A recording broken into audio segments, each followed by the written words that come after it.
Ignition sequence start. 3, 2, 1. Houston, we have a problem. Liftoff. We have a liftoff. We copy you on the ground. You got a bunch of guys about to turn blue. What you're seeing here is a mirage. What's going on, everyone? It's Jaron from Jeranism back with another live video for you. It is live. It's Friday. It means it's time for another Jeranism Friday Lounge, and we're on to episode number 33. Very scary episode. Hide your children because you never know what's going to be talked about here. It is entitled Freedom Up, and that's simply because tomorrow is, of course, the 4th of July, and we get to celebrate how free we are with our masks on and being confined in our homes. So should be fun. Let's see who's joining me. We've got a pretty packed dais today. I believe we've got Iru Landucci. Iru, welcome to the show. Thank you, Jeram. Hello, everyone on the chat and on the table here in the internal panel. Yes, thank you, everybody, for joining us.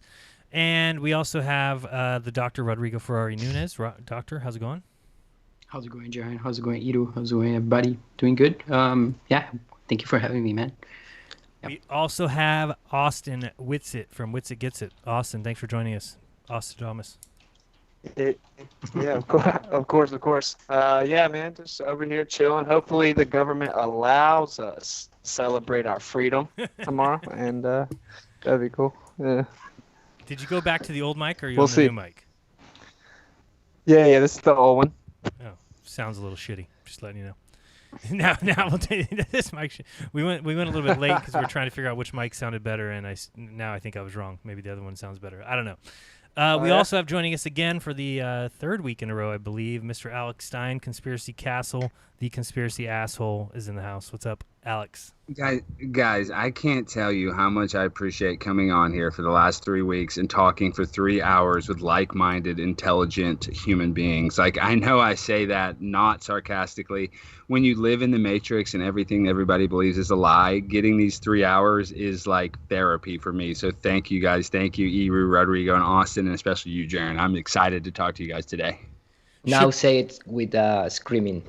I'm excited to talk! Woo! No, I just really am. I'm really pumped. We have so much to talk about because, like, the most woke conspiracy that Epstein didn't kill himself is back in the news. Is it a distraction? Are we going to get any justice? I would say we're not going to get any justice, but it's at least fun to mentally masturbate to it and talk about it because it is so interesting. So I am so pumped to be here. Now is correct. Mm-hmm. Should we take bets? Should we get a poll going here of when Ghislaine Maxwell will kill herself? Who wants to make a bet? You got your money on the corona? Ostradamus. Let's hear the Ostradamus. Oh, Let's start the show off with the Ghislaine Ostradamus. All right. I see. If she comes up missing, it's definitely the Rona. It's definitely the Holocaust. She's a victim of the Holocaust. The Rona. The Holocaust. Wow. I like that. I don't see any possibility of her actually getting to court and being able to tell on people. So however they kill her, however she disappears, I can't imagine a woman that flew on a plane with Bill Clinton, 26 times and saw him probably kill children. I just don't know how a person like that can live. That's a great one. So yeah, she goes to jail and then catches the Rona in jail and then dies a horrible death alone. Is it confirmed that she's been caught? Is that totally confirmed? Yeah, she's been arrested. She's in jail. Yeah. FBI custody. Arrested, yeah. So that should be interesting. I don't know how long I give it. I don't give it very long until something happens. Might be done already. So somebody says I haven't seen a picture of the Maxwell arrest. I think I saw a picture. I don't know if it's real, but I did see some picture with her in handcuffs. The other one that was weird, Alex, after we did our show on Monday night, and I'm talking about the Dark Matter show, where we talked a lot about the Jews, and do you know that Zionists? Yes. The following night, Roger Stone was supposed to be on the show, and he declined. He said he wouldn't come on the show because of the questioning of the Holocaust. No. Yeah. What? So that's wow. that's So what happens. my fault. Wow. No. Not your he fault. was listening. Well, he listened to the whole thing because I mean, it took a minute to get into that. I think it was an hour. That was the third hour of the show. So it wasn't Roger even. Stone was listening. We can't even say it's because of that because their reason was because of David Icke. So according to Roger Stone's people, they said because David Icke was on the show and Icke is a known person to question that and to talk about the Jews, that they weren't going to come on. So they didn't even mention the show the night before. Now, we all laughed. Like, I wonder if they would have heard last night's show. Wow, It would have been classic. So pretty funny that happened. But, you learn real quick, I think the Voltaire quote, right, is if you want to know who controls you, think about who you can't talk about. Now that I just butchered the quote. Anybody know the quote? but exactly. You nailed it, though, too. Yeah, aren't we supposed to be looking into conspiracies? Why does one certain historical event have immunity when they lied about everything? It makes no sense. Yeah, it's so crazy. You can call anybody. You can say things that the Muslims are bad. That's allowed. You can say that as much as you want. You can say this group's bad. You can say white people are bad, but don't you dare ever say that the Jews are bad people. How dare you? Straight white male Christian, dude. You can crucify him. Absolutely. But now it's only PC going for whites, right? Going for whites is good. Yeah, whites are fair game. I did notice in your show. I don't know if your show was yesterday. I listened to it today, Alex. But I heard you say blackmail. I'm not sure you can say that anymore. Yeah, you can't say blackmail? No, I'm not going to allow it. I'm not going to allow it. It seems quite racist to me. I'm going to have to. Bob's here. Bob's in the house. Bobby. Hey, what's happening? Hey, I only have one thing to say, and that would be first. I didn't see that. Fashionably late first. Yeah, I have to be first. So, no, it's great. Glad to be here with you guys today. We've got most of the craziness of selling the house out of the way. Last Friday, you guys were having a great show, and it was an awesome show, by the way. We actually had the new owners fly in from New York to go through the house, and we had the house inspection, and that passed with flying colors, and everything was great. So we are really close to being out of here.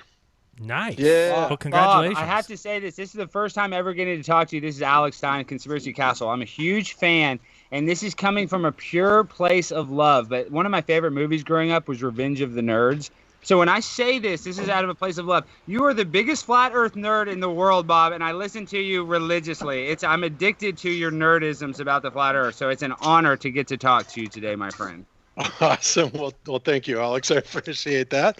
And if the shoe fits, and I am kind of a nerd, so that's awesome. It backwards and forwards. I just love hearing you talk about it. You've taught me so much freaking junk. You would have no idea. And you've taught a lot of other people stuff too. So, and I love your delivery. That's why I call you that. You're like the cool Neil deGrasse Tyson. You're the non-evil Bill deny the science lie.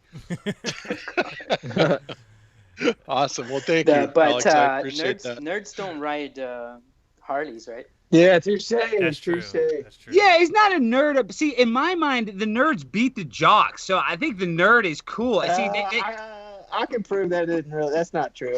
When did that happen?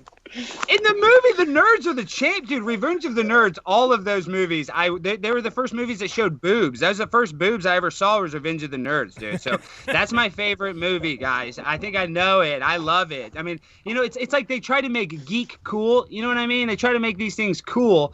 But at the end of the day, Bobby's just cool, nerd or not. He's just a badass dude. So you're a fan of Rick Moranis? Oh, hell yeah, dude. He actually stopped acting because his wife died and he started to raise his family and left Hollywood because it was evil.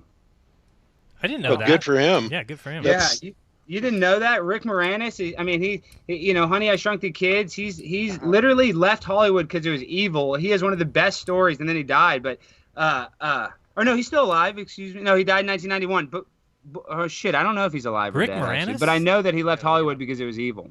I got to look it up now. Now I don't know. Yeah. I'm looking it up right now. Here. Yeah, look it up for me. I wanted to bring up real quick because I saw somebody in the chat mention it. Tuber Rose 11 said that Marty Leeds did a great stream today. I totally agree. It was absolutely awesome. It was what I was listening to before the show. Agree, yeah. Yeah. So here, Jaron, I got it right here. Okay, hold on one second. Let me finish this. So I'm putting it on the screen. Check it out. It was called 199, the Redeclaration of Our Independence, and he absolutely was nailing it. So if you need something to watch today, definitely watch that, and shout out to Marty Leeds for an awesome stream. All right, what do you got now? Go. Well, in 1997, Moranis began a long break from acting to dedicate his time to his two children as a widower. He wouldn't appear in live-action film for decades thereafter, although he provided voiceover work for a few animated films, notably Disney's Brother Bear, and also released comedy albums and made appearances at fan conventions. Following his 23-year hiatus from live-action films, it was confirmed in 2020 that he is signed up to appear in the new sequel to Honey, I Shrunk the Kids. So that is the story. He became a widower, and he wanted to raise his kids, and he thought living in Hollywood was the worst place to raise his family. All right, and he's not dead because he's still. No, he's not dead. Okay. Not dead. He's a badass. He's about to be in Honey, I Shrunk the Kids too. And to clarify, my comment is pushing back on like the virtual signaling, social justice warriors. You know, like natural things are cool, man. Just like there's like men and then there's women. You know, there's a physical difference. It's like in high school, there are some people that are kind of good at sports, or they have a physical advantage. It's not like that's bad. You know, like there are just natural things, and now we live in this clown world chaos flipped upside down where it's like normal things are bad, you know, and it's just stupid to me. Like the red, you're totally like right. Like the Redskins. I had an extraordinary ability to be class clown. So sorry, Jaron, go ahead. No, I was just saying like the Redskins. I mean, now they need this name changed for a football team. It's like, God, you know, I can't believe it. You know, the Indians, we should change that name. The Redskins, we should change that name. You can't have Aunt Jemima's syrup anymore. It's like, what is happening to this world? Yeah, it's interesting that people have mentioned those kinds of things, like at least the Redskins and stuff. That's been mentioned a long time ago, but only now it's been made into this kind of. It's been thrown into the pot of the new kind of fad, right? It's kind of a political this fad. cancel culture. I can't stand. It's like Jimmy Kimmel. First of all, let me just say I can't stand Jimmy Kimmel. I hate him with a passion. But should the guy have his show taken away because 19 years ago he painted himself like Karl Malone? It's like, no, nobody found it offensive then. It's like now they go back 19 years ago and look at this guy. Eddie Murphy has It's like YouTube when white guy. It's like YouTube when they give you a strike from 3 years ago in a video. You know? So stupid. Yeah. Well, do you remember when Eddie Murphy did that skit where he becomes a white guy and he goes in a bus as a white guy? They do a makeup and he looks like a white guy. Right. And then he goes into the bus and everybody starts treating him differently and he gets like free things and whatever. It's a Saturday Night Live thing. But I mean, should that be a problem? But I don't have a problem with that. Right? It's acting, right? When you're an actor, you act a role. That's the point. So if a white person wants to act the role of a black person, I don't see the problem with it. And they're let's cancel all this because of it, and it's it's degrading. How is it degrading? I just don't get it. It used to be, right? Back in the day when there was the blackface type of stuff, that was offensive. I mean, that was making fun of black people, calling them stupid and whatever. Well, that was back in the 20s. Yeah, if the material is making fun of black people, you know, that's one thing. It's like, that's not really even a thing at all anymore. That doesn't exist. People act like that still exists. No, it doesn't. You know, yes, back in the day there were cartoons that would like clearly racist cartoons. Yeah, you know? Right. Yeah. But like, come on, man, it's 2020.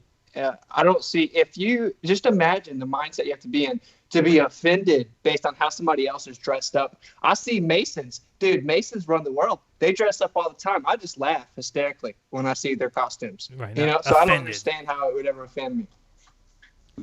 Hey guys, I wonder if this will become Mandela affected, and then in the future they will only know it as like, instead of the Washington Redskins, they're going to hide all the Redskin residue in 100 years, and they'll try to convince the people they've always been called the Washington Red Hawks, because that's the names they're throwing around: the Washington Red Tails, the Washington Red Hawks, or the Washington Football Club. That's what I saw on ESPN. These stupid names, and the Red Tails are like these black pilots from the Tuskegee Air Force, and the Red Hawks are some other bullcrap military thing.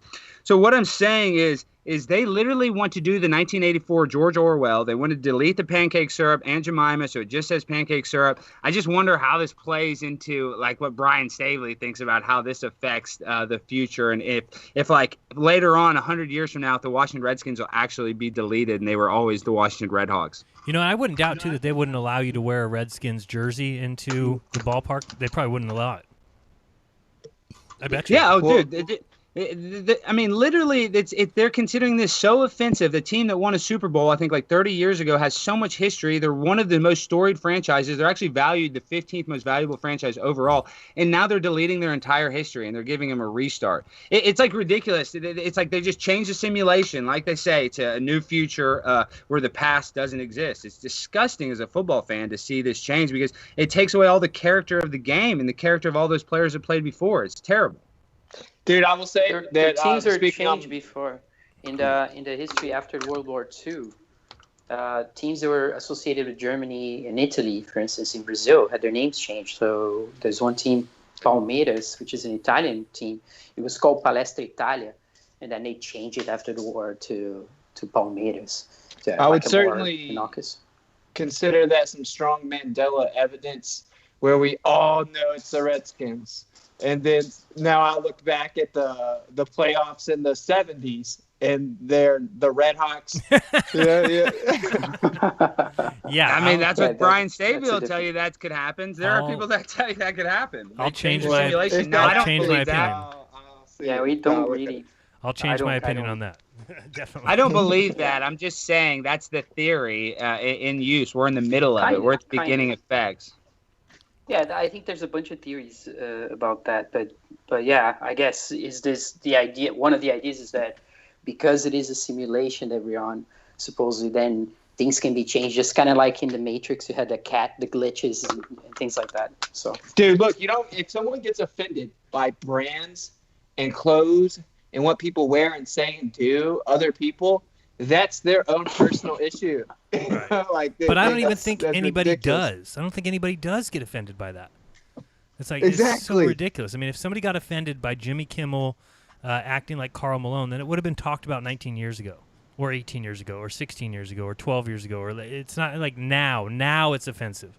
But you know why? It's because Biden can't raise any campaign money, so they're funneling all the donations from Black Lives Matter to his campaign. Right. So literally, these people are out for any type of race. I mean, we're in the biggest race war of our generation, of our life, because they're literally just trying to get funding to support his campaign. So it's like there's even so much deeper. It's a sort of corporation, right? It's a sort of hierarchical. It goes to Act Blue. Act Blue is a political action committee that funds the campaign. That funds the DNC, which the DNC funds him. I mean, they do it all indirectly. Of course, they have different channels where they can do it where it's legal. But, dude, you can look into it. It's very below the surface that all that Black Lives Matter money in the past 2 months, Biden's raised more money than Trump for the first time in like 6 years, or I guess or 5 years since Trump's been campaigning. This is the first time they've outraised him. And it happens to be during this race war going on. So it's not a coincidence. It's because all those donations are going to him to help his struggling campaign. Yeah. BLM is a political movement. There's no doubt. Dude, I saw where they were getting rid of master bedroom. I saw it too. Yeah, I saw it.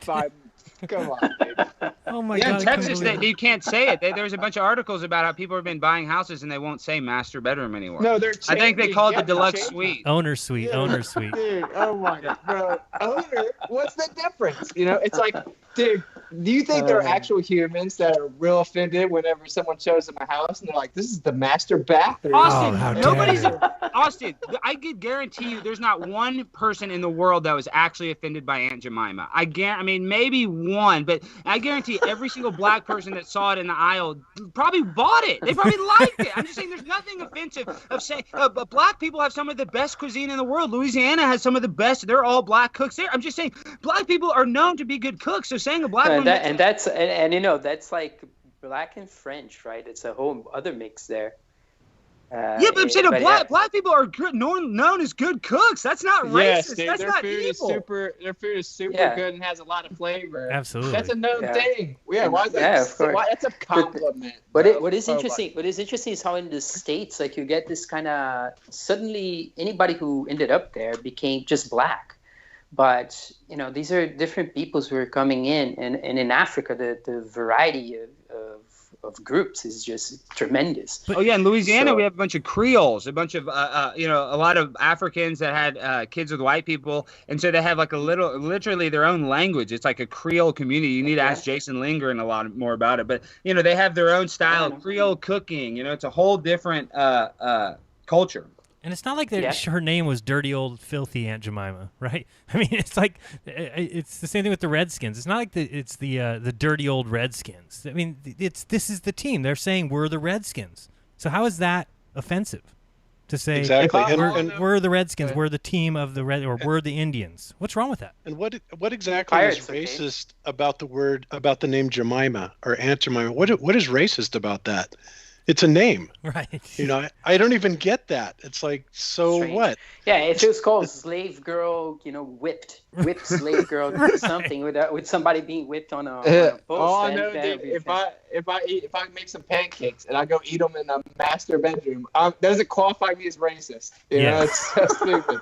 That's right. Next, we're gonna have to shut down all the Popeyes and Kentucky Fried Chicken because Bob, chicken's that's racist. That's next. Bob, right.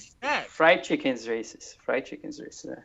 They do make good fried chicken, dude, and they like it. You know, it's not a big deal, bro. Yeah. Yep. And it's by the funny way, because it reminded me of a whole live show of Eddie Murphy that he did live. Like his comedy live where he makes fun of his whole family. And I mean, imagine if he wasn't black doing that. And you know, when you look at that, it's like from the 80s or early 90s or something. He even says, you know, I'm now a black man, 24 years old, and I'm here, and I have this huge audience. You know, the impression you get is like, you know, it's really, there's white people, there's black people, everybody together there, having a lot of fun. It's hilarious, right? And it just looks like everybody's just having a great time, and that there is no more segregation of the kind that now they're pushing, for instance. But that's in the 80s, 90s or something. So. I think the whole problem is the media. Over and over again, I say it every day. I see it every day. It's the media. The media is forcing this on everybody. Nobody even is offended. I don't know anybody who's offended. Think about the actual evil marketing techniques that are out there. You know, not Aunt Jemima, but the ones, you know, all these big pharma. Like, there's literally, we're going to get mad at Aunt Jemima when there are other people using repetitive trauma-based mind control to sell us freaking cookies. And we're bitching about Aunt Jemima. I mean, it's just ridiculous. We're going after the wrong villain. That's what pisses me off. Yeah, or Disney and their sex symbology all over the cartoons for our kids. Right. Nobody says anything about that. Yeah, where's cancel culture on kids Disney? Watch Disney, you know. And how can something accidentally get in an animated film? It's like, use your freaking brain. They have to do it frame by frame by hand. That stuff's not an accident. It's impossible. Right, it's like 1,000 different images for that 1 second of screen time. You're telling me. And then they say it's a rogue editor. It's like, how can a rogue editor do that? He doesn't have the balls to do that. It's all revised and overlooked. Obviously, everything's overseen, right? I mean, in detail. But what they don't want to say, like Alex was talking about, these marketing techniques, right? What about pharmaceutical testing? You know, do they ever talk about that? Like, do you know how they're being tested? How they go to India and Africa, and they catch, you know, a bunch of hundreds of poor people and give them all these drugs before they come into the market? That has to happen, right? And it does happen, but people they test it on animals, and not humans. Just animals. They test it on humans, and it's poor people who have to do it because they need money. So it's a form of, it's worse than enslavement. And anything you see that has happened, it says this may cause you death or your eyes to pop out. That's because it happened to someone. So you're buying something that's already killed somebody. If it says that can happen there, it did happen. You know, well, dude, it's just like people are scared to have the blunt conversation. Honestly, when you're blunt, it's really quick summary, you know. So there's like a racial spectrum, quote unquote, right, of pigments, of different pigments. And there's the human race. We have a spectrum of pigment within. And there are cultural differences within the intricacies of said spectrum of pigment. Mm-hmm. It's like, that's it. That's all there is to it. Okay, cool story. You know? Like, I don't see how that's a big deal.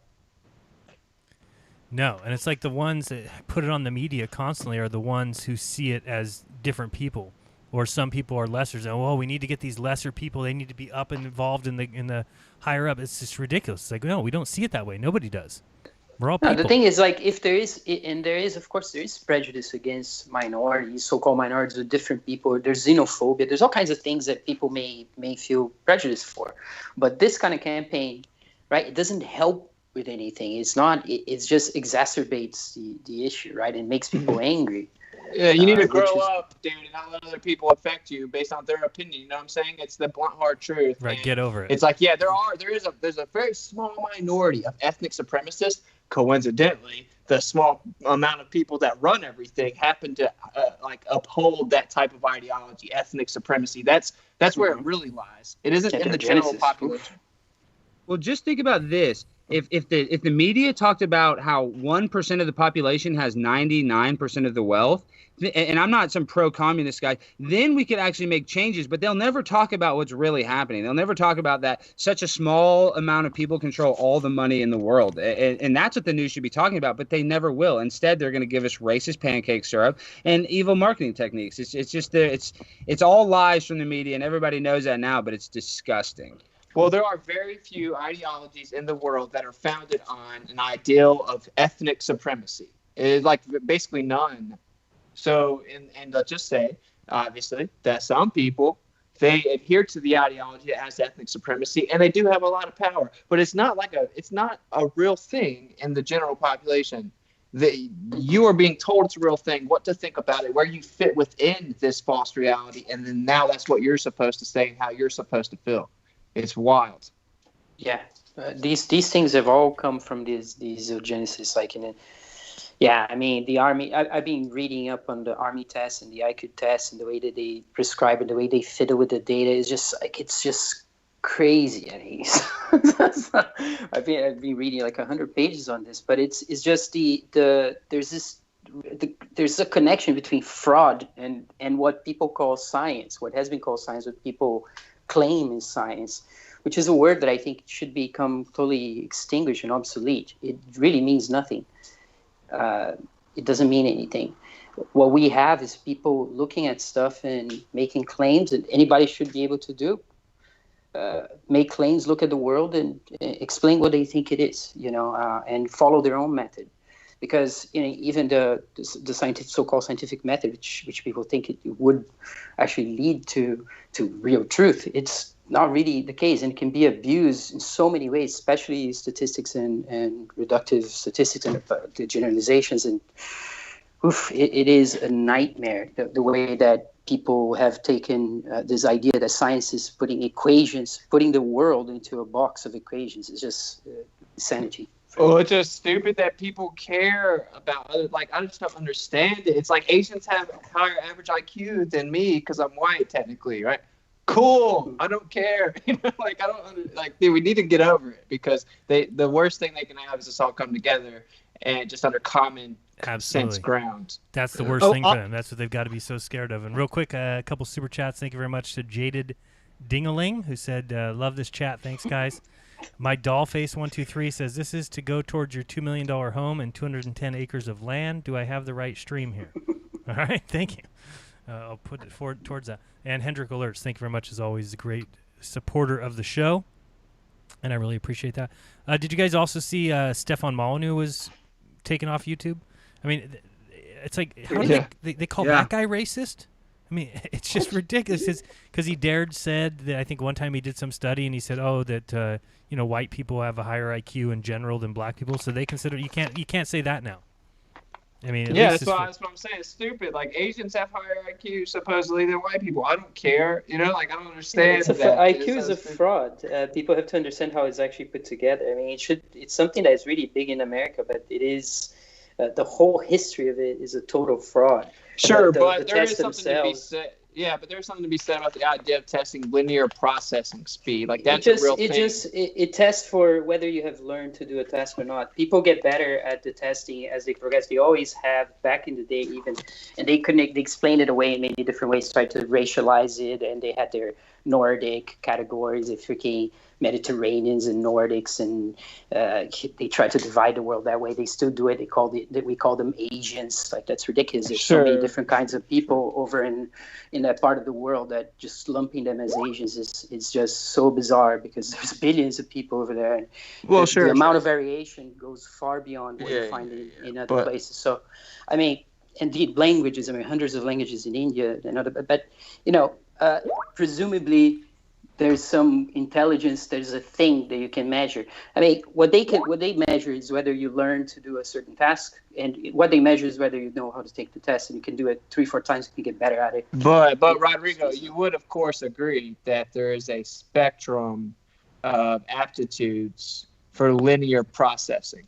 Like that's there's literacy, Yes. there's knowing grammar, things like that, things that are operational that you can. not the idea learn things, not learn things, just aptitudes of processing speed. Like I know that's a thing. You know that's a thing. Like it just is. But, Austin, that has a lot of evil connotations because supposedly the slave masters purposely inbred slaves so they wouldn't be smart. So they would.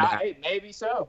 All I'm saying is like the simple acknowledgement of a spectrum of aptitudes of linear processing isn't inherently bad. Like that's just they want us to think Science. we They're can't science, they look love. at facts because they're bad or something. Like it's wild. Yeah, I don't know. I just don't understand how we would test such a thing, because you would have to first force a person into some sort of lab condition where they are given some arbitrary tests to begin with, and then where they're expected to expect a certain speed. Whereas Rodrigo, each person has their own the speed. science is out, dude. They've proved that the different races have different IQs. Like they've done studies since eons about this. I'm pretty sure. They have not proved anything of the kind, dude. All of that's racist, eugenicist, BS. Dude, wait, but my question, I'm not even talking. I agree. It is racist and eugenicist, but I don't know if it's real or not. No, I'm not saying used for those you are. I'm purposes, saying the but- IQ tests and the idea that there are races that score higher for whatever reason, for a biological reason, is a complete fraud. That's not a that's biological an reason. assumed correlation, right? Like we're just talking about the average of a pigment spectrum, dude. Like that's all it really Exactly. is. Yeah. But hey, Austin, I'd like to get your opinion on this. The idea that Trump was actually purposely put in the White House so that he could cause so much division, because if Hillary was in the White House, all the stuff they're trying to do now, the red pill wouldn't work. But since they put Trump in, now we're so divided, now they can actually slide in all their stuff. Yes, yeah, for sure. But at the same time, he was scripted in the world play as a hero. He's just going to say common sense, logical things about the country, policy wise. But yes, most definitely, that's part of it. His role was crafted. It's like it hits on all angles. But that makes sense, of course. Like, how else could you propagate the idea that we're all divided based on race in 2020 without painting some white dude as advocating white supremacy? Yeah. Well, I just think that at the end of the day, Trump is just an actor on the world stage, but they are doing their job at dividing us. I mean, they're literally now, they have more momentum than they've ever had in their Black Lives Matter movement, and it's a little scary. I don't know what's going to happen with the mail-in ballots. I don't know if it matters. I was talking to Dave Weiss. He said, you shouldn't even put your energy into it. What do you think about that, Austin, putting your energy in this freaking negative race? I'd like to hear your feelings on that. No, yeah, I don't put my energy in politics. It's an illusion. So I don't buy into that at all. At the same time, every 4 years, everyone starts freaking out and screaming at each other based on an illusion, and I don't buy into any of that. But at the same time, they have crafted this pretty genius. So, like, for example, with Masonry. Same thing. 90% of the people in the BLM, dude, like they just think they're standing for the sentiment that Black Lives Matter. Well, I don't think any logical, normal person at all anywhere disagrees with that general sentiment, and a lot of people are just behind that. A lot of people are just in the Brotherhood of Masonry, but they don't know what's going on. It's the same type of thing, and this is being used to divide us when the truth is it's all stupid. We're on the same team. And they made Trump the hero in the sense that he's taking the logical policy stances. Like, let's have our guns. Wow, like he shouldn't get a pat on the back for that. This is common sense. Awesome. And why haven't we torn down the satanic statues in front of the Arkansas Capitol? That's what I don't get. Do you guys know what I'm talking about? Y'all know there's a satanic statue in Arkansas at their capital? I don't think I've seen it. Well, I'm about to I'll send the link in the chat. Yes. Hold on. I'm going to send it to you right now. You guys are going to freak. Maybe They I have do stuff remember. like that all over government structures. It's incredible. The Illuminati, satanic, witchcraft, you name it. It's all over government buildings. It's incredible. I did see for the Yeah, first time Michael, this they're week, buildings. first time I've seen a bumper sticker for Joe Biden.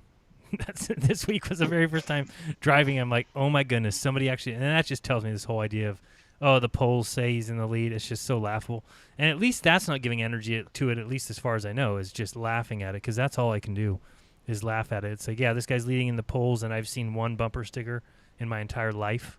It's like, come on, give me a break. Yeah, And laughing at it's the worst energy that they could have you send to them. Absolutely. You know, like they don't. That's the one that doesn't do them any good.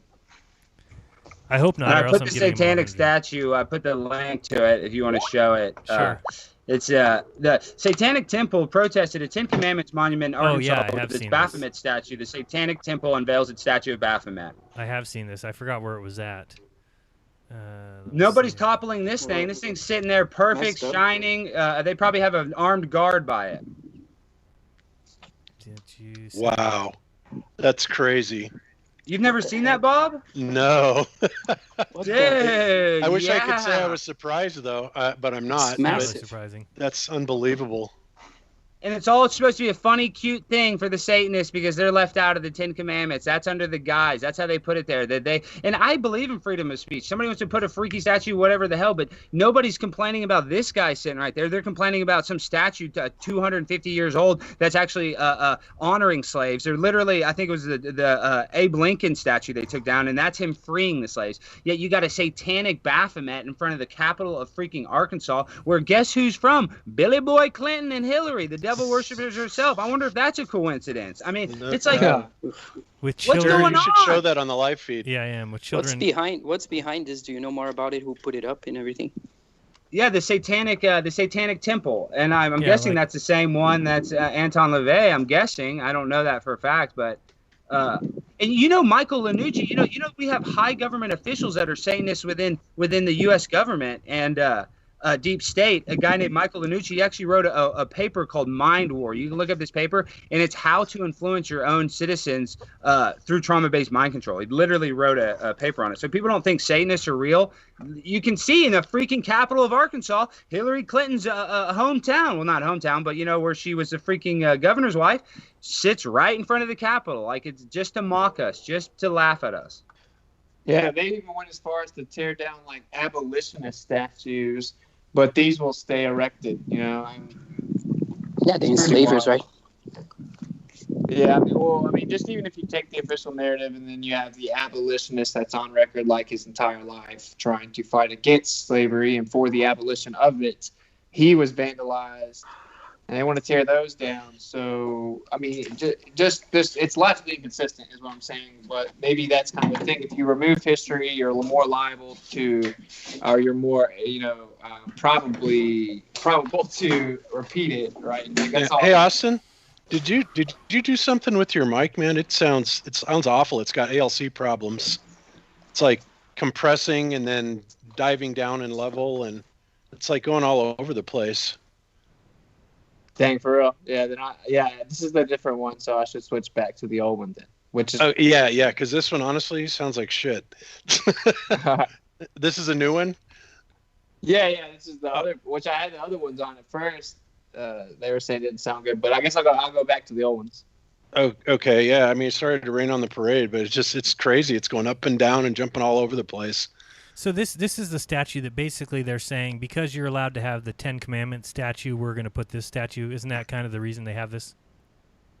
That's the exact reason. Yeah. They say because the Ten Commandments mention Right. God, so they get to have who they worship. Their deity gets to be displayed as well. Right. And they're just A-okay with it. Arkansas voted. They said, hey, why not put Baphomet up there? Because all of our leaders worship him anyway and masturbate in coffins and get dead animals' blood on them. So why not? Why not put the person we worship right in front of Arkansas? Unreal. Yeah, That is crazy. just scary. Hey, Bob, that wasn't nerdy at all to say the NCL levels were bad on his mic. That wasn't nerdy. I'm just teasing. I know. What can I Bob, say, I'm man? a huge Bob. What do you think about the satanic statue behind the Pope in the Vatican? Oh, well, that I expect. I expect that because when you look at the Pope and all the popes, I mean, for that matter, I mean, they've all been like Skull and Bones members or Freemasons of one sort or another. I mean, you have what was it, Benedict? Have you ever seen the side-by-side picture of? I think it's Benedict with the Emperor, the Star Wars Emperor, right? That guy. It's like identical. They to look look it exactly up. the same. Yeah. Oh my God, it's fucking crazy. Yeah, Palpatine. Yeah, Palpatine looks just like him. They Have could y'all be seen twins. the footage? Have y'all seen the footage where people are filming at the Vatican and it looks like he's a hologram? Have y'all not seen that? Y'all don't know what I'm talking about? Yeah, Oh, where the he one where he disappears. disappears? Yeah, I mean, what the hell, dude? That clearly looked like a hologram. I mean, you could say it was the lighting from the camera angle or whatever, but dude, he disappeared like a ghost. He disappeared just like the guy in the space station did when he was going around the corner. He just faded out. I mean, yeah, and you have to ask yourself, why would they use a holograph unless they're worried about him being assassinated? But why else would they use a hologram for something like that? Well, that's what they'll say. Because remember the Pope Mobile? That was the most famous thing ever. He had that car where he had a cage, a glass cage around him. That was always no, but that's trauma-based mind control, guys. Like this is the exalted one. We have to drive him around in a glass cage. Yeah. That's all done to mock us. Yeah. It's like in the Roman times. It's ridiculous. Parading with they have like there's some towns in Italy where they have the custom of bringing out, the pieces of the saints or the water from something or other, and people go crazy on the streets. People are there's lots of fanatics in the Catholic Church in some places. When the Pope comes to America, they shut it down, dude. It's crazy. You would have no idea what it's like. They shut down entire cities for the Pope. Oh, yeah, in Brazil too. Brazil's huge. They make huge speeches, and politicians go and try to participate.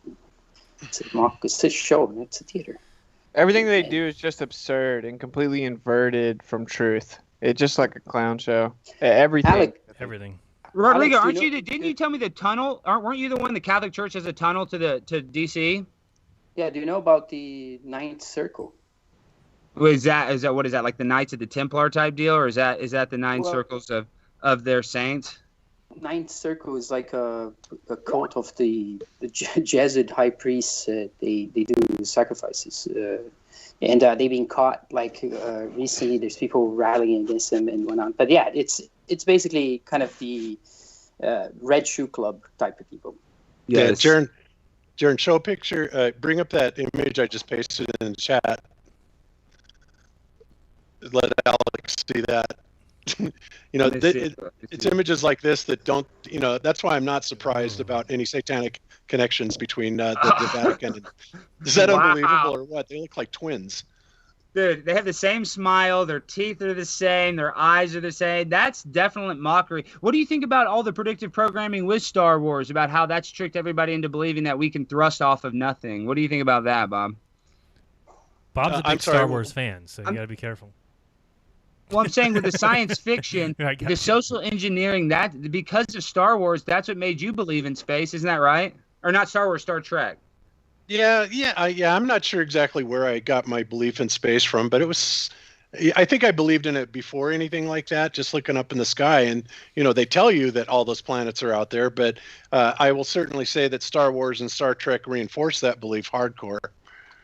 Right. Well, I just don't think there's any possible way a spacecraft could create thrust in the vacuum of space. I just don't know how that is even possible. I mean, any video you see of a feather inside of a vacuum a chamber, it can't move. You can't have any good direction in nothingness. And they've done it all with the Star Trek showing you the freaking space travel there, and so you believe it. That's what's so disgusting.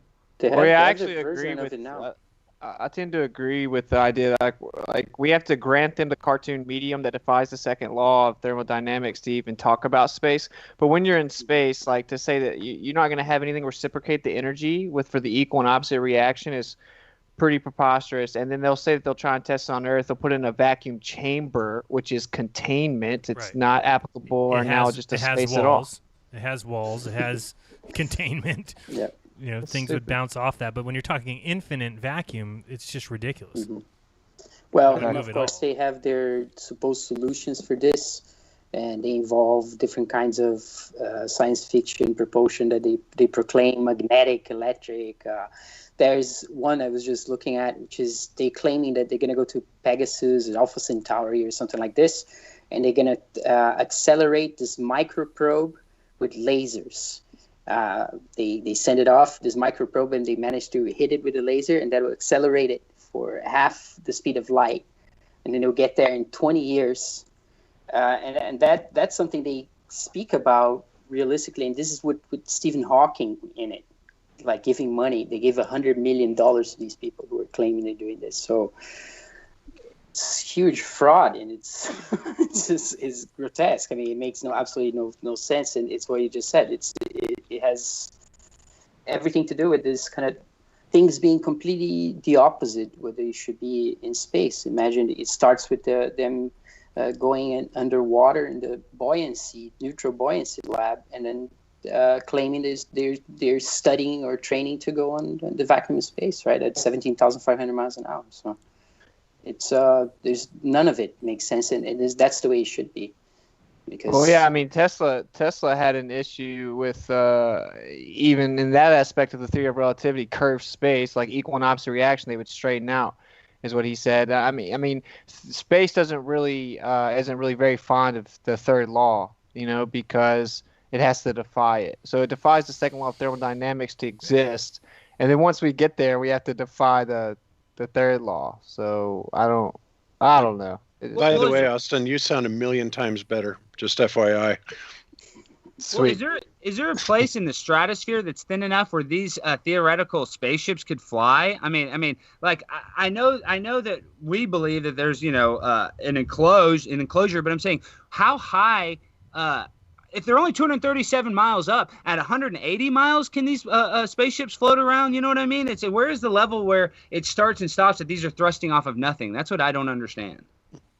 Yeah, I agree. And because they seem to think that Newton's third is obeyed, when you have this thrust in space, but, they seem to forget that energy is being shot out into the nothingness of space, and there's nothing to work against, but they say, no, you have this force in this one direction, but it's like, no, there's not a force in that one direction because there's nothing opposing it to create a force in that one direction. And that is one of the biggest illusions and lies that NASA and all the space agencies have told anybody. I mean, it's a no-brainer, honestly. And then they try and cover it up by, using examples of like the bowling ball, right? Sit in a chair, lift your legs up. The chair has to be on wheels, of course. You take the bowling ball and you cast it away from you, right? Well, then the mass that you have just casted away from you causes you to shoot off in the other direction. Then they're trying to say, well, that's actually what's happening. But the problem with that is you can't create that mass artificially. The energy release does not create an artificial mass for you to work against. So that's complete horse manure, It's just that's the worst. That it's example terrible. of pushing up the chair is crap. Because you're pushing up the ground anyway. I mean, it's totally. How can that replicate space? It's not even close. But Alex, there's another thing also, that when we look at the sounding rockets, right? And we saw it many times. We look at it many times. What happens is that the rocket is burning, and at a certain point, you hear the sound goes away, it disappears, and the rocket cuts off. Like it cannot combust at that level, and then it enters this other state. So I don't think there's ever vacuum. There's always something, is what it seems to me, at least. Do they describe as space having an up and down? Like I know on Earth, up and down are the only two non-relative directions. So in space, is up and down, is that non-relative as well once you get to out of the atmosphere? Well, it all depends on whose model of space, right? I mean, in the heliocentric model of space, sure, there would be no up and down. Or if you are a flat earther pushing the heliocentric model, then they will try and tell you that up and down is relative, when in fact that's not true at all. Up and down are absolute directions, because the only time up and down could ever be relative if we were actually on a globe, which we're not. Yeah, and it bugs me when people take that Einsteinian definition. Now, I mean, I can get with the idea that my forward, if you and I are facing each other, my forward is your backwards and your forward is my backwards and my left is your right. Sure, that makes perfect sense. But as far as up and down, those are absolute directions, and there is no way around it. I mean, it's just the way it is. But Bob, And then when, if you look at Right. the footage, if you look at the footage in the ISS, though, it looks like up and down is relative. And I know that's all fake, but it's just that if you really watch space the way they present it, you would think that there's an up and down there the way they film it, because when they're upside down, the blood is rushing to their head way more in the Oh, footage yeah. that I see. there's a reason Totally. for Yeah, that. depending on which it is. If it's the parabolic flights, different, right? But the cables definitely they hang upside down and turn it around. They always play with the camera to bamboozle us, right? And the bubbles can be seen going every direction, for instance, when they're doing their spacewalks. But Yeah, what- I love P-Brain's answer to the bubbles, and I actually highlighted it at one of the Flat Earth conferences. But you know how their response to the bubbles is they say, "Oh, those aren't bubbles; they're just little pieces of ice that have broken away." Right? Well, the problem with that is if you're traveling at 17,500 miles per hour and a little piece breaks away, what energy is there that's causing it to change directions instantaneously and then do it again and then do it again? You know, it's like you cannot. I'm sorry, but that makes no sense, and it defies every law of physics that we're aware of. Bob, And it at looks what just point like a is bubble going? or particle, right? It behaves just like a by But the Bob, way, wouldn't being able to travel 5 miles a second be considered teleportation? Well, as far as we're concerned, probably. I mean, that speed is it's ridiculous. It truly is. Nothing travels 5 miles a second. Not even our fastest projectiles from our rail guns. I mean, I don't know of anything realistically that travels that fast, that's actually provable in science. There may be, but I'm just not aware of it. My whole thing is, I and just don't- again, I I don't- always bring this up because I don't understand it until somebody can explain it to me, is anytime you see a picture like this where they're describing space-time and you've got these balls bent, then there is an up and down in space, because this is pushing, it's pushing down. And if somebody tells me, well, no, this is just a one-dimensional look at it, that all these things exist in every possible direction, then they would all cancel each other out. You can't. Exactly, Jaron. That is exactly right. They're showing it falling down into the single-dimensional Right. plane, but if you were to take that grid and put it above it, or to the side, or to the back, it would equally have to be distorting that pace, that space, Right. which would cancel everything out. Everything would cancel. You're And nuts Jared, on that. The most annoying thing about that experiment is when they put a blanket and they put a bowling ball in the middle and they make other Right. balls go around it. The balls don't even make perfect orbits, and they're not in perpetual motion. So it's not even close to what's really going on. But they sell you like, oh, this proves gravity's real because we have a blanket and a bowling ball. I mean, Yeah. what It's is it? so ass- ridiculous. And again, And it still has a downward bias Right. too. It's like, but that wouldn't happen in space. right, that's happening Exactly. because there's pushing down. And so then they say, oh, well, there's actually no medium up there. Then it erases everything they're talking about. You can't put a medium there. You can't put that piece of fabric there and say, this is the fabric of space-time, and here's what happens, and then say, but in Exactly. space, there is Yeah, no this fabric. is the medium of space, but there's no medium there. Yes, exactly, dude. They're invoking a medium while disavowing it. Right. at the same this is the freaking kind time. of, and this is the kind of like lip service they give, or word salad, and people have just learned to accept it because, well, there's a lot. I mean, if you can develop this, there's a lot of. Oops, I clicked on the wrong thing. There's a lot of smart people in the world, and I'm not smart enough to see. But you are smart enough just to look at this and think about it, and it's very easy for them to draw and say, well, this is what's causing gravity, and then these things get caught in this loop, and they start. The moon is caught in this dent. Well, then there is a down. Then there has to be a down. Jaron, why don't they ever talk about this? The fact that if we're in perpetual motion and one little thing changed, like we slowed down just a little bit, they say we do because we orbit, but if people don't realize our ecosystem would be so fragile. Why does nobody put that together that if we're in perpetual motion and we just even moved a little bit difference, the whole world could change and freeze over in a But second?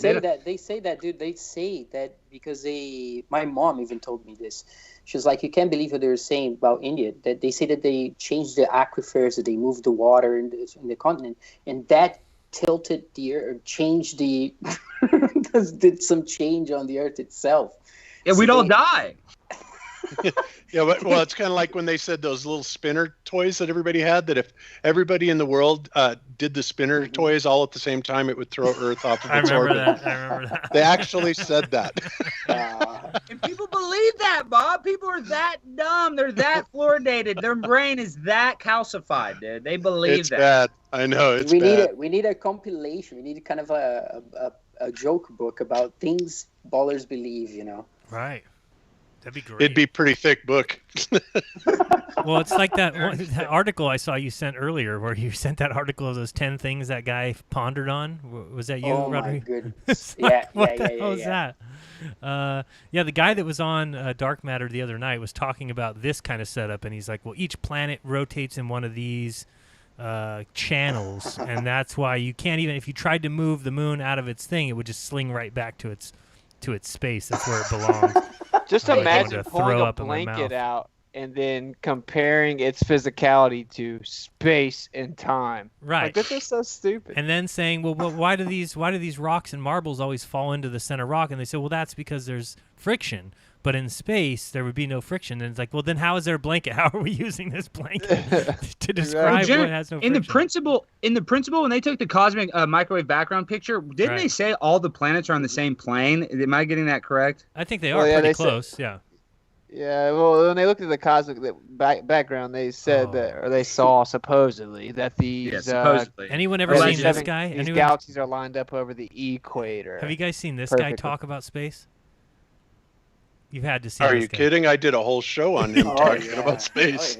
He's such a joke. I can't stand it. Oh, man. It was hilarious. If he works for PBS, he's a shill. Oh, one of my God, favorites. he's the worst. Like that there was a recent one about black holes, and he starts out by saying, black holes are very real.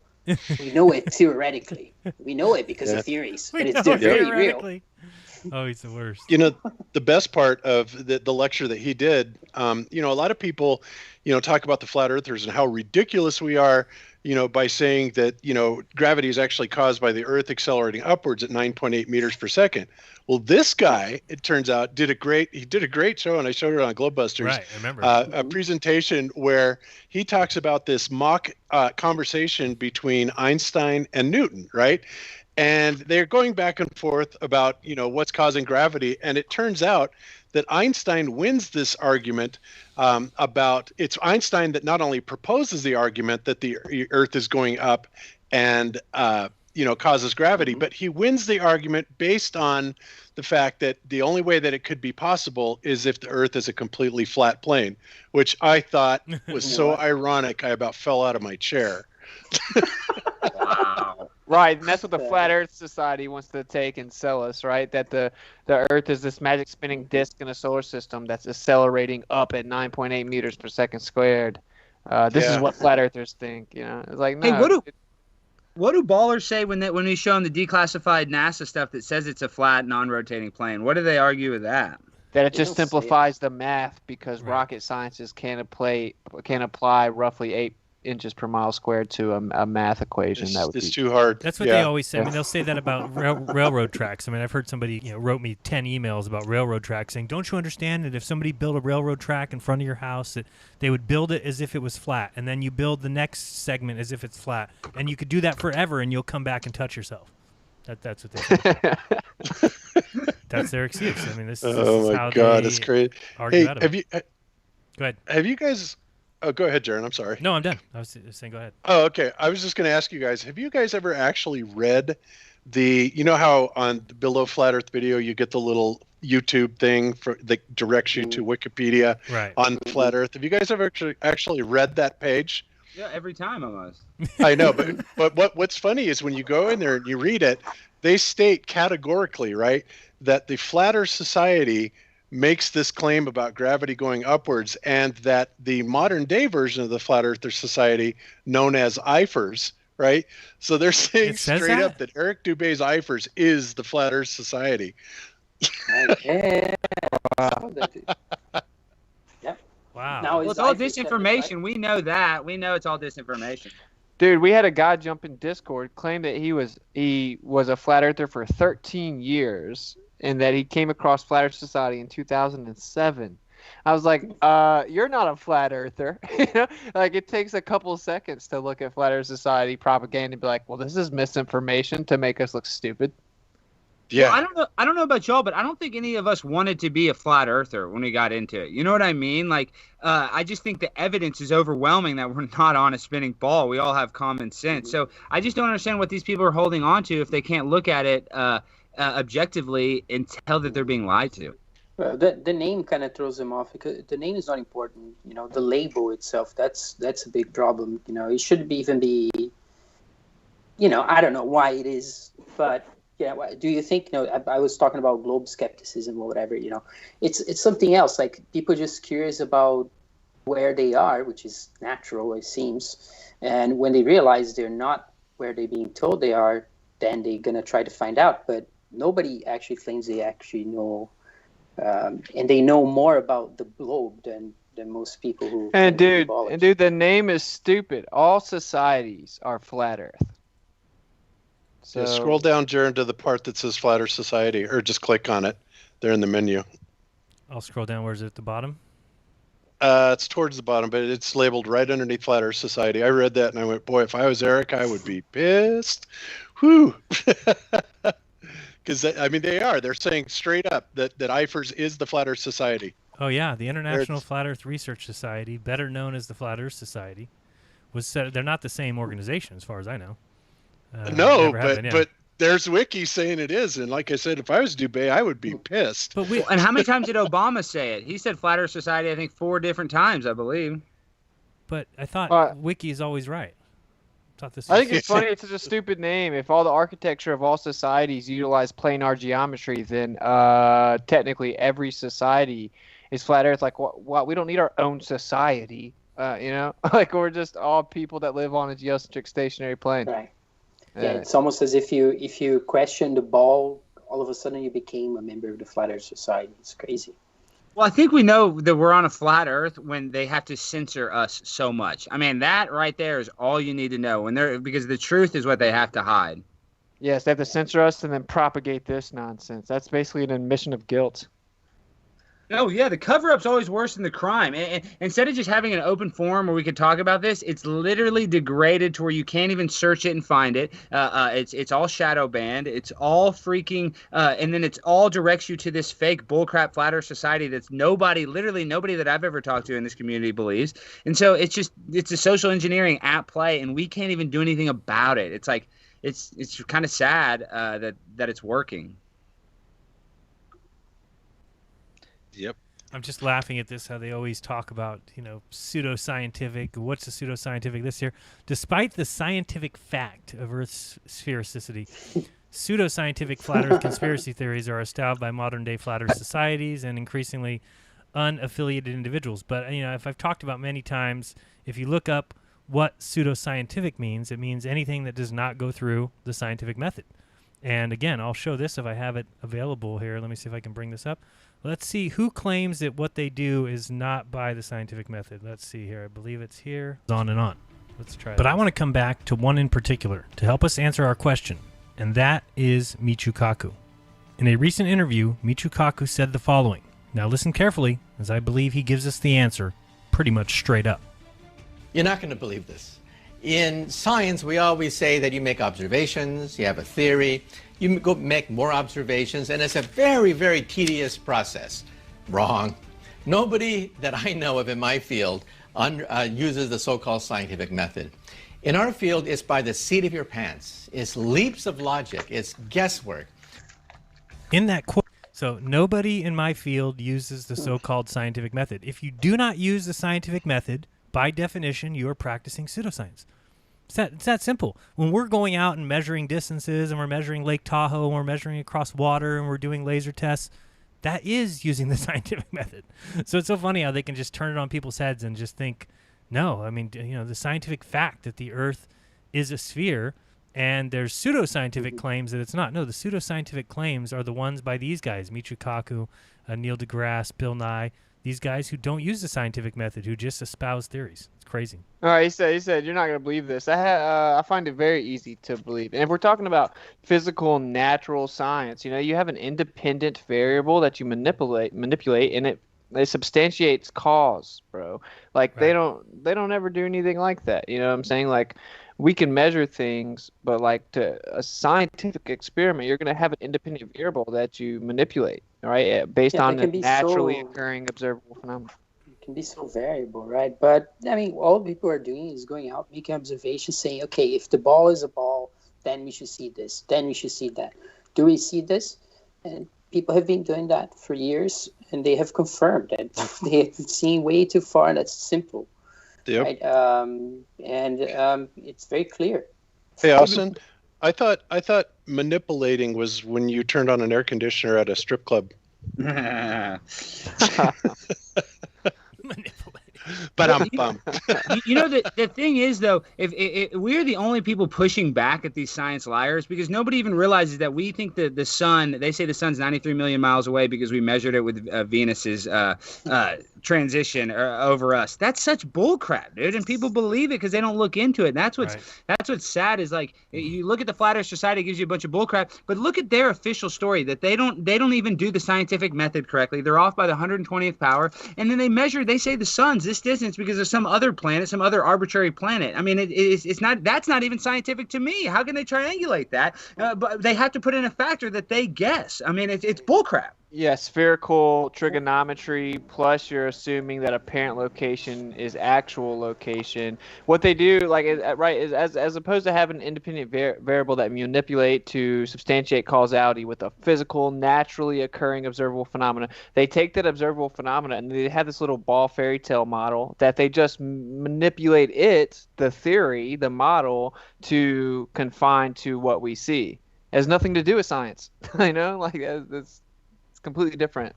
It's all guessing, literally all math guessing. It's just mental masturbation with the calculator. Yeah, it's mathemagics, right? When they couldn't, what was it with the Lorentz contraption, right? It's one of the first examples of their desperation, right? That having to come up with a mathematical model that would explain away, the problem that the Earth is not rotating or whatever it was. Yes, exactly. You just have to multiply everything by the Lorentz contraction. Yeah, makes sense. That's the fix. That's your fix. It's a mathematical fix, like a drugs, like a parasite, essentially, that takes over the idea of truth. There's a little equation parasite. There's so many of those, and of course the problem with the whole thing is that there's some that work for certain things, right? Not for everything. So the big problem is that we can find out a lot about specific of things, but in science, they want to extrapolate to the universal all the time. I mean, they think that they're gonna, there's this arrogance that's so bizarre, especially in astrophysics, that they can tell you how the universe is, given their size and the fact that they're just another human using language and growing up and spending a few years in university. Right. And we'll see if anyone disagrees with my recollection here, but I see in the chat, it's like math is reality. No, it's literally not. No, it's a human construct that we use to Abstract. describe things. That's all it is. Yes, it's abstract. If you look up the definition of math, it's an abstraction. So it just math describes things, science explains things. Well, I think they get cute with that because then they say it's like everything's a Fibonacci sequence because everything can be measured. They say everything can be math, which is bullcrap because not everything is freaking math. My eyeball's not math. Like you know what I mean? There's well, the stuff that's Fibonacci sequence is a quantification that we're using to describe what we see. That's all it ultimately is, though, right? It's just a description of what we see. Like that's, oh yeah, dude, I can describe fairies pick me up out of the bed. I can describe Superman flying. I can describe all kinds of things in math. I can just describe how I think it would work, but that doesn't. They do that too. They do that too. They have the physics of Star Wars and books like that. How do we triangulate the distance of the moon? What do they use to say the moon's 237,000 miles away? Yeah, actually, just pure triangulation.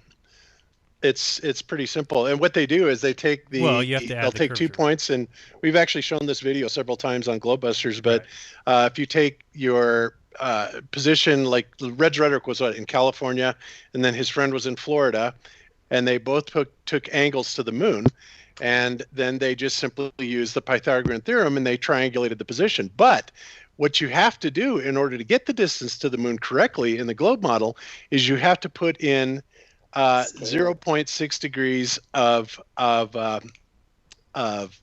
shit. Decline or tilt. Curve, basically. No, not tilt. Crap. I'm having a brain cramp. Guys, what is Well, it? they have to assume 6-degree angle? No. Oh, come on. It's the Oh God, why am I having a brain cramp on this word? It's the stars when they barely move a little bit. What is that called? Parallax. Parallax. Jesus Christ. Okay, parallax. Sorry, guys.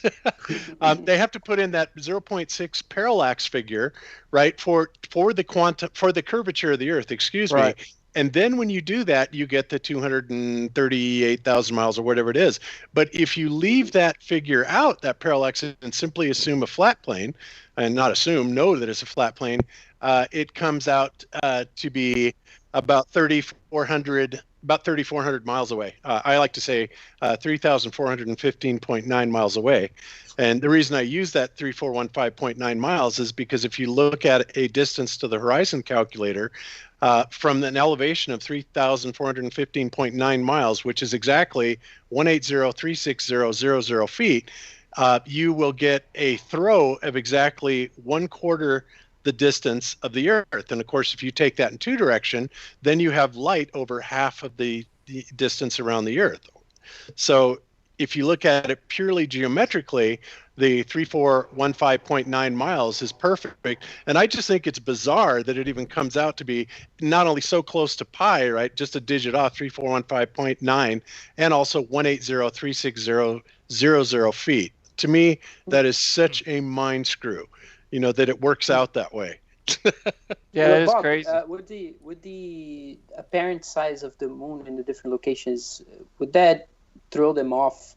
Wouldn't you need to do an observation over amount of time where you see the moon going away and everything to really nail that distance? Because of wouldn't the moon's size be altered by the Atmospheric lensing would affect it, and weather is being sort of projected? Well, the size wouldn't have anything to do with the triangulation figures. And in fact, if you do the same thing on the sun or on the stars, they also come out to be very close to that figure. And so I always thought that was hilarious, that if you did that exact same triangulation method on the sun, it would also come out to be either 238,000 miles away or 3,415.9 miles away. I mean, the triangulation figures don't lie. And yet the ballers will fully and wholly accept the moon figure, but they'll completely reject it. And you have to ask yourself, based on what? What is your reason for discounting the sun triangulation? Cognitive dissonance. Right. Well, to clarify, right, Bob. So they have to assume declination using spherical trigonometry to do the triangulation, or you would take planar trigonometry and then do that. But would you also agree that it requires the base assumption that apparent location is actual location? Yes, it does. Absolutely, it does. But they're happy. They're more than happy to stick with that for the moon figure. Why would it be any different for the sun? Mm-mm. It wouldn't be. Because you get the same, and you shouldn't, because it's supposed to be 400 times bigger, right? So it just doesn't fit their model. That's why we're probably but geometry is geometry. It's not, the geometry is not going to change. And if they're going to say, well, the sun is an apparent figure, and then you have to ask yourself, and the moon isn't, are you going to tell me that the moon is really going through that much less atmosphere than the sun is? I mean, yeah, granted, they recently said that the moon is within Earth's atmosphere, which is a load of BS. but even at that point, at 238,000 miles away, yeah, there must be enough atmosphere there to make their moon triangulation valid, and not for the sun, right? But at the same token, there's also not enough atmosphere there to cause anything in orbit, even only at a mere 250 miles up, to have enough substantial friction to cause any type of orbital change, right? Orbital decay. It's such bullshit. Right. And Bob, would you also agree that like the harmonic, if you will, nature of it being right around pi is just as impressive if it's just the perception, right? Like even if it's just the apparent location, to factor in with triangulation to that number shows like the harmonic nature of everything. But like I lean towards it's very possible that it's outside of what we perceive is entirely different than its actual location. Like I'll leave that on the table, you know, like it just requires that assumption. Like McLooney Tunes will run around and he'll talk about, oh look, with the assumption of planar trigonometry, which he won't say that, but it'll be like on a flat Earth, you know, and he'll straw man you and talk about the triangulation and try and poke holes in it. For me, we don't actually know that the sun is there. We that's just where we see it, and the way the sun and the moon look in the sky, they're like the same. Right. And depending on where we are viewing it from, obviously that changes. I think that's something that, FE Core proved a long time ago on one of the very first videos that Mike and Dr. Zach and Steve Torrance put out is showing clearly that the sun absolutely is an apparent position, apparent in the very same way as when you are standing at a beach at sunset and you see that sunlight coming from the sun all the way across the ocean right to your feet, and you see that clear as day, and somebody a half a mile down the beach from you, which you can't see that at all, but they also see that sun coming right down to their feet. In other words, obviously both can't be true, therefore it's an apparent position. So Exactly. Well said. I think the most obvious thing is the moon has 13 basically 28-day cycles, and 365 being that many days in a year. I think the mathematics of our life, how we calculate our life, is about right, because people usually die 70 or 80. We kind of set the mark at 100 years old, so we know that the sky, the moon, is a clock. I just don't know how anybody could debate that when literally that is what is telling our time, that thing in the sky. But people want to act like it's just some dusty space rock that's accidentally there. By chance. Yeah, Bob, but then exactly on that note, like what you just said about the numbers, those ratios that you're getting, wouldn't some people also point out that that's like a finger of some sort of creator? Yeah, but mind you, it's not a ratio that I'm picking up. I just think that what's interesting, is that 3415.9 miles is very close to pi, but that's in no way inferring any ratio. But what's even more interesting about that 3415.9 miles is it equates to perfectly 180,360.00 feet, right? Those numbers are magical, right? 180 degrees, 360 degrees. And then taking it beyond that, when you go to that elevation and you'd use a distance to the horizon calculator, it comes out to be 6,225 miles, which is precisely 1/4 the circumference of the Earth. Now, when I look at shit like that, I cannot look at that and say that's just a coincidence. That to me is off the chart bizarre, Right, they took that model and they just formed it into what we see, and the sky's a clock, and I think that what we perceive is like very harmonic, and it was clearly crafted. What we see is all intertwined with this reoccurring metrics.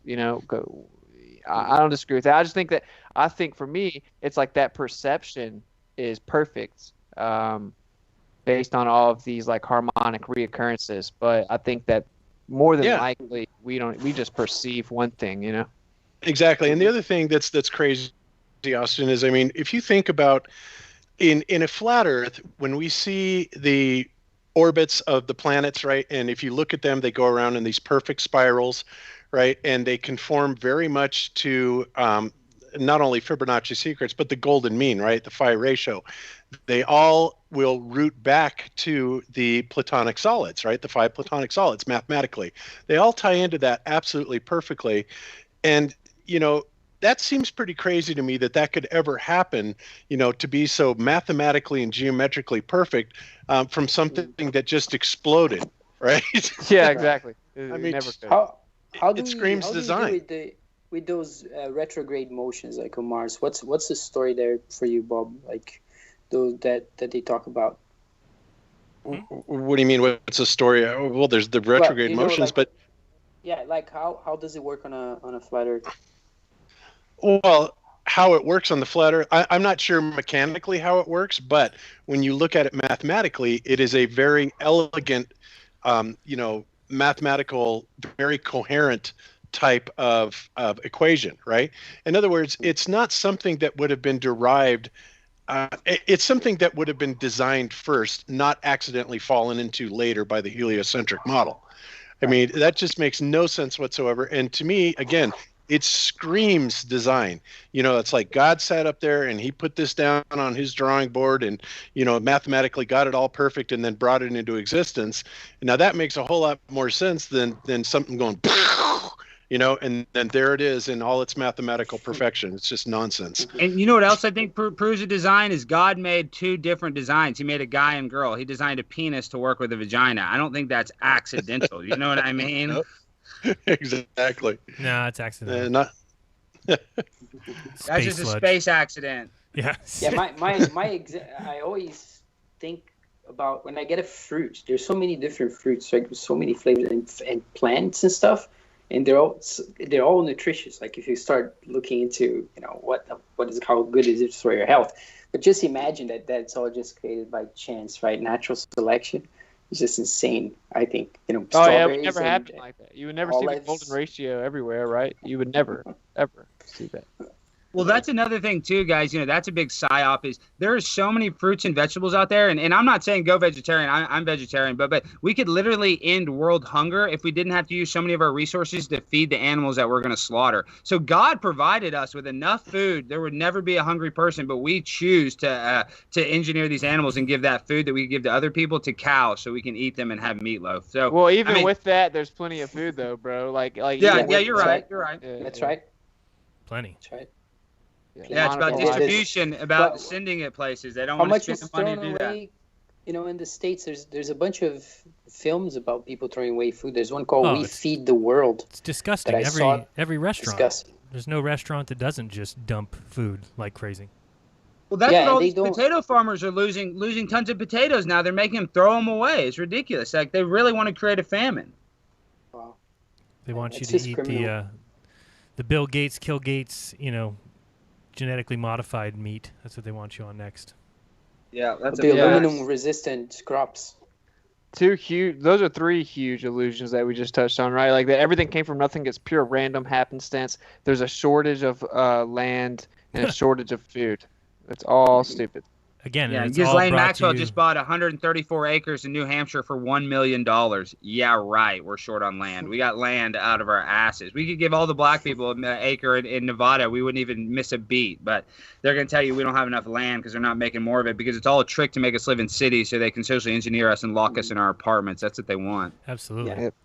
Just take a drive across the United States and tell me. I mean, it's so crazy because people, when they think California, I'm talking even in California, I could drive 20 minutes from my house and I'm just in emptiness for as far as the eye can see. Dude, I'm in Texas, dude. It's cow pastures till the eye can see. I mean, it's freaking flat earth life up here in Tejas. I mean, dude, this bitch is exactly. flat. Same here. Nothing but land in Tennessee. I heard that I figure like everyone in the world could live in just Texas with an acre apiece or something. So, dude, there's plenty of land, there's plenty of oxygen, and there's plenty of food. And they want you to think the opposite of all those things. But well, there's not plenty of. I like to pitch this idea of land. Do we think behind the ice wall it's infinite, or I don't think so. I think there's an end. But what about the idea that there's infinite land? I like it. I think there is. I tend to believe that ancient Japanese map, and not only that, it goes right along with what Admiral Byrd said about the continent, something beyond the Antarctic continent, the size of the United States. When you actually look at that map, lo and behold, from that general area where Byrd was, if you continue on that line, there's another continent that's just about the size of North America. It's like, well, was that a coincidence or one hell of a lucky guess, right? Bob, did he describe as seeing a tropical climate or tropical environment as well, too? Didn't he say that? Both north and south, yeah. There's videos of that. Yeah, and there's actually videos of it. What was that one video, Jaron, that you sent me a long time ago? Oh man, the watch video where he's like being interviewed for that watch company. No. Oh yeah, that's on the old when he's sitting. Longines Power Hour. Yeah. No, Bob and I watched a movie a long time ago, and now I can't. The Forbidden something. Forbidden Journey, right? I believe that was what it was called. That sounds about right. Yeah, it's just a movie about some guys that get lost down south and then end up being picked up at the North Pole. Crazy theory. What? Yeah, and then also going through a tropical, all of a sudden they cross into this area where, there's vegetation.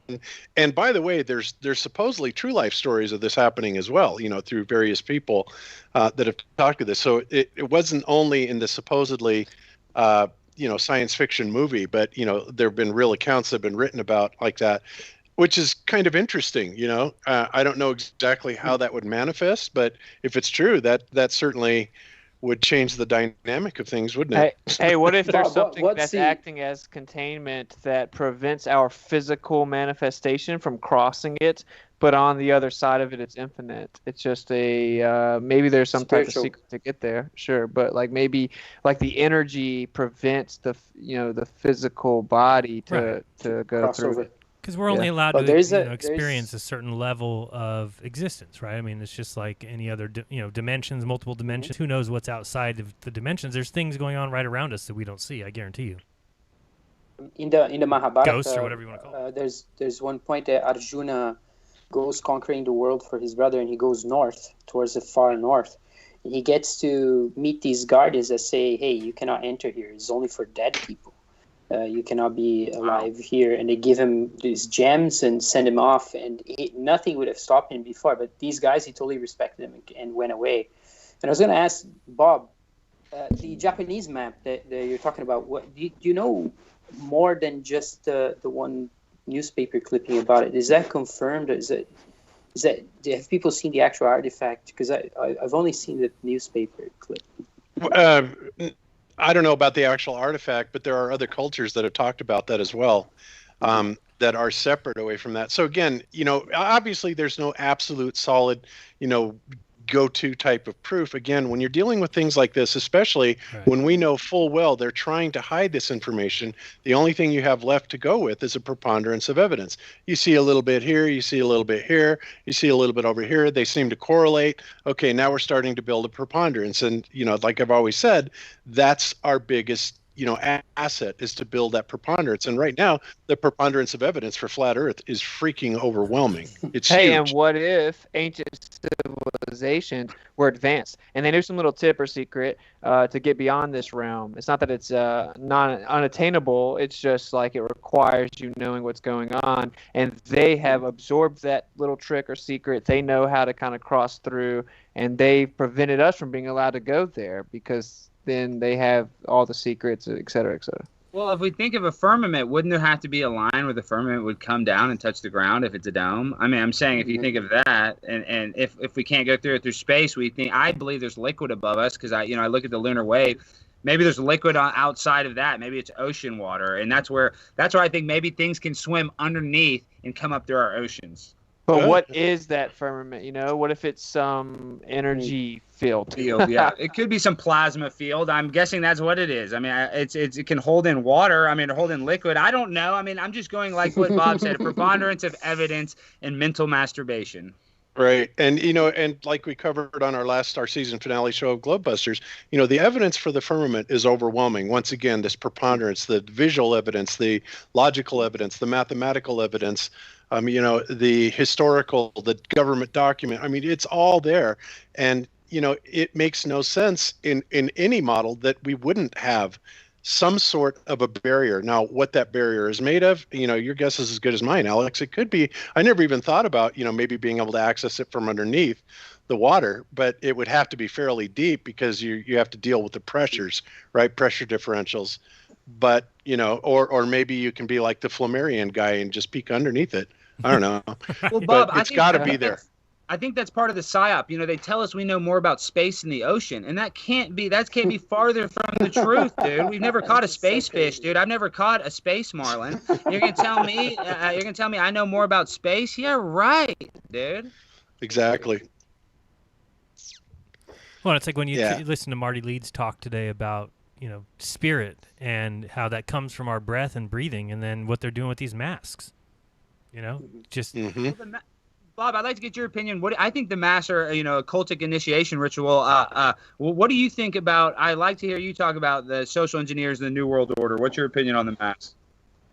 I actually agree with you on the mask, that it is, all of these Illuminati rituals seem to start out with wearing a mask, so that's part of it. And then, they introduce the meme of I can't breathe, and the irony of people running around saying I can't breathe while wearing a mask. And now the information is now coming out that oxygen levels, which go from the normal, 20.8 down to 14, 15, and OSHA has this 19.5 minimum requirement, right? So now we're being able to literally we're literally able to see this happening, right? So there's no reason for this whatsoever, especially when you understand that, the gauge of the mass and the distance of the fibers are akin to trying to keep a mosquito in with a chain link fence. It is completely ineffective. And now we're even finding out that viruses don't seem to propagate the way that, we've been learning all these years through germ theory. And whether or not that's true or not, one thing that we do know is that if we were to go with the accepted model of, how viruses propagate, then the masks are completely ineffective. Therefore, I'm 100% with you, Alex, that, this is some sort of a ritual type of thing where it is their ritual to prepare us for whatever it is that's going to happen. Maybe it's going to be this, this Brian Austin Lambert, plasma apocalypse type of thing or something. I don't know. But ritual is very important to these people, and I think that this is what this is all about. Because it certainly isn't about mass sales, even though it'd be a great business to be in right now.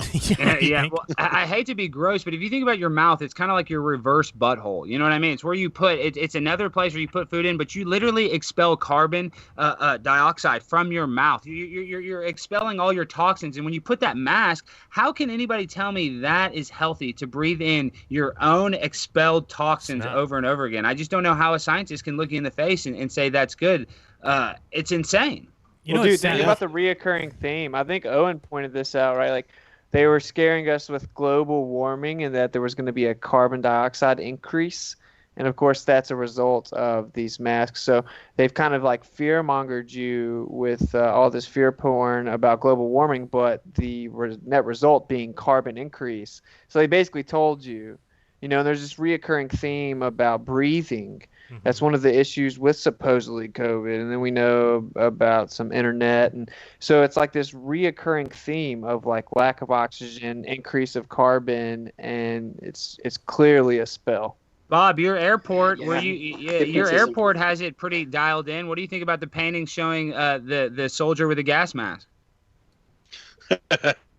Well, obviously DIA is a huge, Denver and Atlanta are supposed to be two of the biggest Illuminati control points of the New World, right?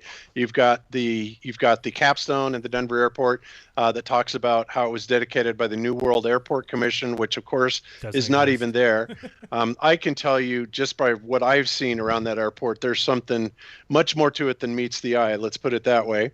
And what's even crazy is they've just added a new message to the trains. Now they have a thing on the trains where they say, "Welcome to Denver International Airport. We've been around for 25 years now, complete with our conspiracies and everything," right? In other words, they're making fun of the conspiracy. Yeah, absolutely. Then you see posters all over the freaking airport talking about how they're the center of all the conspiracy theories.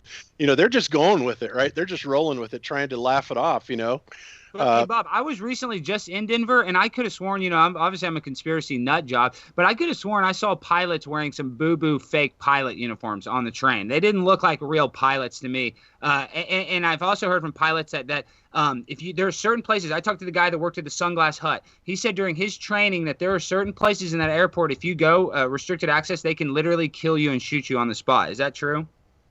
Well, they don't brief you about things like that, but I have been to one place in particular that even though my badge allows me to be there, I don't think I was able to be. I shouldn't have been there because of what I saw. So, I don't know. And the runways are a swastika, and Lucifer killed its freaking creator.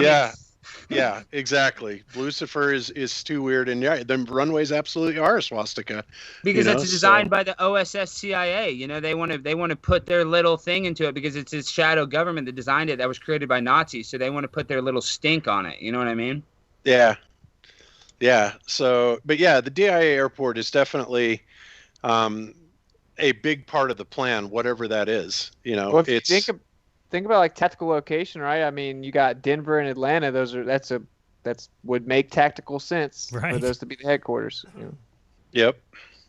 Yeah, geographically speaking. And it's not within that 33. Of course, Atlanta is on the 33 degree. I don't know how many of you guys ever listened to Brian Austin Lambert and his plasma apocalypse things, but ever since he started making his videos that he's been charging like $1,000 on the subscription for, he started making them all free. I guess business wasn't good enough for him, but one part of it that he's saying is that the safest place to be during this plasma apocalypse is on the 33rd parallel. And he gives his reasons for that and all that stuff. But suffice it to say, he paints a pretty grim picture. Even though I do have to admit, as much as I think the guy is a complete jerk, he does have some points. Now, whether or not this is all going to come to pass, I don't know. But well, they say it has to be an airport, Bob, so all the rich people can fly their planes there. They need a place where they can literally drop off because everything else is going to be closed. That's why it's so strategic that it has to be an airport. Well, they have the underground maglev trains that are going all over the place, and a lot of those aren't even classified, which I find interesting. Yeah, dude, it is. That is, dude. Well, hey, Bob, have you ever heard the conspiracy that, like, in order to get to those in crunch time, let's say, you have to present your little coin? There's a special coin that you give, and that's how you get down there. Yeah, probably. I mean, yeah, wouldn't I believe surprise that. me. You got Homer Simpson representing it when he became a member of the Stonecutters, right? You guys ever see that episode? That was outrageous. Matt Groening, he's telling the truth, and that's why I heard somebody say, I think it was Brian Stavely and Jason Lindgren, they said, the Simpsons showed Trump dead. I think that's basically a freaking death wish. Well, dude, I know a guy that was distant related to the Rothschilds, and a Rothschild died, and in his will, they gave out these gold coins, one to each family member, and his got like lost in the mail or something. But like, I just find that intriguing, that idea. That would be one way to ensure admission, And I've heard that like token. They would use that. They love ceremonial stuff like that. I mean, I'm sure they have a code. It's gold. Yeah, it's gold. It's a gold token. It has a specific inscription on it. Yep, and let's not forget, the biggest Masonic city in America, the bird rising from the ashes, or Phoenix, right, is right on 33 degrees. Yeah, Phoenix is, and that's where Muhammad Ali died. They said they purposely had him die there because he was freaking Illuminati, Black Boule all the way, Freemason. Dude, if y'all want to really jump into some gravy with that, I mean, dude, that's like the whole Q thing is pushing the Phoenix symbology of rising from the ashes. Is that true? I didn't know that. Wait, talk about that more. Yeah. Well, the dude that came out and claimed to be Q, he's like, they got their little hooky spooker number games for the Masons. 33. We have our own number, 17, which is of course. Oh yeah, I know that. Yeah, the amount of years for training for Jesuit, and he's like, my Q's symbol. the 17th letter in the alphabet. Yeah, and then my symbol is the Phoenix rising from the ashes. And then you look at, like, I think it's the 1987 cover of The Economist, owned by the Rothschilds, shows the Phoenix carrying the new money out of the burning fiat currency. So it's like it seems like that might be the symbology, and this is kind of a Luciferian overarching move, and their symbology is the Phoenix for the new world. Well, they want us to all be on a social credit system. So they want to get rid of the money. I mean, we know that. That's the end goal, is to end all money, and our behavior is what gives us the ability to buy and sell things. Yeah. In a way, anyone who's in social media is already in a social credit system. Of course, they've been engineering this for years. The idea of social media, social engineering. They've been socially engineering us to be able to accept social credits from the start. And it starts with super chats. It starts with everything. It's all social engineering for that distinct goal to get us to act a certain way or present ourselves a certain way to society that falls in line with how they want us to act. Hey, Bob, isn't there also like a Masonic headstone at that airport? Yeah, there is, and there's also a time capsule. There's all kinds of weird shit there. Just tons of symbology everywhere in that airport. So weird. From the art to the capstones to the fictitious New World Airport Commission, and it goes on and on and on. But yeah, Bob, you just admitted they're not even hiding it. They have a speaking gargoyle. I saw like a news clip where they had a gargoyle. Yeah, right. It sits up on the wall. Yeah, they're actually thinking about bringing that guy back too. It was such a sensation. Of course, what's interesting is they're thinking about bringing it back, and that cannot be, AI. There was obviously a guy that was running it from behind the scenes because it was so interactive, and he was able to observe things about the people and stuff like that. But to bring something like that back full time, and as far as I can tell from what I've heard, they're going to do that. It's just bizarre. You consider that revelation of the method, Bob. They're actually showing us. They're mocking us with it. They turn it into a Saturday Night Live skit when in reality it's much darker and it's real, in my opinion. Yeah. Yeah. So, the world of the occult is incredibly interesting. I mean, it would be great to know the whole picture and exactly what they have. Sometimes I wonder, I look at all the stuff that's going on in the world, and then one side of me says, they are screwing this up so bad, they're completely blowing it. They're in a mode of desperation. And then, like this morning, I was thinking, I have to wonder if they're not looking at the world and going, "Yep, we got you right where we want you." It's like, ooh, that's kind of a scary thought, right? Well, But Jaron, I'm just seeing Dallas is on the 33rd parallel. Wow. Sorry about You didn't know interrupt that? I didn't realize that until now, and I know all about yeah. that stuff. I guess that's where they killed Kennedy. I should have known that. Well, I Well, believe at least I'm in a safe space, Bob. Thank you. I believe RFK was killed on the 33rd as well. If you draw that line all the way out to L.A., where he was at that hotel supposedly when Sirhan, right? Of course, it's a bunch of nonsense. Bob, I interrupted you. Sorry. Please go ahead. Oh, no, I'm not even sure where I was. I was just talking about how crazy the occult world is. And, the only thing that we really have to hope for is that people, at some point their common sense will get a hold of them. And the people, I mean, yeah, it does appear that a lot of people are waking up and understanding, what's going on to some level. But, as Austin likes to say, they're kind of diet woke, and they really are. And that's almost a dangerous position to be in. Because when you think that you really have things figured out and you're only seeing really half the picture or less, you can honestly be manipulated into a even more dangerous position, in my opinion. But of course, who of us, is fully woke? I think I know a lot more, maybe than some other people. And then there's other people that see a lot more of the big picture. And that's why I was wondering this morning, it's like, gee, do they really have us right where they want us? And, I think we all agree that all we have to do to stop all this nonsense is simply stand up and say, no, we're not going to play this anymore. The people have all the power. And it is amazing that they have manipulated us into thinking that there's nothing we can do about it and we have to go along with it. It's just absolutely amazing feat of social engineering. Yeah, that's right. That's why I named this show Freedom Up, because really people need to just stand up and just call it out. I mean, doing everything that we're doing, making videos, talking about it, laughing at their nonsense, because really people get set into this position where they feel like they can't do anything. And that's the opposite of the truth. By the way, did anybody ever see this at Bank of America? First time I've ever seen that. I've never seen the 11. Yeah, I had seen that before. Yeah. Wow. That's just everywhere. Yeah, Zionist banking right there. Yeah, what else would that stand Zionist for? banking So company. stupid. I can't stand Bank of America. Obviously, they took my house, so got some issues. Bank of with them. Zion.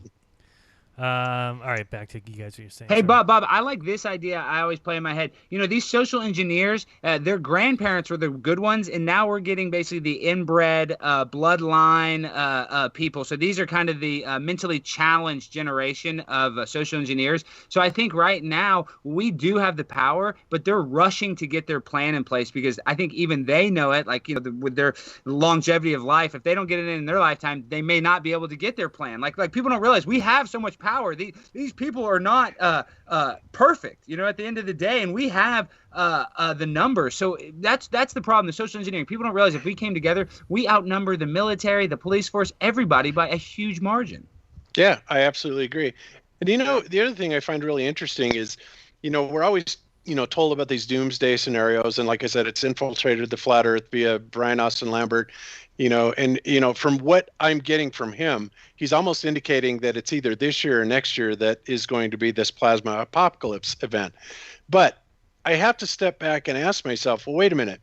If the elite are fully aware that, this plasma apocalypse and, the extinction of the species, at least in large part, is going to take place either this year or within a few months or next year, then why are they even bothering with the rest of it, right? What is the point to all of that? Which then tells me that the plasma apocalypse is probably another load of horseshit and not true at all. Exactly, bro. Yeah. I mean, that's duh. I mean, how could he know that we're going to I don't know. I haven't looked into his videos, but the fact that he knows that we're going to have this I mean, it's just like the Mayans saying the world's going to end in 20, whatever. It's all bullcrap, dude. It's all mental masturbation. It's just a bunch of incestuous psychopaths playing dress up in the dark, trying to convince us to go along with their plan. And doing well. Exactly. And of course, the Mayans never said that the world was going to end, right? Their own world supposedly collapsed, and people have been debating what actually happened because they, for example, they see the sky as a river, right? The Milky Way is like a river, and it's completely different. But yeah, and they're even trying to reinforce that, Rodrigo, by saying that, I'm sure you guys have all heard that, due to the changes that the Caesars made, that when you redo the math, everything, suddenly it turns out that we're really in year 2012. Yeah. 2012. Yeah, 2012. Yeah, and so I mean, here we it's are, we always got to gonna live be that the year. disaster again. Yeah. It's always going to be the year. I think it's whenever there's. I mean, this year, of course, is more drastic than 2012. By all means, it's much more. Something is going on that's quite scary. I mean, in a way, people might be at risk. We don't know what the heck is going on. Where did we make the leap in which we touted the Mayans anyway? They did some decent things, dude, using planar geometry, the skies reoccurring. They probably knew some stuff back in the day. They were murdering children and being crazy people. They also killed each other for playing soccer. Heads off. They play with their heads, and I mean, but the Aztecs are also supposedly doing sacrifices, cutting hearts out, throwing down the pyramids. But that's also written by Jesuit priests as well. Like those are the first people to write about the customs of those. Well, the Mayans depicted themselves murdering babies. Oh no! The Mayans, the Mayans depicted themselves wearing the skins of other kings. So they would have these ritual battles where the actual kings would go on a battle against the royal sort of lineages, so the archaeologists call it, of the other city-state, as they call it. And upon capturing a leader, they would bring them in, kill them, and take their skin off and wear it.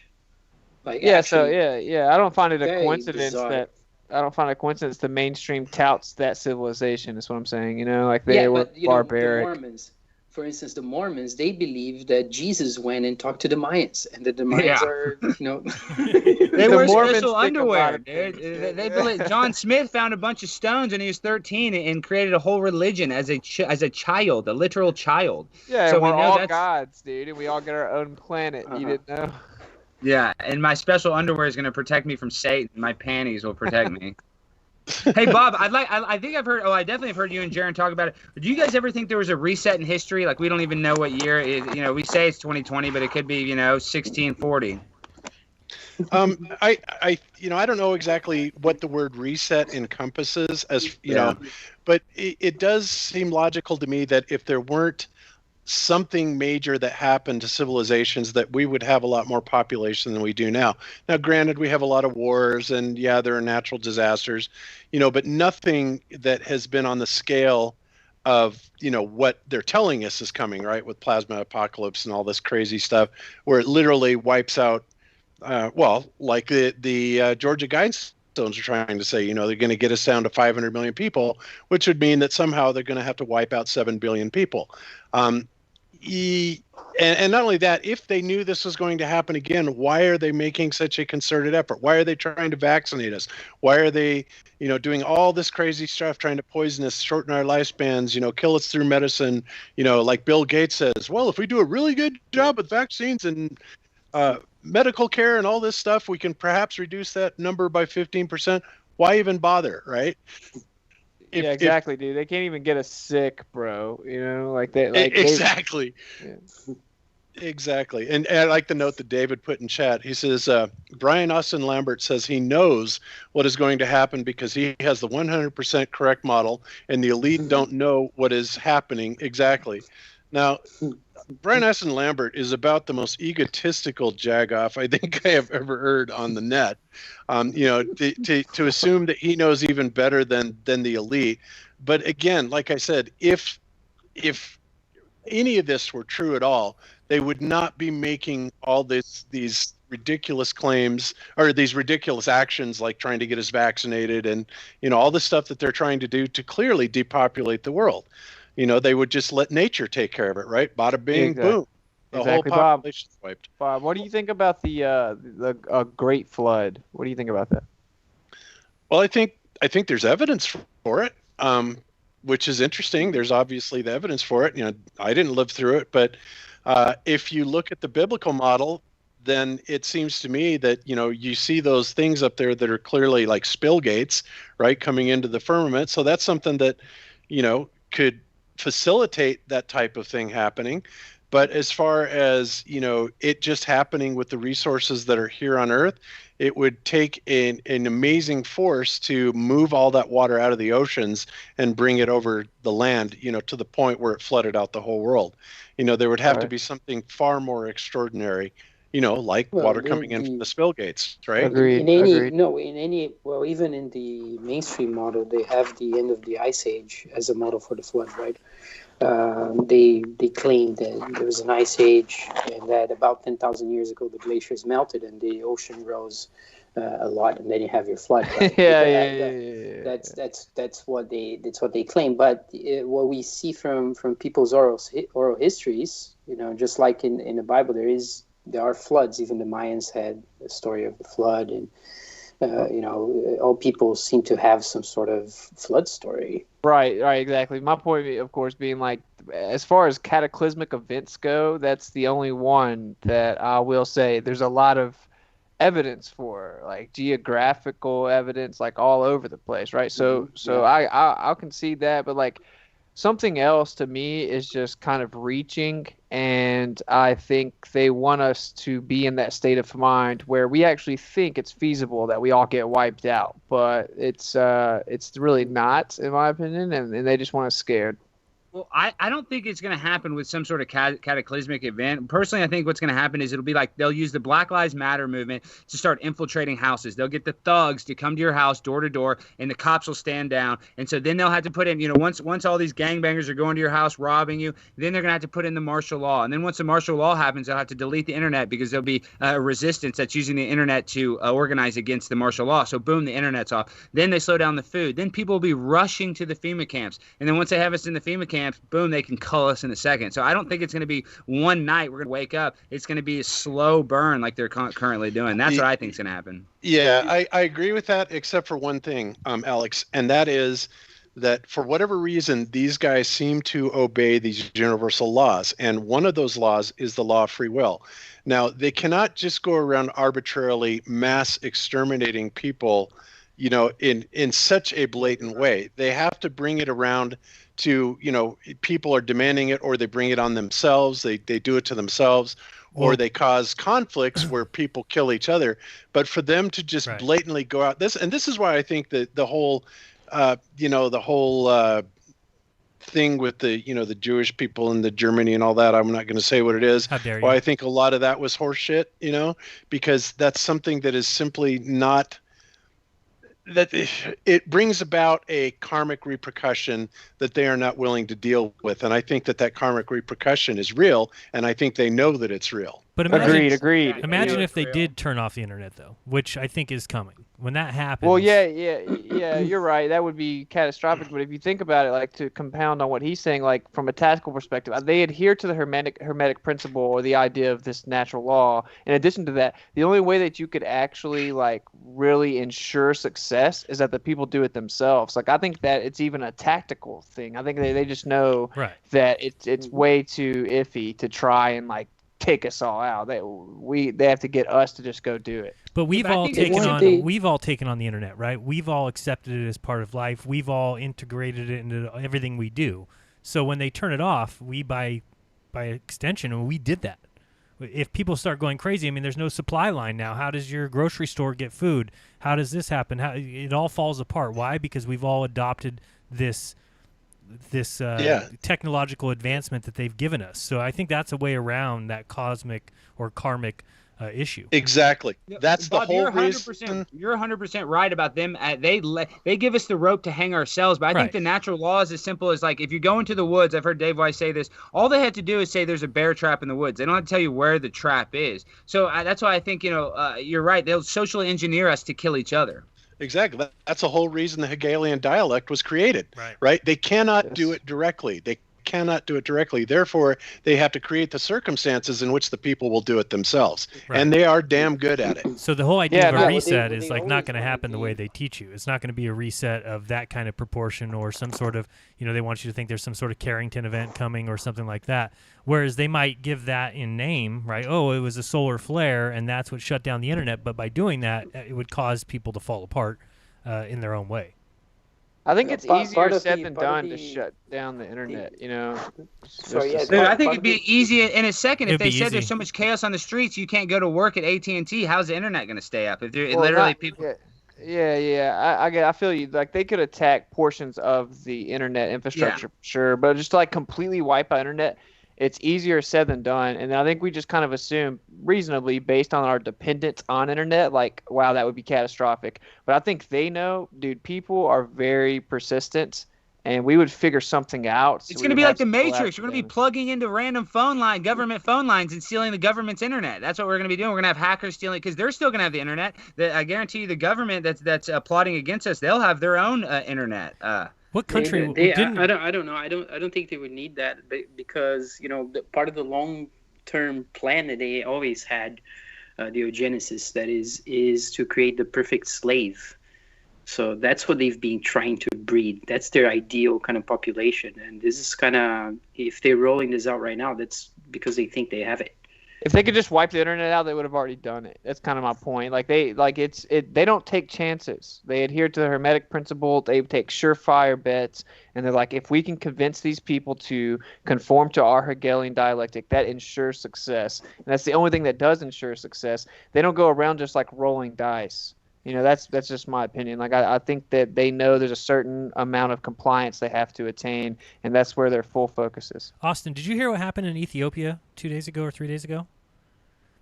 They had their No. entire internet shut down. So, I did hear that, yeah, based on some singer activist Yeah. that died. People were protesting, yeah. Right. Yeah, So and if that's like I true, said, I don't though, disagree. They could take out portions of the internet infrastructure for sure. Well, Well, how would you have the internet if you didn't have power? he wouldn't. You wouldn't. And they, mind you, like I reported, I don't know, a month or so ago, I talked to a CenturyLink engineer that was telling me that, they've got to be able to shut down the internet within an hour's notice, and Right, they're you actually said making that. preparations for that. Right. And Dude, that's, the internet getting shut off, guys, is the next thing that's going to happen. Before the Project Bluebeam, before that, I that agree. is what is literally going to happen. And they're going to do it under the guise that people are organizing against the resistance. They'll say that there's a civil, they're going to say all those fake Boogaloo guys, I agree. the far right extremists are fighting the far left extremists. And there's wars in the street. And these people are using the internet to organize and fight each other. So unfortunately, we're going to have to take away the public internet, and you'll have to have an access code 67946 to log on to the government internet. That is going to happen. It'll probably happen when Chauvin gets away with the killing of George Floyd. Boom, you nailed it. As soon as he gets a not guilty following police action, or they might even do it earlier with that Atlanta trial with that cop that shot the guy in the back. They're gonna pick one of these fake events to start. They literally want the Civil War to happen so bad. That is the natural law all the way. They are trying to make us fight each other, and it's so clear. Yeah, I could see that happening, and I do see the internet going down as something they've never done before, and they would love to do it because they've just got us so dependent on it. And it's like, Bob said, or like we all say, that they make it so that we invite these things on ourselves. So if they give us the internet and everyone becomes such a major part in their life, and then all of a sudden it gets taken away, people will lose their minds, and these guys can wipe it off their, just wipe it off their sleeve. They don't care. Bob was saying that it was impossible to turn off the internet because there were ways. That's what I'm around saying. That's what I'm saying. So you mentioned like the electrical grid. Sure, if they removed that, right? But I mean, outside when of did that, I say that, Rodrigo? I said that. Oh, No, okay. I remember you saying that. I think it was a Ghostbusters, or it was weeks ago, and you were saying that it was impossible. I don't know if it was turning off the internet or. Yeah, I was gonna say, because if I said that, I was wrong. It is not impossible to turn off the internet. In fact, just Right. shutting down a few main router hub, at certain points could do that. But that would literally take everything down. Now, the government is just as dependent on the internet. So what they have to do is they have to selectively shut it down because the government needs to have their communications, which, makes me think that, especially as a ham radio operator, I I haven't been on the air in a long, long time because, I mean, hey, we have the internet now. I can talk to somebody across the world even easier than picking up a phone. It's just so simple. And so I've kind of gotten away from that. But, we were talking, Zach and I were talking, it's like, you know what, if they take down the internet, how are we going to communicate with the world? And it's like, you know what, I better get some equipment and set back up on my ham radio stuff, because that may be our only recourse at some point. Right, but hey, dude, don't you agree? Like, they've lulled us to sleep. This is a big process of lulling us to sleep into compliance. If you are to like start ripping the internet, you're forcing the people into this corner where they must become adaptive. And that's where we get serious, come together, and we got brilliant minds all over the place. They'll find a way to get around and tap into their internet or to still communicate. Like, that actually puts us in a better position. Like, I think they know that. I think that's all way they down have the to road do now. is get a black assassin to kill Donald Trump, and there will be a civil war. Oh, man. All the freaking conservatives, you killed my president. It'll be George Floyd in reverse. Instead of Derek Chauvin putting his knee on George Floyd, it'll be George Floyd putting his knee on Trump's neck, metaphorically. Will there be protests for Orange Lives Matter? Is that realistic? Orange Lives Matter. Are people expecting something like this? I mean, I know that the meme of Trump being killed has been around for a while, but do people expect it as a possibility? Dude, they hate Donald Trump. He's the most hated man in probably the history of our. Other than Hitler, I think Trump is literally the second most hated man, but he's also the most loved man. I mean, there's millions and millions and millions of people that love the guy too. So that's why he's so divisive. That's why he's their golden pony boy, Trump, because he's the ultimate divider. Dude, Hitler was elected in supposedly by like 99%. He was on Time Magazine's Person of the Year.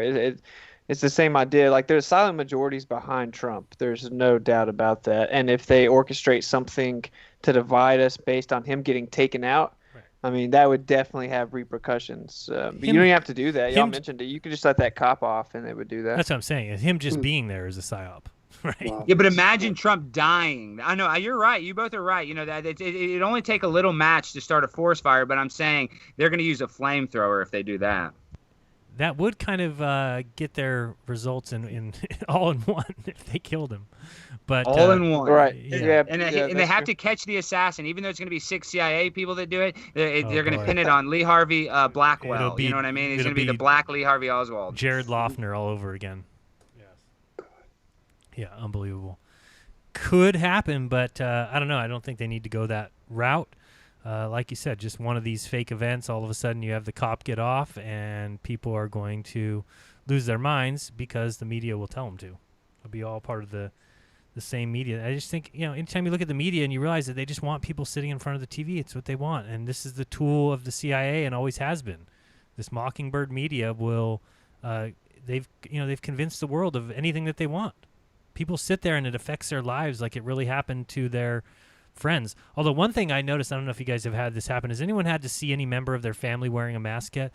That'll change you, man. July 1st was my mom's birthday, and I got together with my sister, and she was wearing a mask, and I mean, man, my heart broke.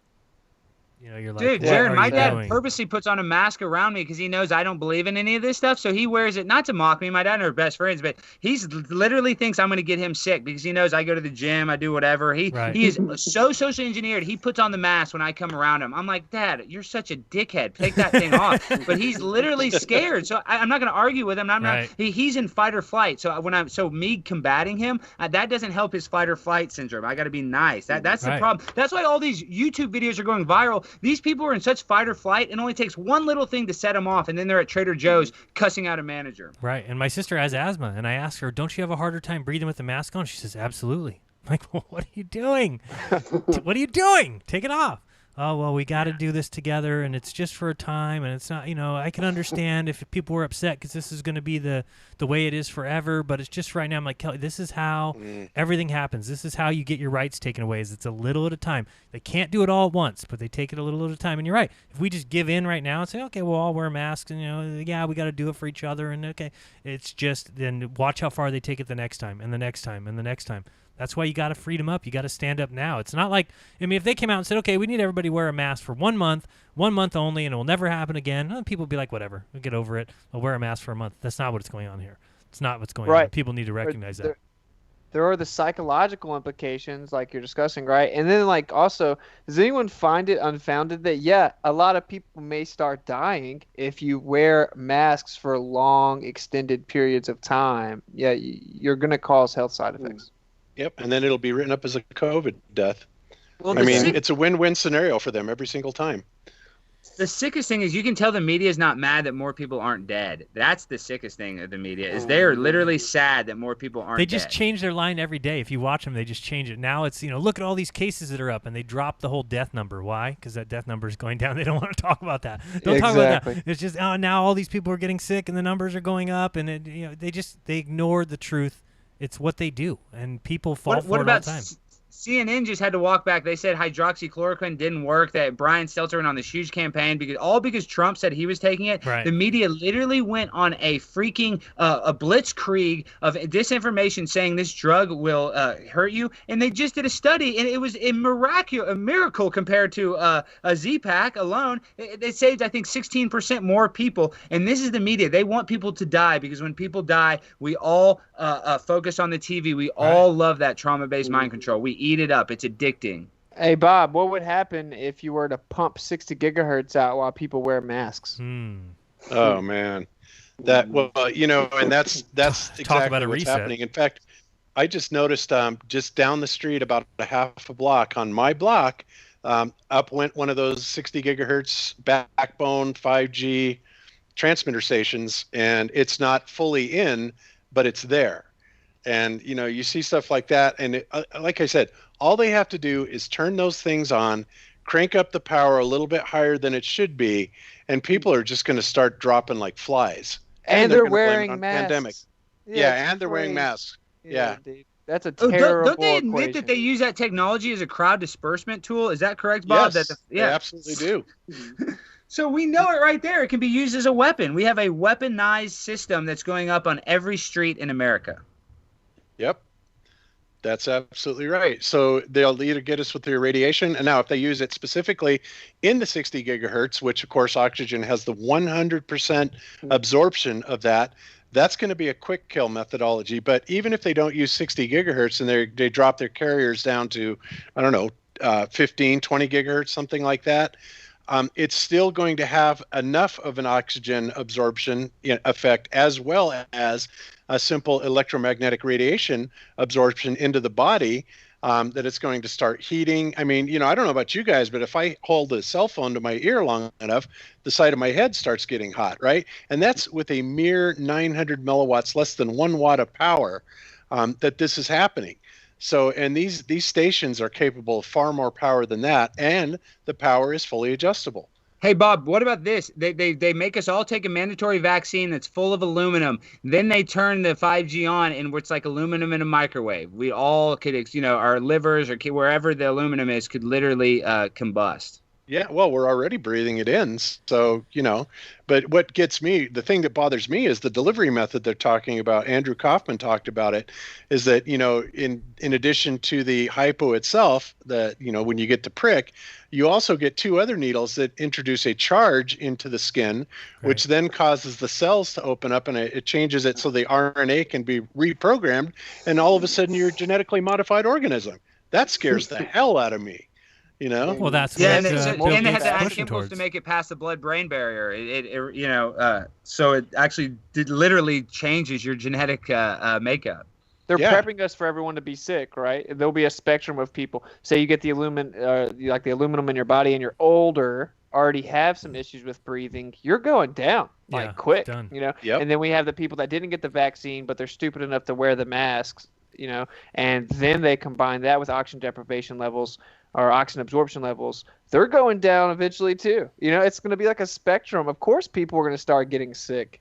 Well, Austin, what if maybe they've always been saying tinfoil hats because foil will be the only thing that can save us? You know what I mean? Like, literally, that's why this whole psyop was because they're going to literally attack us with signals, with microwaves. And so maybe that's where all that tinfoil came up because this has been their plan the whole time. You know what, Alex? It's funny you mentioned that because I mentioned that on Globebusters a couple months ago. It's like the irony is that the tinfoil hat is literally something that is going to provide a certain amount of protection against these RF waves. Bob, have you played with your meter to see if that's true? Oh yeah, and it is. Oh, absolutely. Oh wow. You better believe it is. Well, is there, Bob? Is there technology we could have that would absorb their microwaves? That like they make you put on that lead suit and you get radiation. Is there something that can knock down a microwave? Well, you don't want it to absorb it. I mean, our skin, our bodies absorb it. That's the problem. But the tinfoil hat, the whole thing behind that is it's a metallic surface and it largely attenuates it. It knocks the signal strength way down, right? So that's why I was saying the irony is incredible. But especially with microwaves. Now, lower frequencies, not so much. Like if you're talking about like CB band, 27, 28 megahertz, whatever, 27 megahertz, I think of the CB band. If you crank that up to a high power, tinfoil is not going to stop it. And in fact, going up to 1 gigahertz, tinfoil is not really going to stop anything like that. But you get to that 1 gigahertz and above, and literally tree leaves will stop it. And that's why you'll see them cutting down trees around these 5G transmitters and stuff like that, because anything that's physical that is in the way will literally block those 5G signals. And that's the downfall to them. Hey, and what you want? Some normie response will be like that. It doesn't have like a high penetration rate of your skin, but like, okay, if at least 98% of the oxygen around us is absorbing this radio frequency, it's removing the and then people are putting on masks, bro. Like it's gonna be hard to get oxygen that your hemoglobin can absorb. Like. It's not about, it doesn't even have to go all the way through your body and disintegrate you. Like the very air we're breathing is being attacked, and then they're attacking your method of intaking that air. And why is it taking so long for 5G to roll out if it's rolled out in some places? Like I'm just really, that's a psyop too. It's like how we've been talking about 5G for years, guys, and where is it? Like I can answer that. The reason, Alex, that it's taking so long to roll out is because of the fact that because 5G has such a limited dispersal area, they have to put in transmitters or repeaters every quarter of a mile or so, right? If you look down normal residential streets, like I said, they just started putting these in on my street, and I've got one about, just about a half a block down. They've got to do that everywhere. Now think about the amount of time that is required to not only put every one of those little small towers in, but then also to run the fiber optics between each and every one of those. It's like literally starting a whole new city all over again, recabling it with something new. It's a huge monumental undertaking, and it's going to take a lot of time. So that's why it's taking so long to actually roll out. And Bob, logistically, how much money are they going to make from 5G to the current internet? That's what gets me. It's like, is the business model that much better that they're going to roll out this new internet? That doesn't make any sense to me. Of course it doesn't. And no, business-wise, it makes absolutely no sense, because what they're selling this on is they're saying, oh, gee, you're going to be able to download a movie in a quarter of a second. But the real reason that they've got to have this 5G backbone is because of the same reason that they had to introduce IP version 6. You have the IPv4 protocol, which is the standard internet addresses 192.168, 1. Whatever, right? But the IPv6 is a hexadecimal system, and it has enough room in the IPv6 addressing scheme to literally be able to put an IP address on freaking everything: pop cans, dogs, cats, people. Well, that makes sense when they want a social credit system. Doesn't that make perfect sense? They can literally add a value to anything, any inanimate object, and give it an IP address and make it a computer. That's right, and monitor every single thing we do: our refrigerators, our food, our stoves, our words, everything. Food, like they've said before. If you cut up they're giving to people in companies a chip that takes care of your productivity, make sure you're working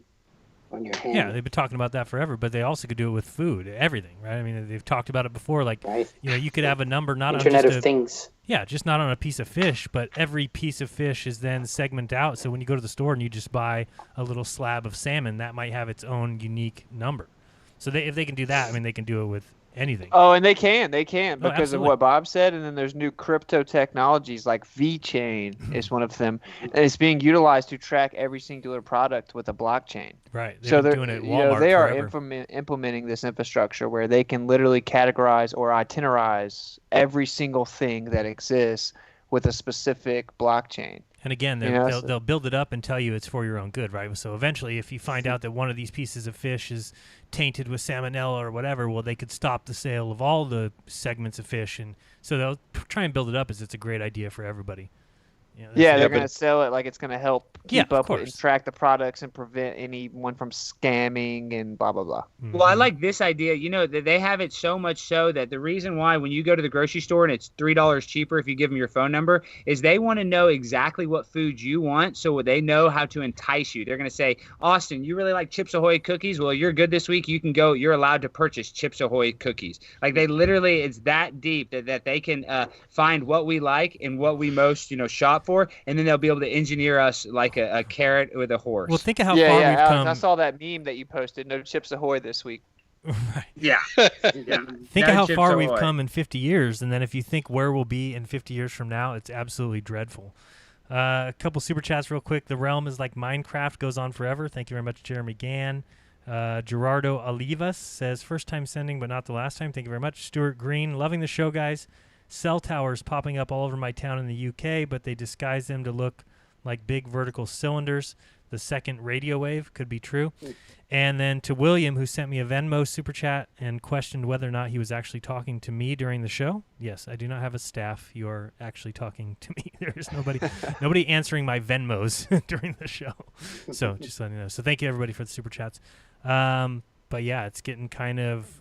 I can't imagine where we'd be in 50 years, especially if you let these people who think they're in control continue on this path. I don't know how many inside your left. home. What are you going to be? Oh, here's something. Here's a guy. Thank you, Harpazo Man, in chat. Get this, guys. If you're looking at the chat, Harpazo Man says the IPv6 address space is 128 bits, 2128 in size, containing, get this number, 340-282-366-920-938-463-463-374-607-431-768-211-456 IPv6 addresses. I think that'll just about cover it. Yeah. Oh boy. It'll probably, calculate all the atoms if they want to believe in atoms. There's enough. Yeah. Insane. Scary. But that's where they want to go. That's why. Yeah, and how is that going to help them financially? I don't know. They'll come up with a way. It's not. Again, it's the same thing with Google. Like Google doesn't give a shit, and YouTube doesn't give a shit about censoring all their top content producers because they have a larger agenda. Right. The money means nothing to them. They manufacture the money. They can make it all day long. It is irrelevant to them. What this is about is purely power and control. And for that, they'll sacrifice all the money in the world, and they'll spend all the money in the world because all they have to do is just keep printing it up. Right, and of course, if you can itemize everything, that would help you kind of get rid of competition as well. They get their cut on the back end as well. That's how it's going to be sold. Sorry. Yeah. I'll just show this in the background. Oops, it's not working. Go ahead, continue on. Sorry. Well, this will be sold as like a business decision is what I'm saying. Like, although clearly what Bob's saying is true, that these are all very tactical implementations of a new infrastructure for more control. There'll always be a cover story, right? Like, well, now we can itemize everything that's ever manufactured. It's going to eliminate competition. So you can hear this like basically BS story from these monolith power company or tech companies saying, well, this is why we're doing it. Is because we're going to, be ahead of competition and cut out anyone trying to imitate us or blah, blah, blah. I have this question. There's this guy when I was a kid growing up in Dallas. He had a big billboard that said technology is evil. And I'd like to get your point, Bob. Is technology inherently evil, just the idea of the way tech is changing? Is it getting more evil or was it always evil? Because this is my point. Austin, I don't know if you played video games a lot. When I was young, I did. I don't anymore. But they always brought up, I play the Madden football game, and every season they would be simulate the game, simulation. They just put that on you, that social engineering. And I just wonder if that was, if that technology at the end of the day, the video games and stuff is all evil. Is technology in general evil? You know what? Technology is about as evil as guns are. In other words, it's not evil at all. Now, how it's applied and how it's used, that can be evil. But in and of itself, technology, I think, is a great thing. I think is a very good thing. But obviously, there's always somebody that's going to distort it and use it in a way that benefits them and, is harmful to everybody else. That's what makes it so quote unquote evil, Yeah, I agree. And It's application. And Yeah, they make it's us so application, dependent on it is the problem. We've like I said, if the internet went out for 5 minutes, we'd be rioting. You see people, AT&T goes out for an hour and people are freaking out. I mean, we're just so dependent on the technology. It's our crutch. We can't live without it. I'm just playing this in the background so people know what happens if you wear a mask. This is the kind of nonsense that you go through. I don't know if people have seen this. I'm sure a lot of people have seen it, but it's pretty hilarious. This girl's wearing a mask, and you're going to see her repeatedly turn into the gas station so many times because she can't figure out how to get the gas tank on the right side. So she just keeps doing U-turns. Anyway, go ahead. We can watch this in the background. Yeah, I posted that. I posted and I said, this is what happens when you wear a mask all day long. It makes you stupid. You know what they say? They can't fix stupid, right? No. And this girl totally epitomizes that. It's hilarious. It says like 4 times. Yeah, it's really, and then they started filming it after she'd already done it once, too. So It happened a time before it's even being filmed. It's so bad. It's just really funny. And dude, with the gun analogy is even better on a deeper form, right? Like, because guns are, they actually ensure freedom. Same thing with technology, like with free roaming, flourishing technology, you can actually attain freedom. So they come in and then they subvert it, and control it. So we don't have control of it. Like if technology was allowed to freely flourish with just us people, that would actually give us an ability to be independent. Oh, totally. I mean, just imagine if technology was used for the betterment and advancement of mankind only. I mean, how cool would it really be, if the internet was set up properly and, all those opinions and options and everything was out there.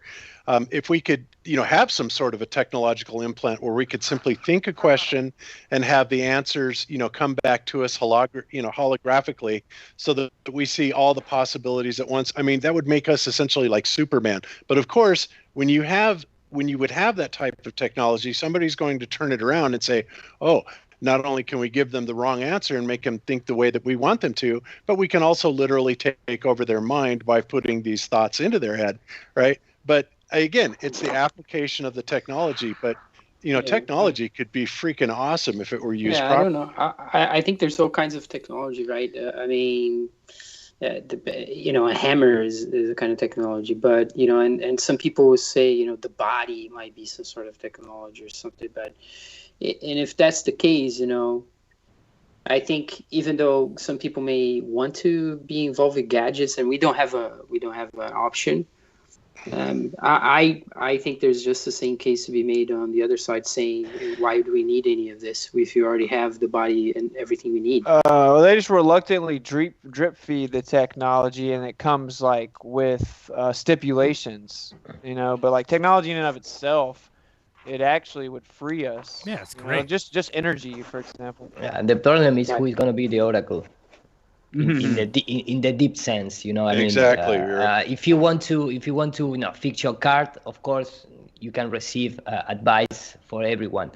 But the problem is when you start asking more deep questions, or when you start asking about health and things like that, the oracle is going to play a huge role in that. Why You're would exactly you even right, want to have such a thing? I think why would you even want to have something that answers questions for you?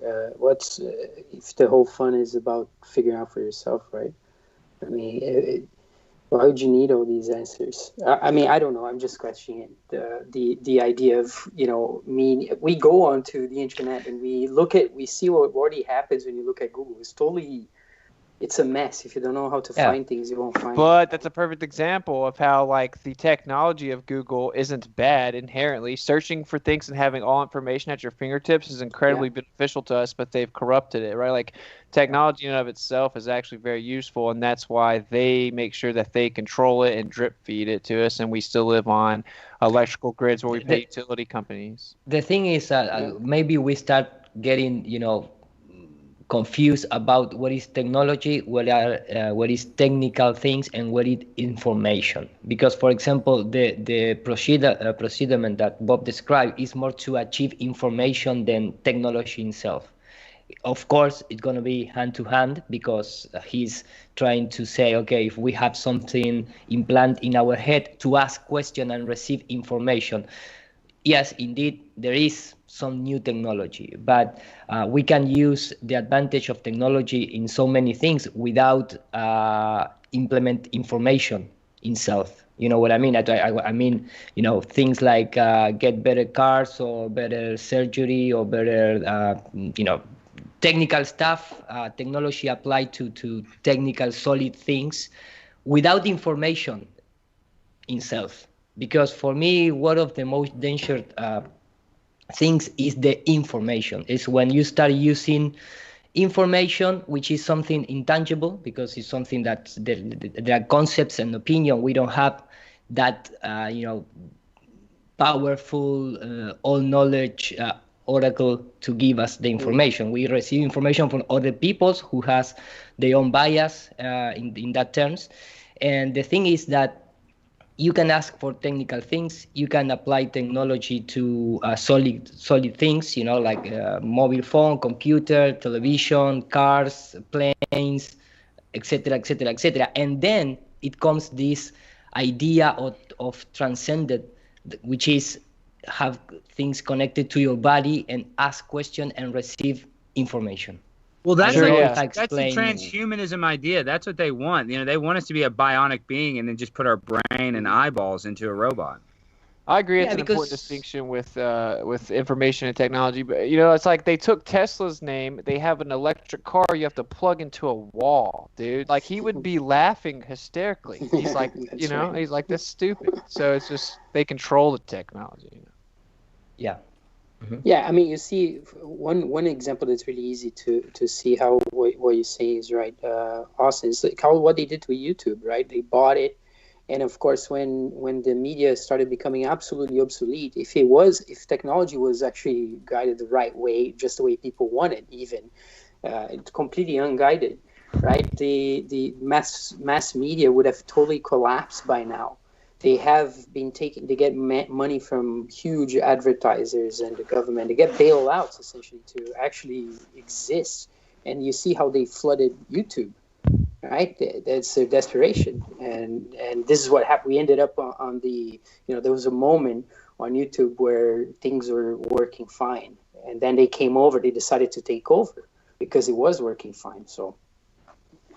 Well, I think the technology is a lot of it is kind of a lie, because even though we know the government's like 50 years ahead, like, we still can't create artificial intelligence that when somebody calls AT&T or T-Mobile that they don't know they're speaking to a robot. It's like we can't even create a human voice that speaks to we can't create a robotic voice that speaks to a human without the human not knowing that it's a robot. So we're not as advanced as they say, in my opinion. I totally agree. I'm on that side with the whole AI thing, especially I love how they have the typing sound as if the person you're talking to is typing on the.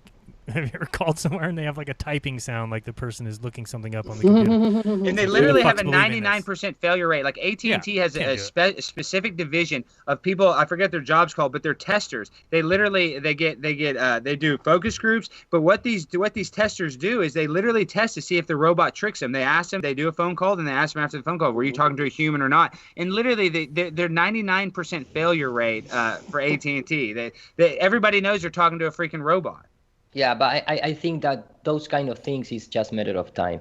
I am really in touch with people that made how is the name in English? Sorry, but this not only the type of artificial intelligence, but also deep learning and things like that, and it's really getting crazy. The problem is the computer doesn't have interpersonal communication like the human does. Of course, but for example, in my case, I'm start. Anytime that I ask something via WhatsApp with a company, immediately I ask if there is a human behind it. Right. Because when you have voice, yes, I totally agree.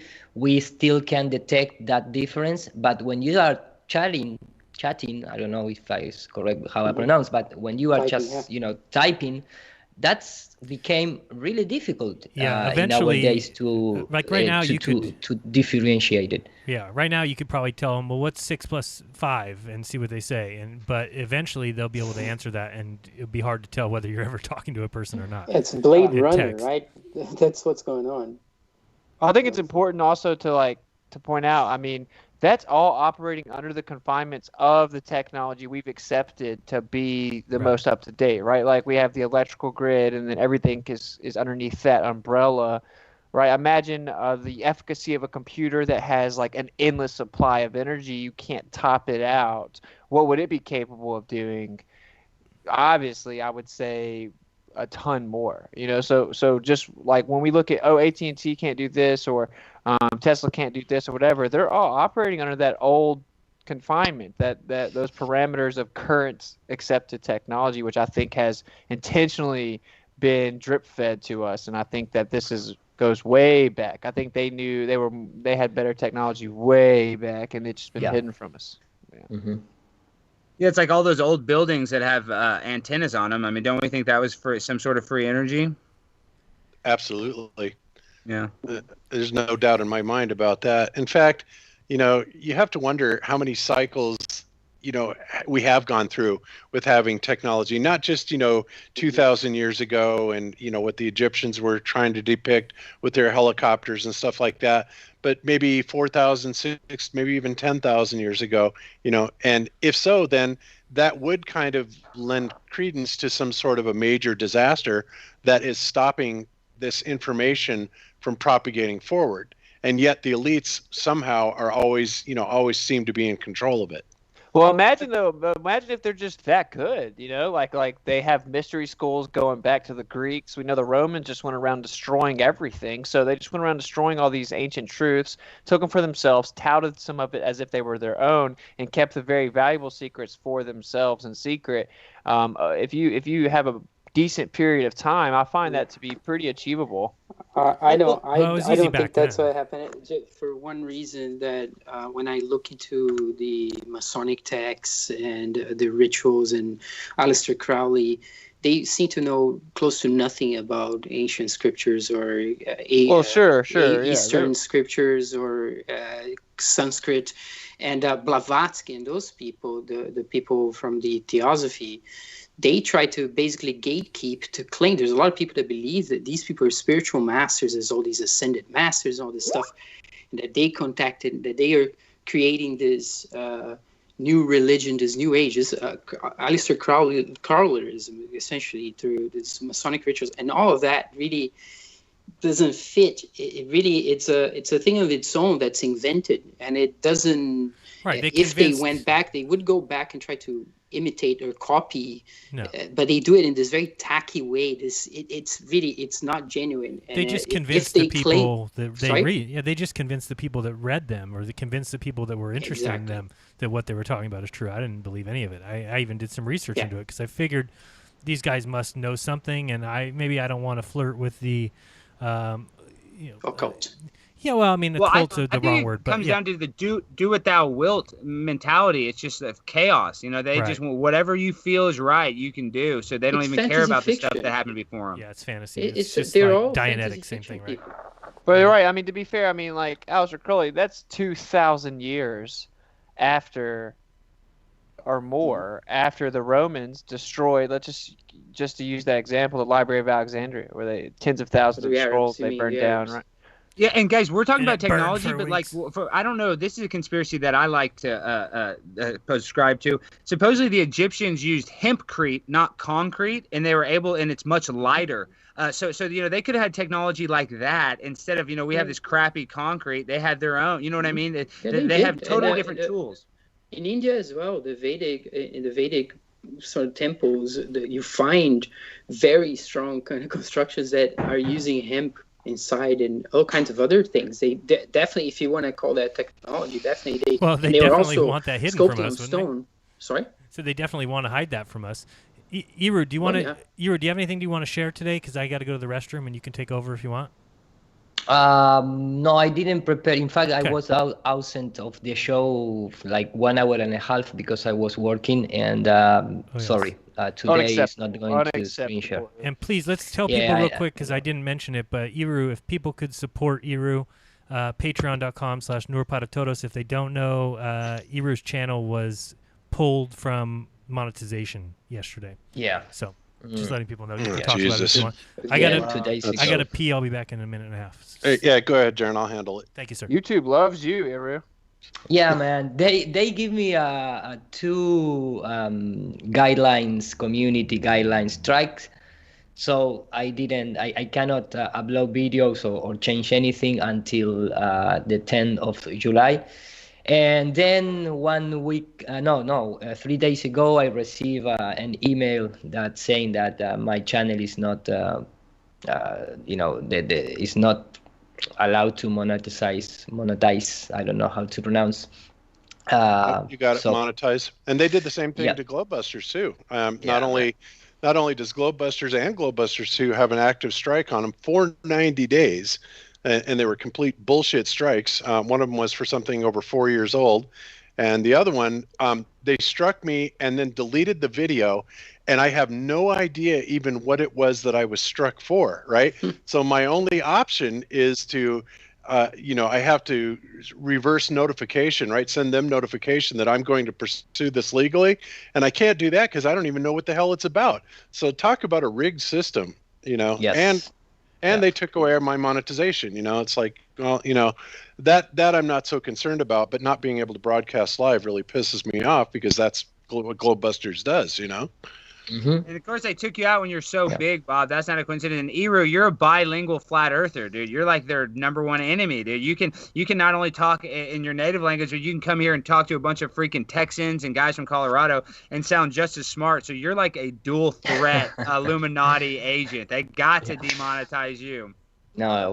But no, for me, the bad thing is that I was here in Argentina. I repeat this every time that I have the chance. But here, the things are really bad in terms of the economic and political situation.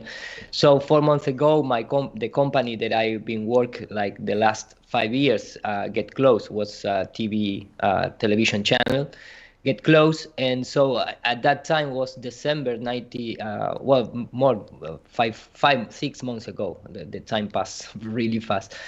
So at that time, I decided to get back and start, trying to fish in clients, new clients, sending emails, and spend like 10 hours per day trying to, show my work. Or go 100% with YouTube in terms of bringing information and trying to apply more quality to my videos and do more often production, things like that. And, I decided that option.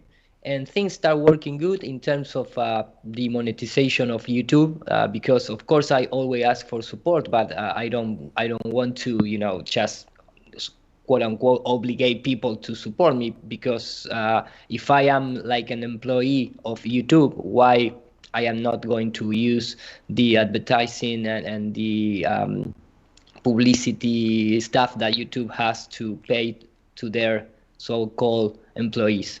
So I'm start using that method, and here in Argentina with $300, $400 a month, if you don't have family, if you don't have, for example, like me, if you don't have car, that kind of stuff, you can live. You can pay your taxes, buy your food, things like that. So I'm start using YouTube for living. And everything goes good. I receive a few attentions the last 2 months because YouTube put me the sign in yellow of the monetization because the topics that I encourage in my videos, and finally they take me away. So that is the more concern to me thing. So I really appreciate all of you guys that support me on Patreon, because now I'm going to usually I use the Patreon things to just for use when I travel to other countries, just like a saving method to the conference and things like that, because even here in Argentina it's very difficult to achieve dollars The government don't give you more than $200 per month if you have the money to buy it. That's the first step, right? So I used to use the Patreon things just to accumulate, and maybe a month, 8 or 9 months, I have enough to go to some other country and use it there. But right now I am using to live. So thank you so much for all the Patreons, included all of the guys here in the panel. Hey, Yeah, and I man, want to and say Alex this. is Oh, Austin, right. let me just say this one thing. I want to say this one thing. Guys, if you're out there and you're debating on whether you need to support these people, when I started supporting people like Jaron, it makes your self-esteem better. I know that's weird, but a small thing is paying it forward will actually make you feel better emotionally and spiritually. So sorry, Austin, I want to get that across. No, you're good. I was just gonna say, yeah, Alex must be right. They're threatened by you pretty significantly, because that happens to me all the time, where they set the little yellow dollar sign. That happens to every one of my videos, but they haven't like really came at me just like striking me left and right or anything. But yeah, they I have a few friends from Spanish community, especially people that live in Spain, that they suffer the same kind of attack. You first start receiving these yellow signs in the monetization icon, and something that I learned at least is like YouTube give because of course after this strike I was reading all the guideline community and things like that, because I need to recover the monetization, and they give you like one chance per month. So they give you some type of tactics that you can follow to recover that monetization. And something that YouTube penalty a lot is when you use other videos from other channels. It doesn't matter if you have the permission from the owner of that information. If you start accumulating, even if it's your own channel, for example, like Globbuster 2, like replicate things from Globbuster 1, and the same guy is the owner, it doesn't matter. Even if they you call have that reused content. even if yes, so because I try to follow the same philosophy like Jeran, to help other people in terms of being creator. Like maybe there are, maybe not, there are so many people, so talented people in YouTube that has very poor quantity of followers, and they make great material, great content. So I'm trying to help those people and bring, maybe content from a YouTube channel with only 2,000 subscribers, and share. Of course, I get in contact with that person and say, hey man, can I share your work? First of all, I'm gonna share in my social medias, like Facebook, Instagram, things like that. If that works fine, and the video receive a lot of views in the same in the own YouTube channel owner, that's great. But sometimes when that is not enough, because maybe grows to 20%, then I ask if I can share the video in my YouTube channel with all the links and all the description things to redirect to the owner content. So I made that, and that works much better. Maybe one of the last video that I upload to my main channel was only 3,000 views in the owner channel, and in my channel reached 30,000 in 1 week. So that is also better for the content creator.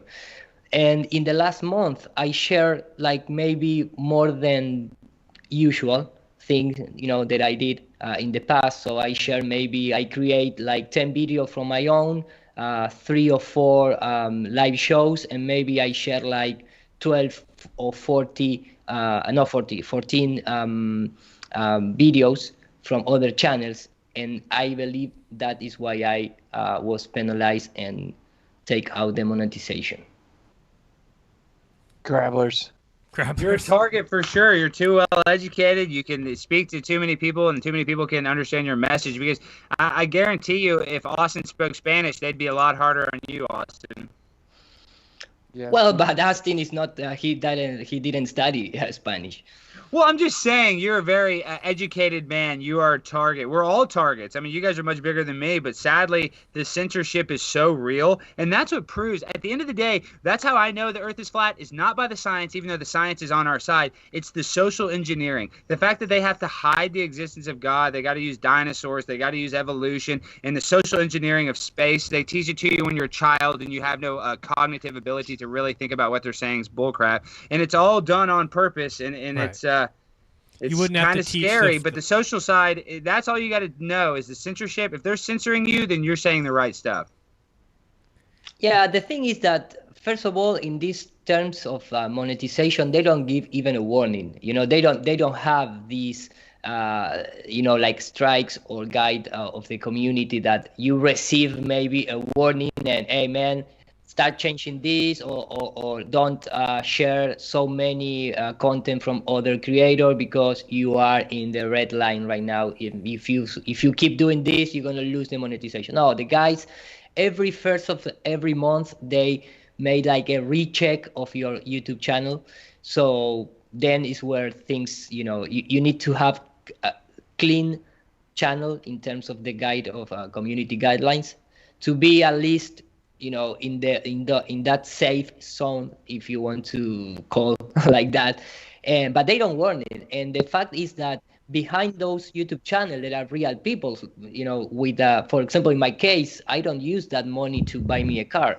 I use that money to feed myself. So they don't even, of course, take that into consideration because maybe the check of the channel is made by artificial intelligence and blah, blah, blah. So that is where I'm start getting pissed off, with YouTube. Yeah. Makes Yeah, sense. they don't care about that, bro. No, not at all. I don't even think there's real people for the most part doing any of this work. I mean, if you really just think of the logistics of having a real person behind any of this, it's all bots, and that's why it's gone to lately more deletions of videos than it has strikes and things like that, because they just have bots deleting videos, and they can, with the AI, obviously pick up anything you're talking about. And if you probably say the word pandemic, videos just get deleted. Because I'm not putting tags in any of my stuff. So, is somebody actually listening to these videos? I don't think so. But I do think the AI picks up things and deletes. Oh yeah, and in fact, because I follow a lot of people that are super, nice people in the YouTube community, because they are all partnered on YouTube and things like that. And I follow a lot of those channels because I follow from my profession.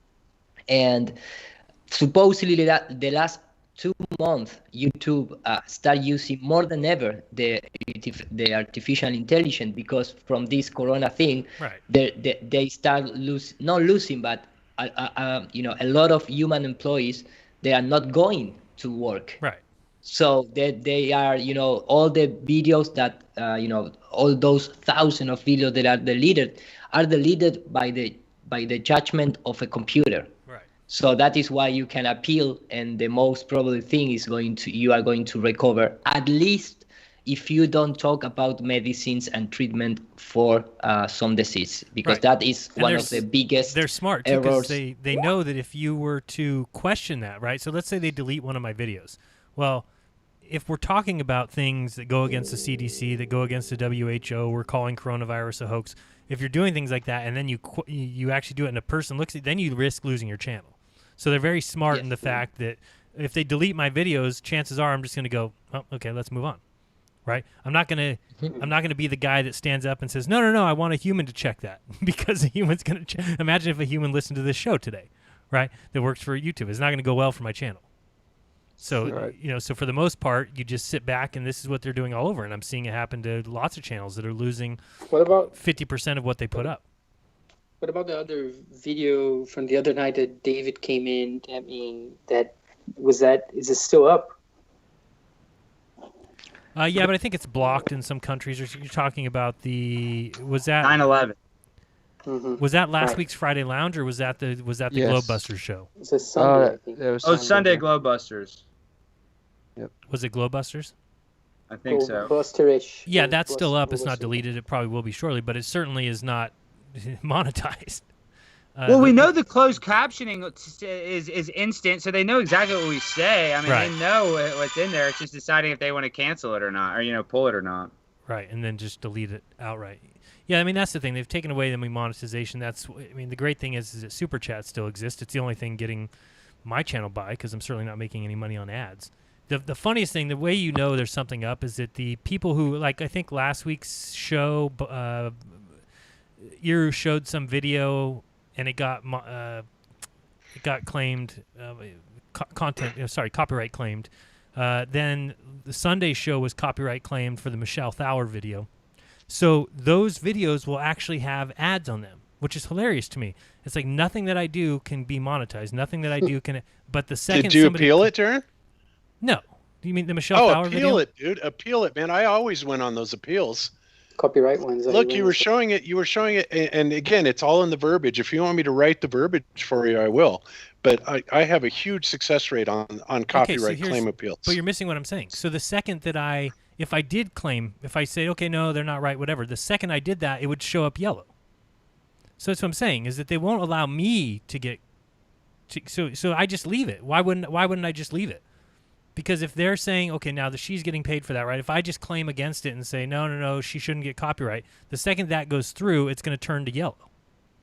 And not give me. I don't understand what you mean. Turn to yellow. What does that mean? It's when they turn the dollars, they turn the dollar sign to yellow, called it limited because it's not acceptable for audiences. Right, it's not advertiser friendly.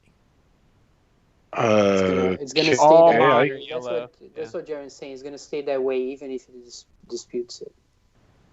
Right. It's really? That's weird. I never had that issue. That's strange.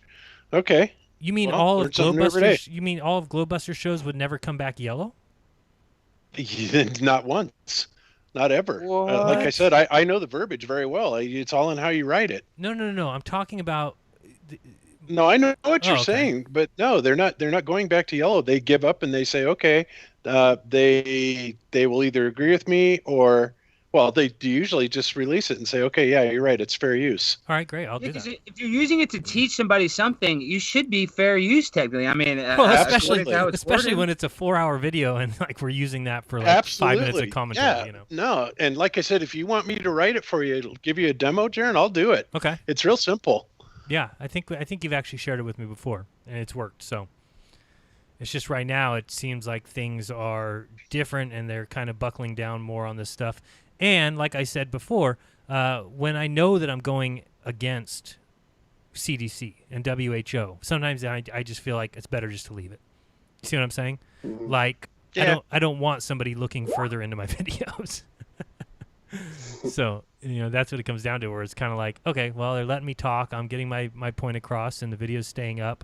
And if they delete it, they delete it. I'm not even when they do delete the videos, like they've deleted a few of these. They delete. Seems like Monday Night Raw every other week or every third week. Rather than debate it, I just say, okay, delete it. Go ahead. And that's why ultimately what I'm trying to do is get something up where all these things exist on my site forever. So if YouTube wants to delete them, go ahead. Yeah, I sometimes wonder if that's why they, hit me with the hard 90-day copyright takedown, stuff. Because like I was telling when you were at the bathroom, I was telling those guys everybody that what they do to me is they will take down the video, delete it, and then I have no idea what it was that got me the strike, right? It's like, oh, that's quite a neat little system you guys have got there, right? Because if I knew, then I would use the appropriate verbiage, appeal it, and win, and I have a 90% better win rate. Right. How do you even know that the thing disappeared, Bob? Like you just get the strike and it says you got a strike, but it doesn't say this is the video that got the strike at all? No, it tells you, but because they take the video down. It's like, nope, here's the strike, there's a takedown request, and it's like, but I don't even know what it was that was struck.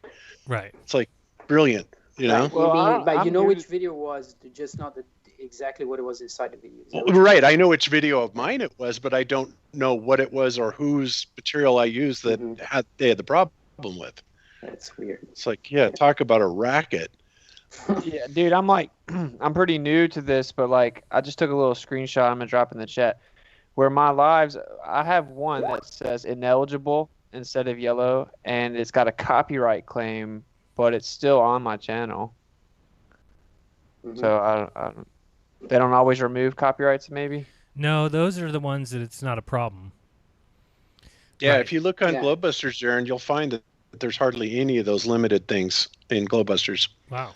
Yeah, I just had one copyright for my last thing that I did, and I was showing this cartoon that for 1 minute, and they did a copyright, and I did the strike the way Bob showed me to kind of when you first showed me how to do that, and they have kind of some guidelines as well when you do it. And I added on my text, I said, and also there's an executive order that does not allow you to do this, and la la la la. I said all this stuff, and within a couple of days, it was lifted. Yep, got to use their own crap against them. I mean, what's the worst case scenario? They're just going to keep it struck, or keep it claimed.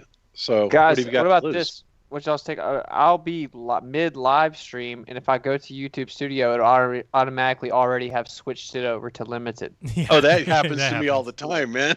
I have to appeal it almost immediately every show. Yep, it's like, I haven't even, I just ran the intro, and all of a sudden I'm already determined to be a non-monetized. Okay, so this is where I'm confused, Bob. So you're saying that does happen, and then you are asking for someone to look at your video, and then they're clearing it? Is that because you said? Yep.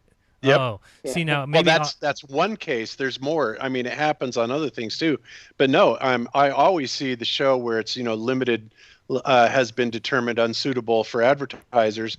I usually, and all you can do is hit appeal, right. And you can't even add any verbiage. All you can do is hit the button, and virtually on every one of those. See, I'm afraid to hit appeal.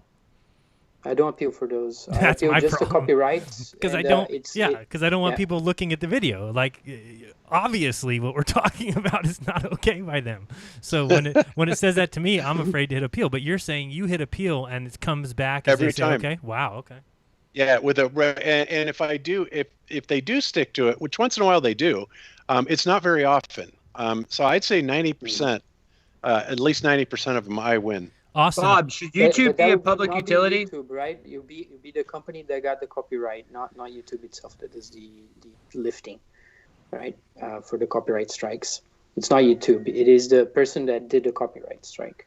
Yeah, usually they have to clear it. And there's a difference between unsuitable for advertisers, a copyright strike, and a copyright claim. Obviously, each one of them is distinctly different.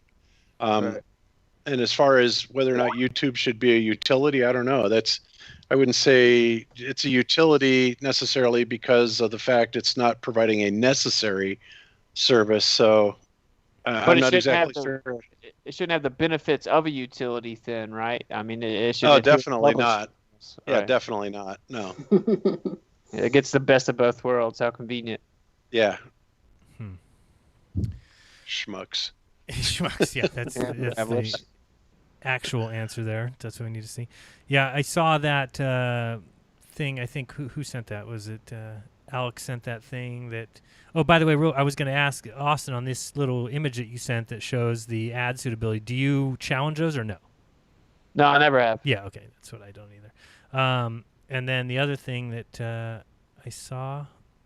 What's going on with this? Oh, this is your governor. Yeah, he's a good guy, isn't he? What a terrible guy. Oh, did you see his winery? Gavin Newsom owns a winery called Plump Jack Wine.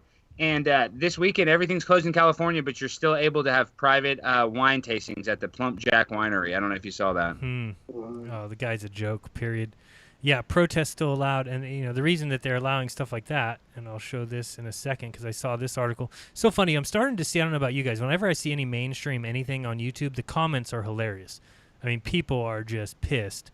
But ripping it, yeah. Yeah, absolutely. And it's like, I think that's what's hilarious is that YouTube's trying to cater to like, oh, we're putting up authoritative voices and we're putting up, but the people that watch YouTube are not there to watch authoritative voices, right? I mean, people are looking for alternative points of view. So when they see just Channel 11, when they see just regular news, they get pissed. And it's kind of funny. This particular thing I saw, this 11 Alive or something, put up this thing that says these researchers say that protests did not contribute to the rising number of COVID-19 cases. Here's what they say. And when you go to the article, it actually says in the article, in fact, these researchers believe that protests resulted in more social distancing, not less. It's like, what? And then you go and you read these comments. If you just bring up the comment page, it is hilarious. I mean, people are so pissed. This is You know what's unbelievable. It's crazy hard about not to this, laugh. Yeah, go Sharon? ahead. Is that, you know, they will sit there and make cases like this against us, and like we're the real news, when in fact the real news, you know, has made it legal to be propaganda, right? They're the ones that are propagandized. Absolutely. Yeah. It's all propaganda. And these people get it. They're like, let me guess, the virus is racist and not as bad as the numbers are lied about to scare us. And right. But when you're on YouTube, then you have to all of a sudden adhere to those perfect journalistic expectations, right? That the mainstream media is supposed to be adhering to, but have not, and clearly made a law that so that they are legally propaganda, you know, manufacturers. But people are calling it out. It's like the amount of mental gymnastics these cultists go through on a daily basis is almost impressive, you know. And the president's rally in Oklahoma did cause an increase in the number of corona cases. We aren't really expected to believe this, are we? How stupid do you think we are? Shaking my damn head. Despite everything, churches are still not open to full capacity. Let that sink in. You know, common sense tells us researchers are full of shit.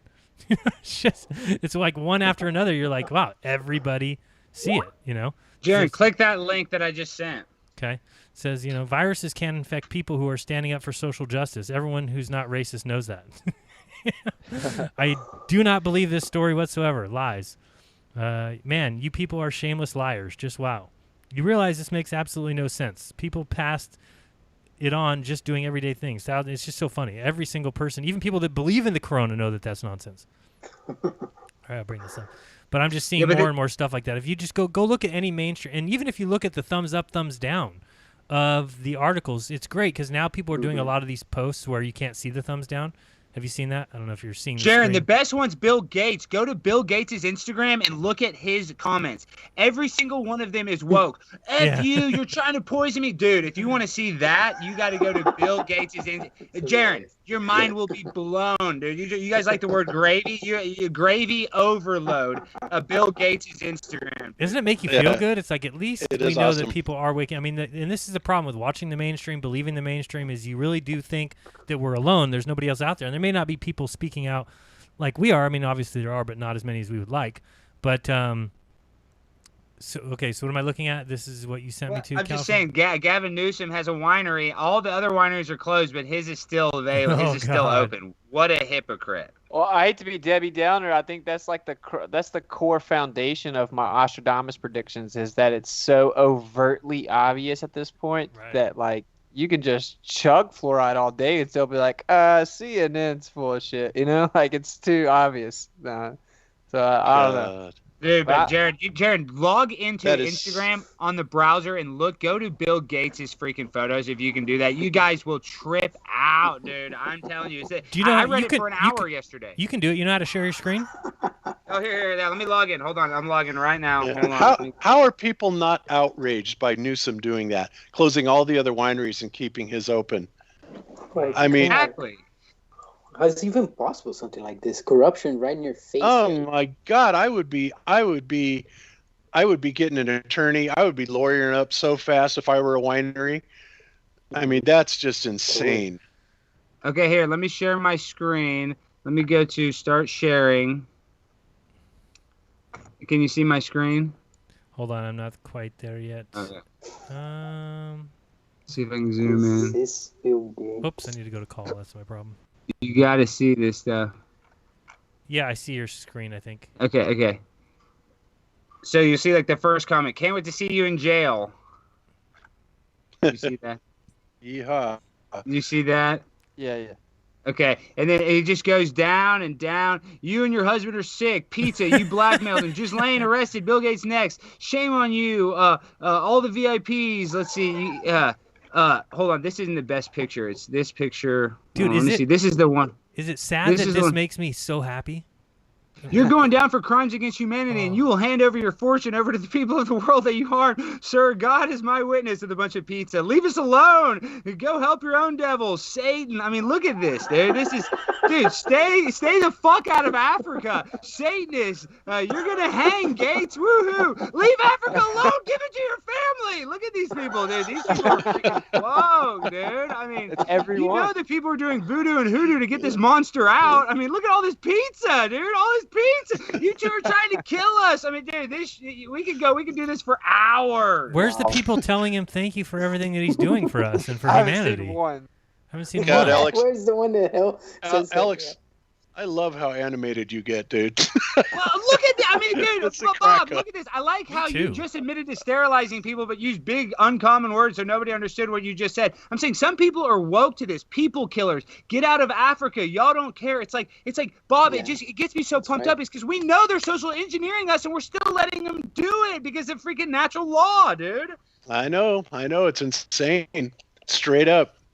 I mean, look at these quotes, dude. You're not fooling anyone. We know what you're doing. Leave the Africans alone. Haven't you done enough damage to the continent? I mean, dude, what is going on? Oh, look at this. Yeah. Okay, here's the one good comment we've seen. Okay, best friends, best work. Thank you. Yeah, what a fucking idiot. It's Excuse my probably language. You are the devil and have no power. You know what I mean? Like, you have no business on this planet. Your time is up. Go home, Draconian. More pizza, dude. It's just when you see this, it gives me hope, Bob. I think we can take our power back. Yep. I want to think that. I really do. And I know how simple and easy it really is. It's just getting everybody else to realize that, you know? Yeah. Well, Linda's totally a man. Look at this. Pizza, pizza, pizza. I love all the pizza. Preying on African people going to backfire on you. Everyone shouldn't worry about what the evildoers are up to. I mean, it's just, I love, dude, it's non-freaking stop. It's like Microsoft posted the Marina Abramovich video and had to immediately take it down, dude. Yeah, They posted a they had to video take of a it down. Satanist spirit cooking for a virtual reality program. And, dude, and everybody knew it was a Satanist and they took it down. So some people are more woke than they act. And it's a silent majority, like Austin said. There are a silent majority, not of people that know the earth is flat, but know that there are evil people in power trying to socially engineer us for their own benefit, not ours. I think it's hilarious that people like me will get 90% like rates, and I feel bad, right? Like, you know, there's 1,000 thumbs up and 100 dislikes. I'm like, oh man, that sucks that 100 people didn't like it. And then news media will get more dislikes than they get likes. It's like people are onto it. People are getting it now. Yeah, it's is my because they're favorite shadow one. banned as well, Jaron. That's why you get less Of course, dislikes. because it's not going out to anybody who doesn't watch me. It's not going to general people who randomly get to it. Yeah, my channel is totally like that. I get like 100% likes on everything. It's been shadow banned for a long time. It grows by drips. I've never disliked a video, I don't think, like ever. It's bad energy to go and dislike a video. When you go and dislike a video, that's you're trying to put your own negative energy out there. It's like we're the antennas. And so when you go hit that unlike button, it's because you hate yourself and you want somebody to feel the same pain you're going through. Because no psycho person doesn't like something and you got to go and tell them you don't like it. It doesn't make any sense. I mean, that's typical. That there's people talking about that that work on Facebook and how they leave their children away from these likes and dislikes buttons, all these things. These are triggers, right? It's part of how we get controlled. So, I mean, I remember Bob, if I'm mistaken, Bob, correct me, but you're talking about taking away the likes and dislikes from some videos, even to not even have it there. I did. I turned off the likes and dislikes on Glowbusters months ago. And the reason I did it is pure and simple, because honestly, when the trolls, it's their only pleasure. They come and they'll hit you with 1,000 sock accounts, you know, hitting all the thumbs down, and that's their big pleasure. So I just take it away from them. And when you do that, then they don't bother anymore. And now I have a better than 90% like ratio because nobody sees it, but people still hit the like button. Right. So, hey, it works for me. But otherwise, you know, I had it the other way. Otherwise, they'll bombard you because it's how they get off. And you know? other Yeah, I have channels will some send loyal people. gammas, dude. They'll drop some thumbs down before the live. People that stream appear, starts. yeah. I'm like, dude, y'all are so lame. There's been a phenomenon for a while like that people that just appeared like before Nikki start making the comments. It's nuts. I mean, like, it makes you wonder, what the hell, how do you get a life like that? That's what you do, right? You're watching for channels that you're going to troll. What? I don't even The see video what hasn't any of those started people- yet. How do you dislike it already, bro? Dude, it goes into the negative energy field as they feed off that negative energy. It's like these Illuminati people that want us to be in low vibrations. So since these people are vibrating at such a low frequency, that's what they connect to. They connect to that negative energy. That's what they give off. And so it's like, it's just so comfortable for them to hit the negative. It makes their self-esteem, which is already in the tank, go up just a little bit more. Just that dopamine in their brain gets one little serotonin hit, and then they feel undepressed for 1 second. And then they go back to their nightmare of a life. Yeah, that's right. It's what Alex how they hates want it thumbs to down, be as man. well. I feel you. Well, bro. I'm just saying, there's no point for the thumbs down, dude. I mean, No, I agree. there really is. It's just Yeah. why even create the negativity? And then Jaron said the best point, dude. Any of these businesses like Microsoft, when they put their stuff on there, or CNN, there's like so many thumbs down. So it's like it doesn't even benefit them. It's really just to hurt our self-esteem, and that's like what a lot of this comes down to is they want us to hate ourselves, dude. They want us to think we're a cosmic accident and that our life has no meaning. That's like the overwhelming thing, and that's where the down button comes from. It feeds that negative energy and it creates it and spreads. Yeah, but it goes both ways as well, because people start confusing their self-worth with how many likes they get or how many subscribers they have. Exactly. That's another problem as well.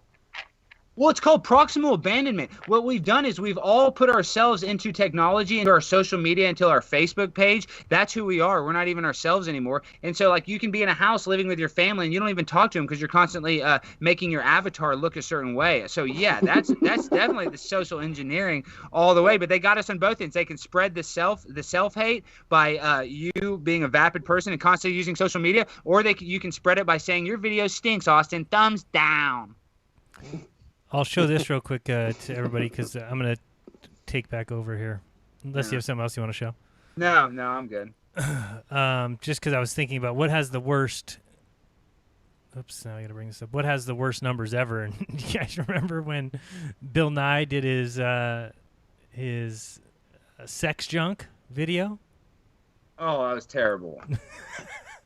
that had the worst thumbs up, thumbs down I've ever seen in my life.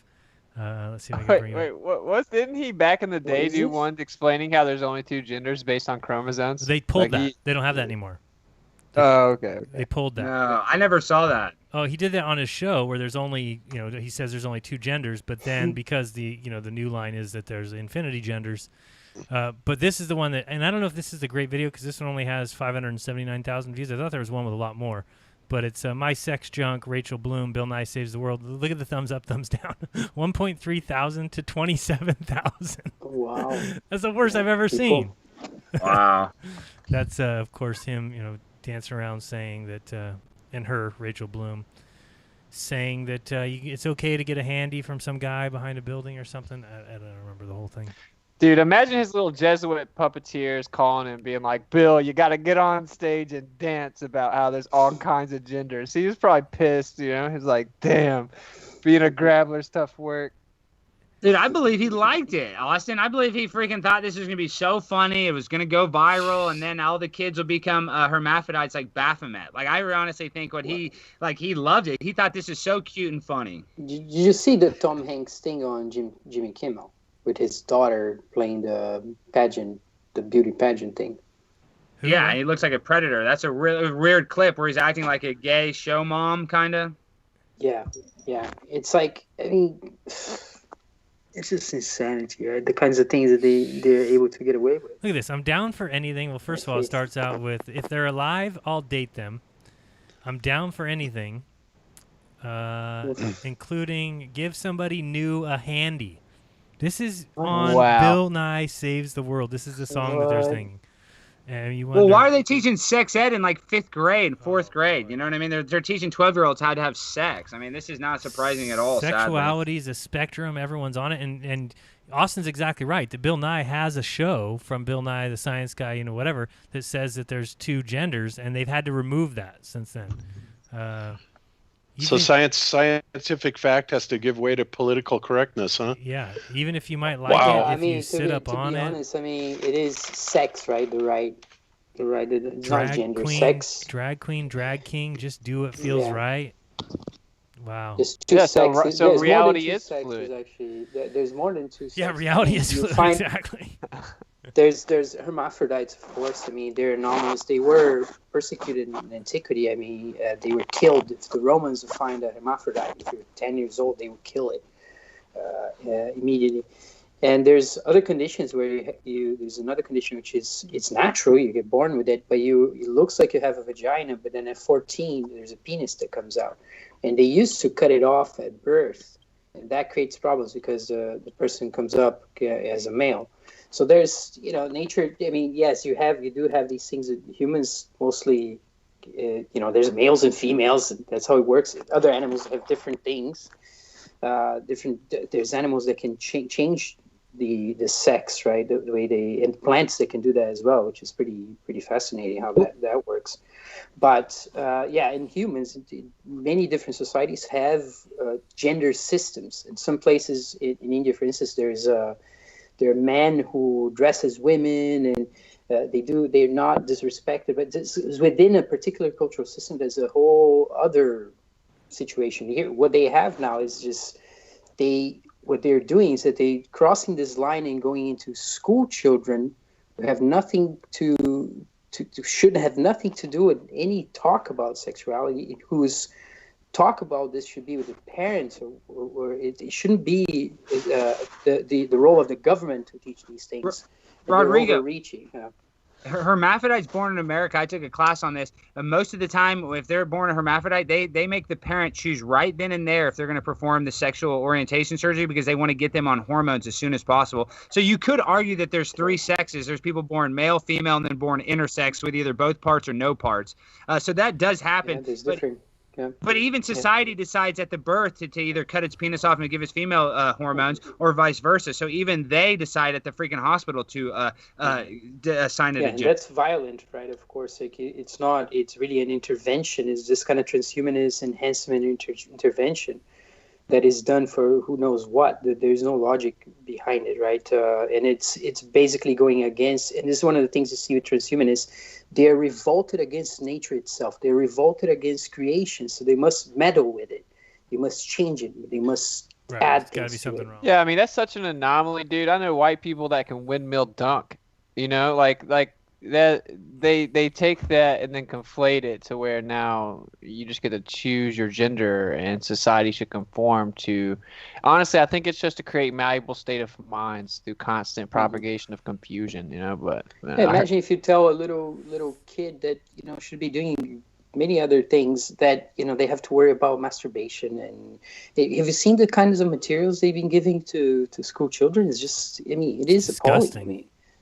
It's scary what they're giving. And, I'm no prude, man. I'm no prude. I was a teenager. I was chasing girls. I was being chased and all these things, and I enjoyed that.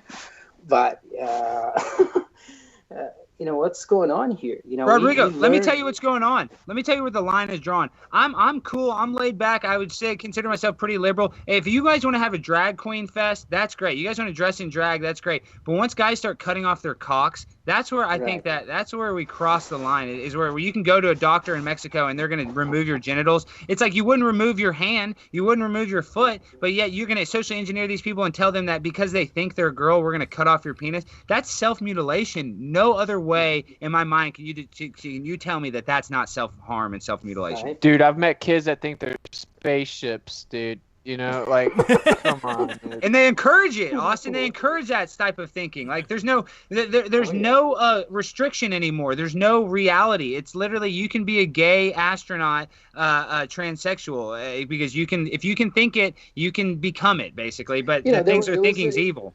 There was a time, and if you read these Russian manuals of acting and whatever, like Stanislavski and on, that putting on a character is a matter of technique. For acting, for dramatic purposes, right? But they use this in order to, this has been twisted, because I'm not against, dramatic arts and trying to put on a character and trying to do things like this, but there's a danger involved in that. I think that's gay too, bro. What do you mean?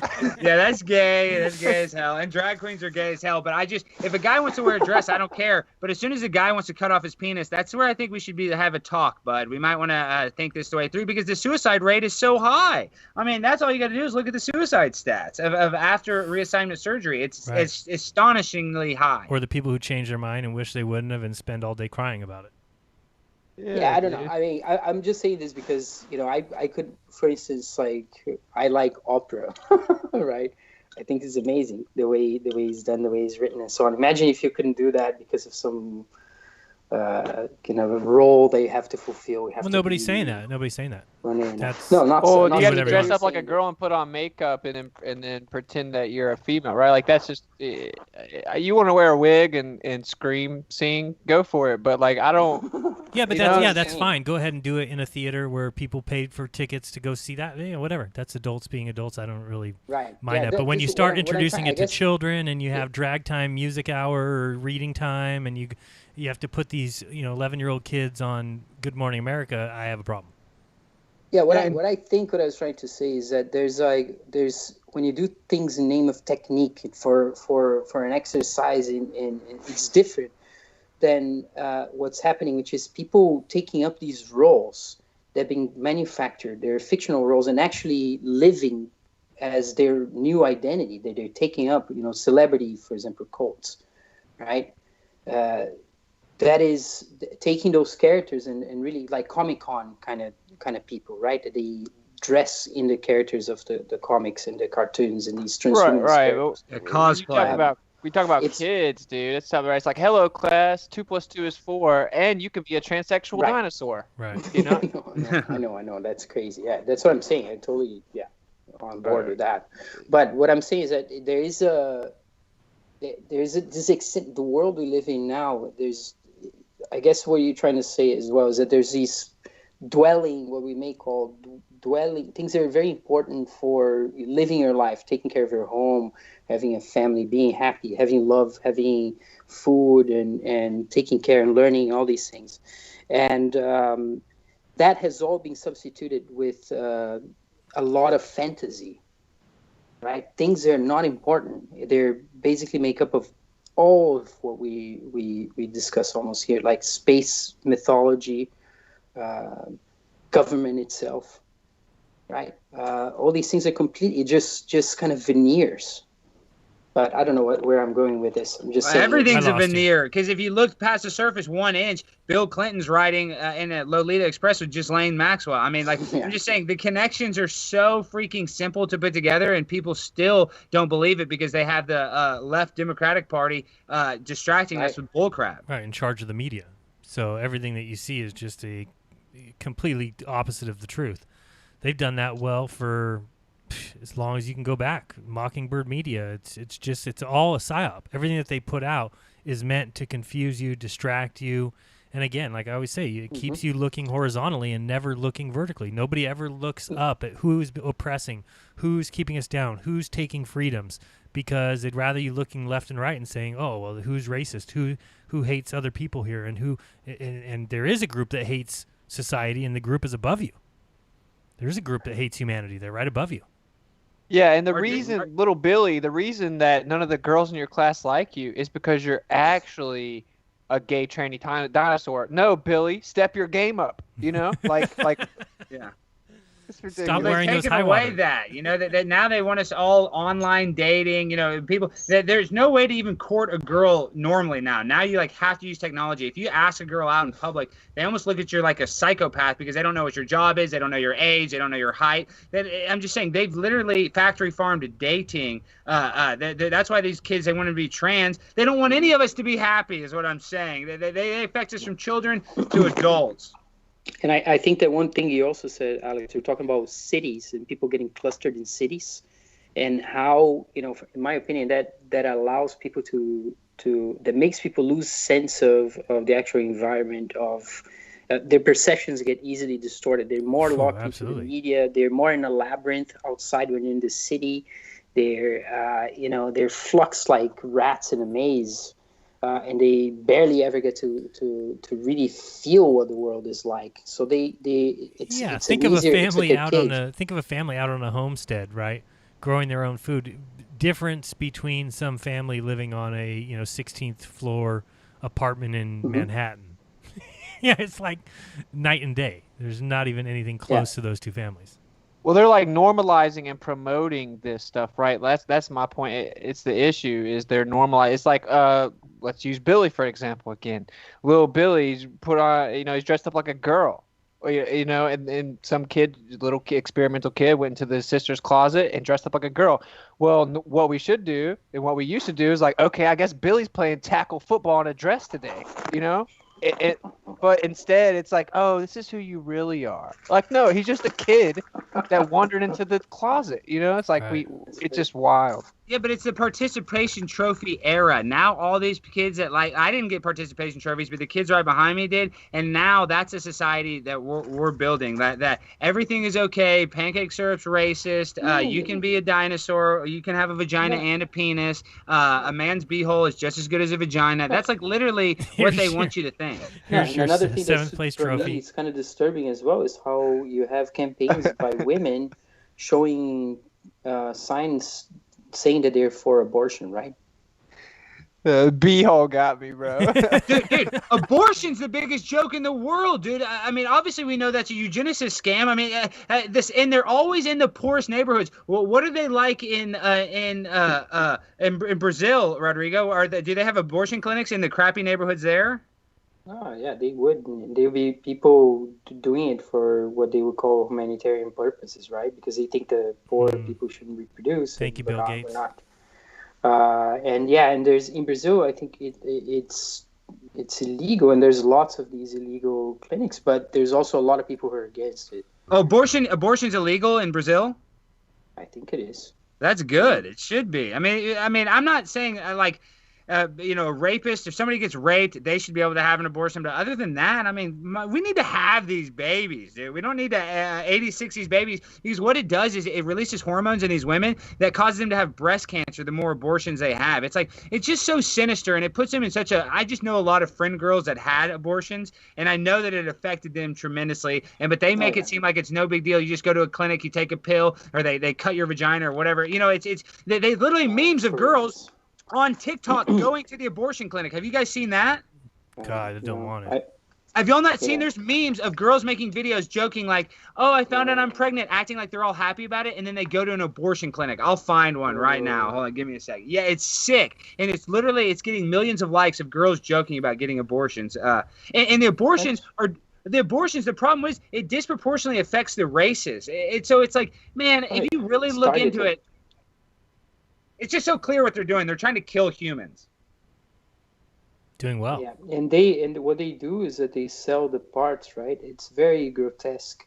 That has been coming out. There's people who cannot even look into it, and I understand it. But there's also these videos that people, these activists or people who are exposing Planned Parenthood, they go in and they say, yeah, we have these 14-year-olds that we use for sex work, and they are pregnant, and then the nurse starts saying, oh, there's no problem, we don't tell anybody, it's okay. And then he says, well, we need to get them back on the street and start working. She's like, oh yeah, no, happens all the time here. We get 14-year-olds, 13-year-olds, we don't tell anybody.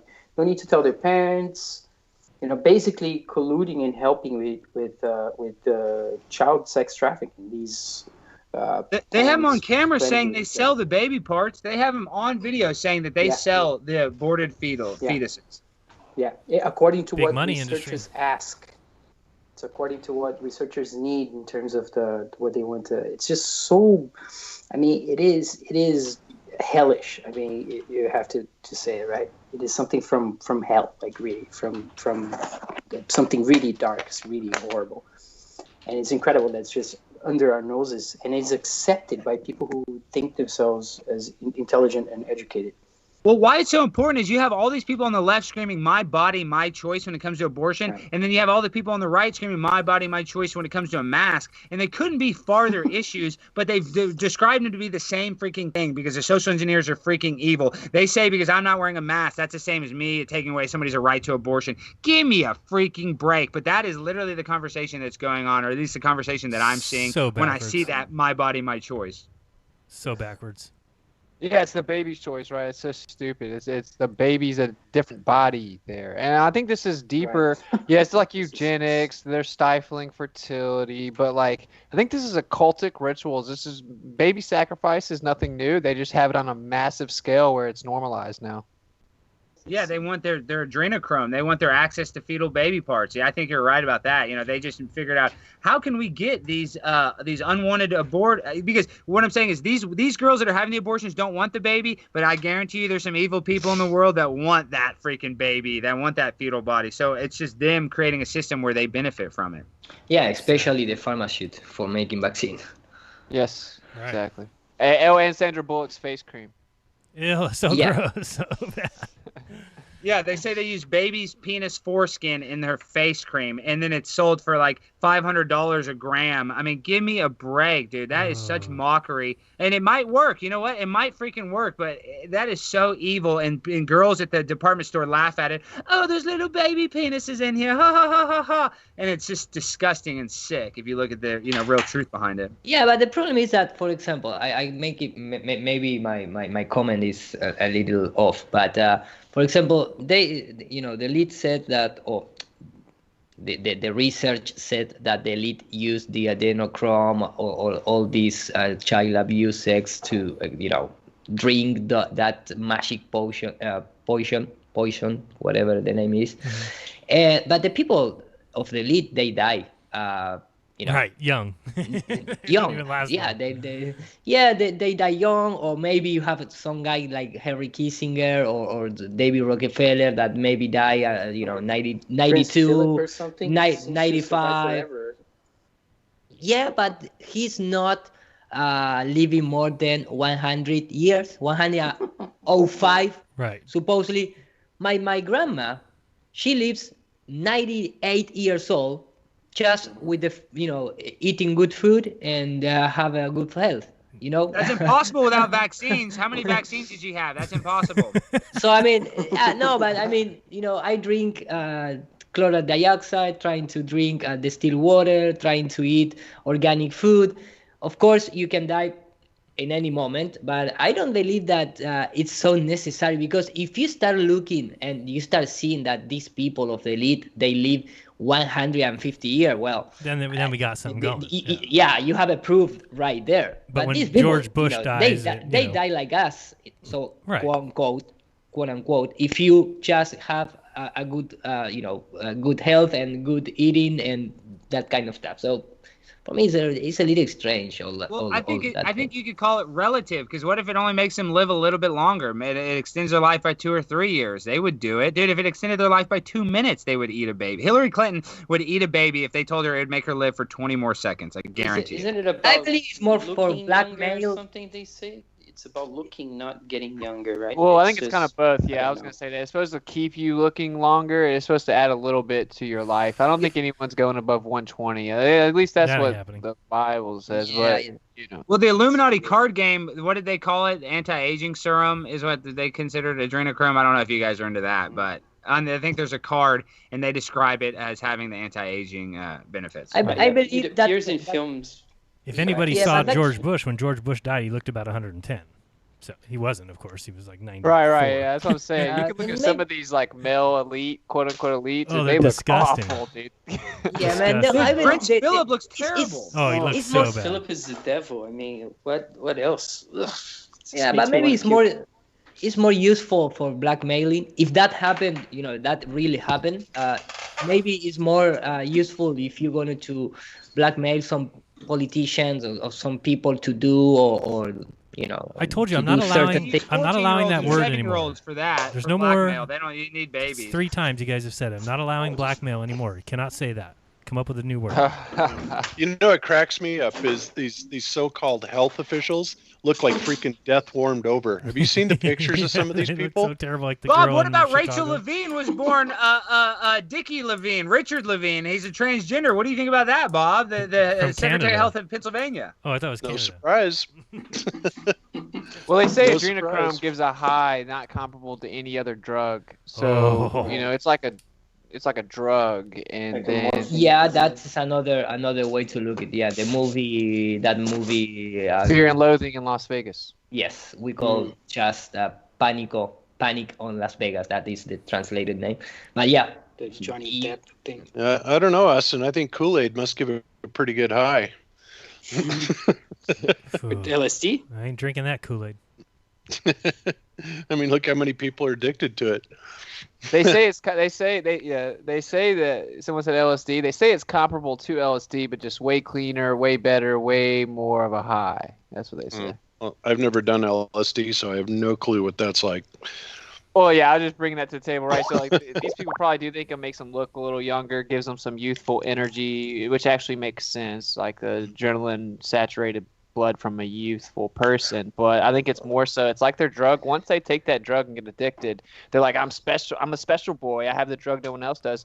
Then they have, I don't know how else to say blackmail, but, they have... Well, Rodrigo Yeah. Rodrigo has a baby right now, so maybe you can scare a little bit and take some blood and drink it and Oh then my come. Goodness gracious. Oh, by the way, Alex, that is exactly the meme I was thinking of when I said that. Yeah. Jaron, you got to show that to everybody. Yeah, it's up. These three are like the health officials, Ooh. and oh my God, talk about horror flick people. I mean, they don't even need makeup; they could just go in as is. The girl in the middle is Lori Lightfoot. I can't even say her name, whatever the hell her name is. I think she's the mayor of Chicago, and she is. If you Was it saw you? her Was it you in the other action, day that she's was the saying- most hypocritical, evil person alive. And Oh. they had a baby get shot over one of the weekends, and she was complaining about the protesters. Like she doesn't even care about her people in her city. She's Whoops. evil. That girl in the middle. She's the one that What said, happened? I think you called her Facefoot. Was that Yeah, you? Facefoot. That's Lori Facefoot. She's disgusting. She is the worst. But I don't think it gets worse than Rachel Levine, used to being Dickie Levine, because I feel like that is the social engineers. They mocking. knew that this That's coronavirus would be important and that he would get clout and That's attention. mockery. That's absolute mockery. And Lightfoot's the one that says we need to all bow down to the NWO. Need to Yes, worship just straight him. up said that. Straight that up. we need to kick anyone out that's not in agreement with the New World Order. Yeah, it's not in line with the. Yeah, here's old Dickie, who lost his Dickie, I guess. Dickie Boy Levine. Wow. Wow. That's who's in charge of whether your business can live or die. This guy that can't even decide if he's a boy or girl. He doesn't even know if he needs to put on his thong panties or his boxers in the morning. But this guy will tell you whether your restaurant can sell pancakes. Give me a break.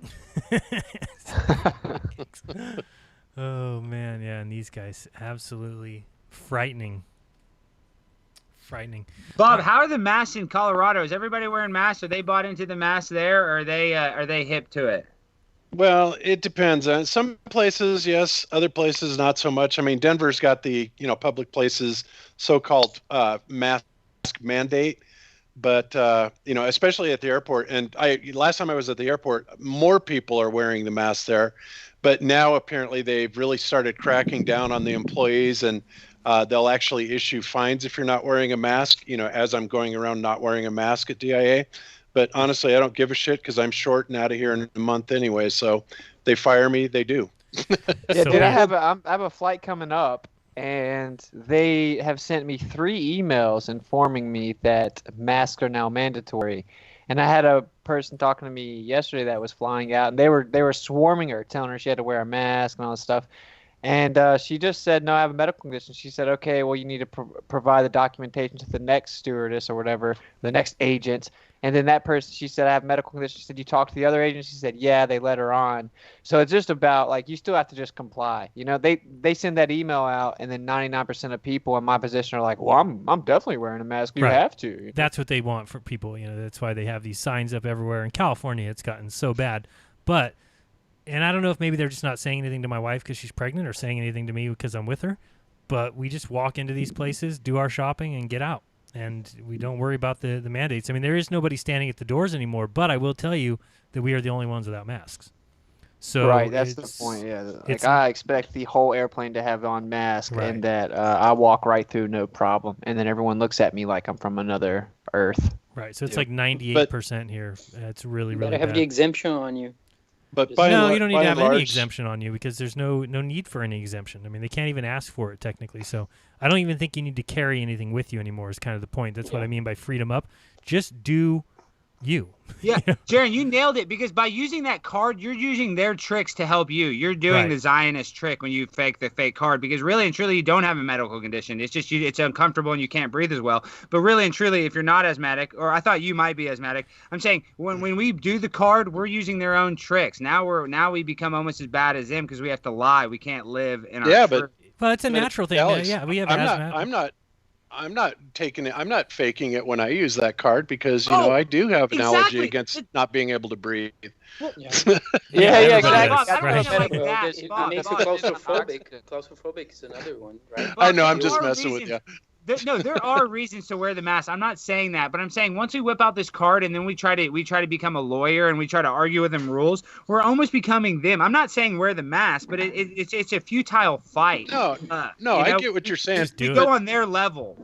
Yeah, no, I get exactly what you're saying, and you know the good news is fortunately a lot of these people that are out there to so-called enforce this law are too dumb to really know the difference, and honestly they don't really give a shit as long as there's something that provides some form of authority, like this piece of paper says it's okay for me not to wear a mask.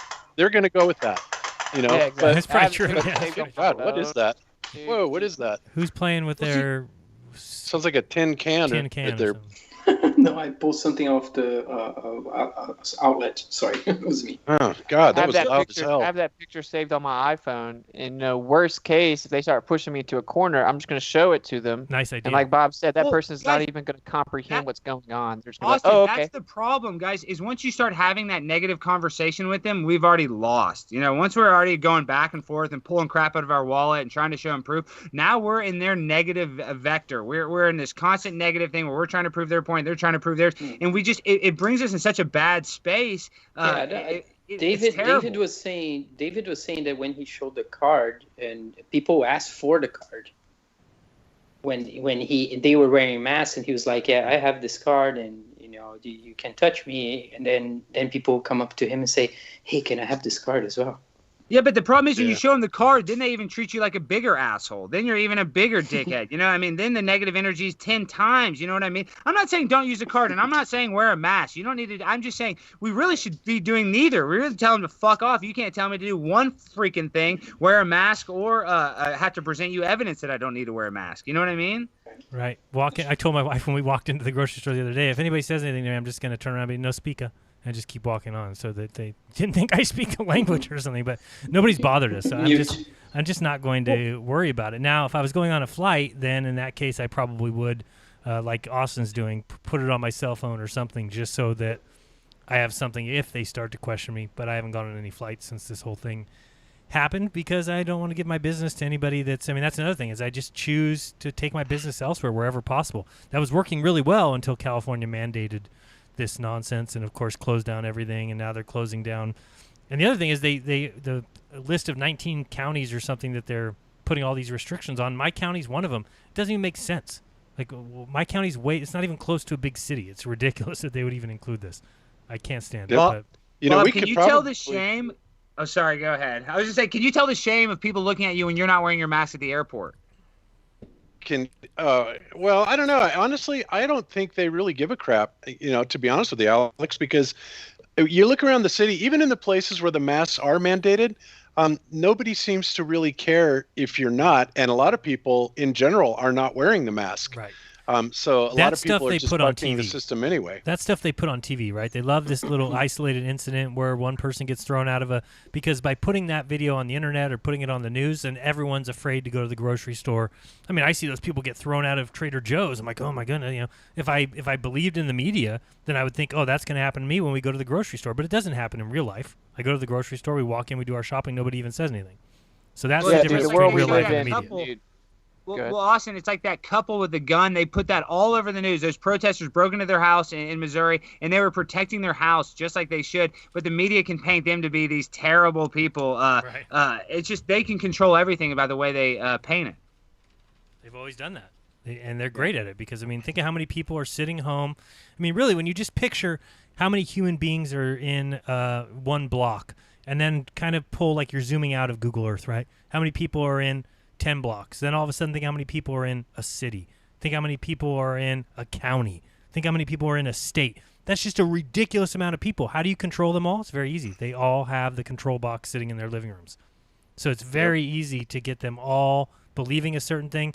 I mean, again, I've talked about it a million times. You could say tomorrow on the news that, you know, it's been found out that humans are canines, and all of a sudden everybody would be lined up at Petco the next day to get some dog food. It's just the way it goes. You know what? You know what, Alex? I was already prepared for if I was, somebody was going to approach me from DIA and, say, well, you're working here, you have to wear the mask. My response was going to be simply that, look, OSHA says that, I cannot work in an environment where the oxygen level is below point. Whatever. What is it? Yeah. Point. 20, Yeah, 21, point whatever it is. 22. I remembered a little while ago. Yeah. I think it said 0.16 or something, 0.2. but whatever. Right. Okay. So, and the mask gives us that exact. So what do? Do I obey the law or do I file a suit on you, for forcing me to break a federal law that you're breaking a federal law, And I think that probably would have been, a stalemate on their end, and that would have negated it right then and there. Well, the problem is the masks aren't about health; they're about compliance. Yeah, well, but there is now the difference is the masks are not a law. Okay, first of all, the OSHA requirements are a law, written hardcore into a law. So if you were going to look at it that way, what are we going to obey? The law or the heavily recommended suggestion, right? Of course, the law. Yeah. Ah, no. But it doesn't always work out like that. People, they can paint the picture that you're a jerk because you're not wearing a mask. I'm just saying it all comes down to, in Dallas at least, when you're not wearing a mask, even though the media can paint the picture, I do get the bad vibes from the employees. Like at the grocery store, when they're checking me out, they look at me like I'm the biggest asshole in the world because I'm not wearing a mask. They're jealous, dude. You're getting to breathe. Right. Yeah, no, I wanna feel be the like heat. him. I can feel their eyes. It feels like they're eye fucking me everywhere I go when I don't have my mask on. Like the government, I feel literally, I don't ever feel paranoid except for when I'm in public without a mask and people looking at me like and I'm already allowed. I bring a lot of attention on myself anyway with my personality, and then you see me not wearing a mask, I'm like a dickhead on steroids. So they really hate You know me. why it is that way? It's because you get the same looks if you were walking through a jailhouse, right? Everyone behind bars would be looking at you like, you son of a bitch, you free son of a bitch. I can't, it's the same look that you're going to get from people who are like, you idiot, how dare you walk through this jailhouse where we're all imprisoned and not be behind bars like us. Yes, the anger comes from them cucking, and they'll be like, wow, does he not have to cuck too? Like they get pissed. And if people knew that we all just could stand up like that and do it. But again, I mean, you have this whole media narrative, and it's what you got to do to help each other, and it's rude if you don't. I mean, like I said, driving in the car, they keep playing this same ad on this local news where I listen to this news station 7400, 740 AM here in where I live, and they keep playing this ad where it talks about look around, and the people who you see, there's either people who are helping or people that are hurting the cause, and if you see anybody not wearing masks, they're the ones not helping. It's like unbelievable. In society is very similar to like the Nazis were doing, right? Right. Dude, I'm looking forward to it, dude. Personally, like I hope they try to press the issue and don't just be cool and cordial, because then I'm pulling my iPhone out and some airport workers are about to get schooled on the Rona, and I'm gonna be like, okay, now that we've got our little viral video, I'm gonna continue on my way. Like I look forward to it. I'm yet to have someone with the audacity to tell me to wear a mask. Yeah, I haven't had anybody yet, but And I think that people should write up something, to go to their employers. Those of you that have to work in a place where they're mandating masks. Yeah, that's right. Look, the OSHA law is very real, and there's enough document. There's lots of videos of people doing this. You could get one of those little oxygen testers yourself, show what it's like under the mask, and then just go to your boss or your human resources, whoever sets these policies, and say, look, this is not a law. That's a fact. An executive order or a government, a mayoral mandate or whatever is not a law, but this OSHA directive is a law. Now, it's balls in your court. If you're breaking this law, then clearly you're wide open for a lawsuit, right?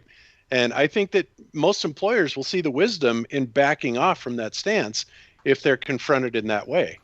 Right, like some documentation just simplifies the matter, right? To Alex's point, like yeah, we shouldn't even have to show them a card or write out documentation for our employers, but it simplifies the matter. You're going to have somebody that isn't nearly as smart as they think that they are try and tell you that you have to do it. You tell them about OSHA, they've never heard of it. You tell them they have a medical condition. Now they want to pry, want documentation, try to abuse their authority they think they have.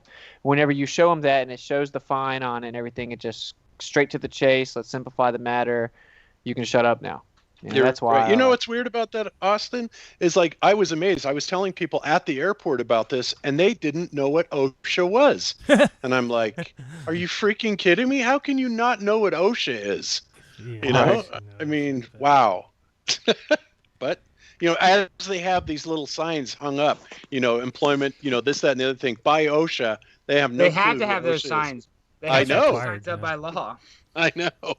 But yet they had no clue who OSHA was, and I was just sitting there going, all right. If you're a business, you should know because it's all required that you know where the guidebook is, where the binder is, how to react for any kind of spill. I mean, at least for me as a store manager, I mean, you needed to know all that stuff. It was required of you.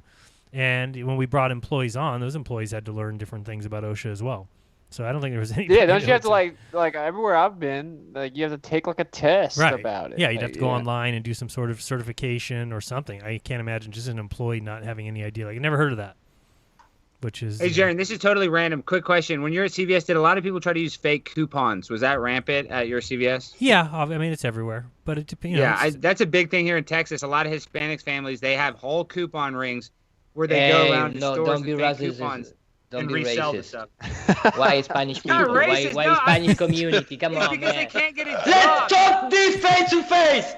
I love it. I love my Spanish people. My Mexican brothers and sisters built this state of Texas. All right. I defended the Alamo. I wanted us to lose the Alamo. I was happy when we lost the Alamo. So now you know that I love my Mexican brothers and sisters. When Santa Anna defeated the Alamo, I was dancing up and down. I wanted Davy Crockett to go down, dude. Double speaking. Oh boy. Jason Schmidt sent us a super chat. Hey Jaron, just a shout out to you, all the awesome people in your crew, just blowing my mind away with all the awesome gravy you guys keep ladling out. Keep up the tremendous work. Well, glad you like it. There's some people that have messaged me recently that say they don't like the show, so that's great that we hear that some people do. And as I've always said, if you don't like it, you don't have to watch it. That's the great thing about YouTube. So fantastic. Yep. It's not mandatory viewing. It is view on your own accord when you want to, if you want to. Support what you like, or it goes away. So thank you very much for the support. We do all very much appreciate it. It's getting ridiculous, though, as far as what I'm afraid of, and I'm not usually afraid of anything, but I'm like, oh, goodness. I could just see this mask thing becoming the new norm. That's where the frightening part comes, is that right now it's right now it's like you can get over it. You're like, and this is the problem with everybody just succumbing. I think everyone right now is like, okay, I'm willing to do this for a few months. Okay, I'm willing to wear a mask for 2 or 3 months till this COVID goes away. What people don't realize is by creating that situation where everybody is willing to do it for now, they're just going to carry that through forever. Yep. Yeah, I agree. They're just going to do that. And that's crazy. Yeah. Well, you know what else they're going to do too is they're going to carry this forward. Next year, come flu season time again, right? They're probably not going to reset things, but they're going to build on it even further. Right. Oh my God, look at this huge insurgence, and it's not because it's flu season, but because people took the masks off. Right. That's their angle on it. Right. This is what I've been talking about. Right. Do they even have to mandate them, right? Or people just they'll just say flu season's coming, everyone will just inherently or just immediately put their masks on. This is what I mean by it's a self-fulfilling prophecy. It's just, they by doing this, the whole thing can be that when it comes back, and now it's because people took the masks off. And just think of how they can say, "Oh, it doesn't happen because of the protests." What are you talking about? It's so stupid, but they can say it's happening when you go to church. It's ridiculous. It's quite bizarre for me because all of what you're saying is not happening where I am at the moment. It's much milder. There's no such thing as. Do y'all have guns? Yeah. I'm just saying, dude. Like, it's like there are places in the world that haven't really been hit hard by all of this totalitarian measures, and I was wondering why. And it's like, oh, y'all don't have guns, or y'all have dictation of speech. Y'all are already ready. Like they're trying to cripple us, where it's like, they want to get the spearhead of freedom out of the way. Yeah, they pull that BS here with armed Americans, and it's going to be a different story. Of course, unfortunately, it's going to be a lot more drastic, too. Wait, but I thought, because, Rodrigo, didn't you say it's required to wear a mask when you go on the transit? Yeah, but there's okay, well, that's what we're talking about. That's the only thing. Yeah, that's the only thing. It's the public transit. But not when you go into a store? If you go into a store, nobody's requiring it? No. Okay. No, and in the supermarket, you do see some people, but it's like, out of 50 people, you see 2 or 3. Guys, this is going to sound like a joke. I may have already heard it, but I want like everyone's serious opinion. If they said that the Rona hovers 3.5 feet above the ground, and now everyone needs to walk on all fours, how many people do you think would do that? Everyone. Oh, a shit ton of people. I think they get carts. They get carts that they roll themselves around in, or rich people would have wheelchairs that they lie on. Oh, and that would be the next biggest thing is that which company, Apple, is actually going to start developing a cart that you roll on. It's going to be great. I'm going to buy like a skateboard and put my chest on it, and maybe it's It'll better. be a casket with wheels. Maybe it's better. Maybe it's better. Who knows? Oh, they could just do anything. It's getting ridiculous. Yeah, Breathing Bear said 3.3. He wasn't even on all fours. Yeah. How dare you? I don't know, Austin. That sounds pretty scary to me. I would hope to God that people's common sense would kick in, but so far, not so much, right? Well, you know what humans would do? We'd either be on skateboards or people would be walking on stilts. So you'd have to invest in a stilt company or a freaking skateboard company. It's so cool. I mean, think about it. People can go into Walmart, no problem, all this stuff, but you can't go to the beach this weekend. You can't go to the beach, but you can go to Walmart for 4th of July. Well, that's why I will only go to anti-police rallies, because you can't get COVID there. No, you can't. Exactly. Well, you can when you go to the rally that I went to, right? If you go to protesting the stay-at-home orders, there's lots of corona there. But no, not at the Black Lives Matter protest, not at all. That's right. It does stay away from Black Lives Matter. It's Hey Bob, I have a question. Can germs survive in the ether? Can they float in the ether and then I inhale a germ from the ether? I don't believe that. I'm just saying, is that what the idea that a disease can last in the air 6 feet, wouldn't that prove there's an ether? Well, no, it would just prove that germs could actually, if germs are even real. So that's the whole thing, Alex. I at this point, I'm really beginning to believe that germ theory is a bunch of horse shit. Certainly. So, yeah. And we all grew up our whole life. And it makes sense, kind of, right? It's like, ooh, yucky, gross stuff. And it's like, yeah, that's got to be bad for you. And so it makes sense that there would be all kinds of little ooey, gross little crawly things on it. But apparently that's not the way that it works. And after you've been indoctrinated with that your whole life, it's hard to walk away from that line of thinking. But when you think about it, guys, do you remember being sick as a child? You'd have the flu, you'd be in bed, your mom would bring you some crackers and some 7-Up or something. Do you remember her getting the flu? Nope. I don't remember her getting the flu. Hospitals, they don't. No, it's Bob, think about how resilient mushrooms are, and that's fungus. You know what I mean? And that's good for you. And you think you think dirty, gross is bad. I think it's the opposite. I think fungus, dirt, and stuff makes your immune system strong, and it protects you from the environment you're in. I mean, I don't remember. The body's full of bacteria, different kinds of microorganisms that do different bacteria things. Bacteria is different from the body, right? But bacteria is different than viruses. Yeah, exactly. Right. Yes. Bacteria is totally different. Yeah. Even the word germ is completely germs. It doesn't. Germ. Reference. What is that, right? Yeah. Yeah, germ is not referring to a bacteria or some kind of organism. Germs refers to a group of cells that produce or give origin to an animal, plant, or other type of life. It's not the original cell, right? The idea of the germ cell. But what you were saying, that you showed the other day was that there was one kind of thing that was switching. Is that polymorphism? Yes, polymorphism. Yes. Polymorphism. So, and that discovery basically throws. It's like one of these things that throws everything up in the air, because essentially it is showing that that one thing can And it's change proven. to. It's proven. Yeah, so one thing that may look like a fungus can turn into something else, right? That's the idea. Yes.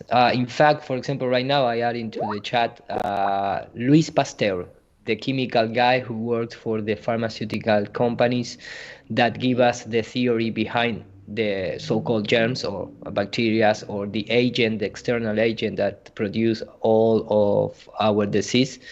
And look the hand of this guy. I mean, wow. I'm started to doubt right away when I see this kind of picture, and it's not a coincidence. Iru, he's keeping his hand warm. It's a cold. Okay. It's a cold day. And he's with a child. I mean, What a be careful joke. with that too. Unreal. Unreal. But this, for example, the guy But the behind left hand means you're out of pocket with the Secret Service, I think. I mean, with the Illuminati. I think you have to. Your right hand means you're in. Your left hand means you're not in good standing with them at the time, I believe. Okay, but I don't know. I could be wrong. I think that's what I thought. Of course you're wrong, man. You hate Spanish people. Yeah, I love my Spanish brothers and sisters, dog. I'm eating tamales right now, dog. I love it. The Mexican culture is my lifestyle, dude. Tejano music. That's what it's all about here in Tejas. Okay. That's okay. Mark Sargent is prejudiced against Eskimos, so it's all cool. He is. That's true. And Alex, the other thing I wanted to tell you is it is too much to ask for if you're trying to get your moon debunking information from people that didn't molest their sister. Yeah, just so you know. Did you see that, Bob? Did you see Adam Savage got accused of allegedly molesting his sister repeatedly? The raping blog. No. Oh, you didn't see that? You got to watch my video. Adam Savage, the Mythbuster himself. Yeah, his sister's suing him right now because in the state of New York, they limited the statute of limitations. So now she's suing him because she was molested when she was 7 and 10 and he was 9 and 12. And he did it under the guise of a raping game where he was allegedly the raping blob and did it over and over again. So my point is, like, can people not, the people that try to debunk the moon, you're welcome to do that, but please don't be somebody that rapes your sister. I want my debunkers to be somebody that didn't sexually assault their sister over and over and over again. Oh my God, a raping game? Yeah. Oh my, here, I'll push the article in it right now. Hold on. Let me find it. That's just pathetic. I'll bring it up here. I mean, it's a game, so it's okay. Well, let's have a murder game too, right? Or, well, I'm sure they already have them. Yeah. Well, you know, Bob, they have, there's a whole thing in social media where there's like, I forget what the game's called, where they get kids to kill themselves. Have you guys ever heard of this, Rodrigo? They have the thing with the rope that they teach kids to I've heard of themselves. I've heard of Russian roulette. Well, they basically have that, Bob, but I forget what it's called. I'll look it up, but they get these kids in these like bad mental states, and they actually almost trick them into killing themselves, or they do. There's kids that have done it. I gotta Google it real quick. Yeah. So now when I play Russian roulette, I have an advantage because my 357 is actually a 7-shooter. So there's only a 1 in 7 chance that I'm going to shoot myself in the head. So I cheat. That's math. Good math. That's right. Got to apply the engineering. Oh my God. And just for example, the picture that I sent, it came from this guy called Mirchov, who was the guy behind the metastasis theory, and that still apply because if you take away the metastasis theory, all the cancer theory goes to the trash. And coincidentally, well, he shared the same philosophy beliefs of the Pasteur and other doctors. It's not incredible, man? I mean, all those nice guys naked in the room praying to some who knows what. Help me to finish my sentence. Thank you. Are the Jesuits naked under their robes? Of course. But they are invisible. Don't tell me that. I was taught by Jesuits my entire high school career. I don't want to think that way. Way to go. Just ruined my whole. You have to take the oath, dude. Jaren's been infiltrated, dude. What's next? He's compromised. Yeah, I've been. The only way to know if Jaren is a Jesuit, we need to, if you want to, we can explain in private. We need to take him to a playground. It's a little hard to penetrate to those truths. I don't know if you understand my joke. Yeah, It's yeah, we'll very take bad. Jaron to a Very bad. playground. But you need I to got it, Eru. eyes. I got Okay, it, Eru. thank you. Thank you. I didn't get it. It sounded something dangerous, though. Something I don't want to be a part So of. Yeah, if you 2 have fingers like is really very weird, dangerous. if you have really weird big hats in your closet and stuff. Yeah, one looks like a fish hat. Yeah, it's really weird. No. I got the hell out of there as quick as possible. Believe me, that place is no fun. You don't want to go Well, there. you knew a long time ago though about the bones underneath the whatever the thing is. Well, Up at I the didn't front know where the that priest until I became a truther and heard, the girl, whatever her name is, Savali or whatever, the Polly, yeah. Illuminati Yep. defector, right? Mhm. Yeah, and you're right. When I was like 10 years old, I saw the little slot underneath the altar, but thought I was told that's from bones of a saint. And of course, as a child, it's the holy saints. They give their bones and it's in the altar, and that sounds very holy. Until you get to be 35 years old and you hear these, Illuminati defectors saying, "Oh no, we sacrifice babies underneath the Vatican, and then we send the bones once they've been sacrificed to Satan to all the new churches." And then all of a sudden, you're like, "Holy shit! I saw that bone inside that altar." Scary So as to could be. clarify, you don't enjoy praying to statues and then confessing your sins to crazy, creepy grabbler pedophiles? No. Unfortunately, I was raised that way, though. That's the only way to actually be forgiven for your sins. I thought you knew that. You have to go inside of a little box and speak to a man who speaks directly to God. That's the way to do it. Very holy. Yeah. Jaron, Actually, a lot of Catholic churches have dead bodies buried underneath them because priests, when they'd kill kids, they would bury them at the church because they couldn't get a warrant to search it. well, that happens a lot in the UK. I'm not sure about the United States, but I bet it is. I certainly don't want to be the one looking underneath any churches. They've been there forever. They own that land. They're rich. What do you think? There's probably tunnels under there. I wouldn't even want to find out what's going on under there. Hey, if you find that tunnel, what do you think is going to happen to you? I probably won't live to tell about it. Ghislaine Maxwell. You're going to get invited to a Jesuit Big Bang party, bro, and just get adopted into the family. Oh, man. Well, churches also, I think they enjoy some sort of immunity because of the fact. Remember the video that I was playing on the international law, the law show that we did, where they were talking about who is authoritarian, and apparently the priest, being in charge of the church, has this ultimate authority. It's almost like a ship zone, type of authority where normal laws don't apply to church property. And that probably came out really bad, but that's why, Bob. I think you're right. But the bishop, because the bishop is like in charge of that area, and then the priest is in charge, or the pastor is in charge of that church. You're absolutely right, though. They have ultimate authority, and then you've got one person on top of that. That's like the military setup, right? And you can't go against who's like who's NASA's above you. compartmentalization. Same thing. You can't. If you dare speak out about the one above you, well, good luck with your career. And think about if you're a priest too. If you're a priest and you've done that your whole life, I mean, your future employment opportunities are not going to be many. So you kind of have to remain in that job. It's not like you have a choice. I'm not going to be a priest anymore. I'm going to go get a job doing this. So yeah, good luck. Yeah, I was going to say it's a good thing I work for myself, or I'd be totally screwed. Yeah, no, and I always will. Yeah. We're going to get a bunch of men willing to play dress up that aren't allowed to talk to women forever. Wonder what could go wrong. And I told you, these guys would be in the back of the church, like arguing over, or not arguing, but more like discussing, like, which vestment are you going to wear? I'm going to wear the purple vestment today. I'm going to wear the gold one with the tassels today. And I'm going to wear this red sash. It was like this whole production of what's going on in this closet that looked like a woman's closet, just full of dresses. So ridiculous.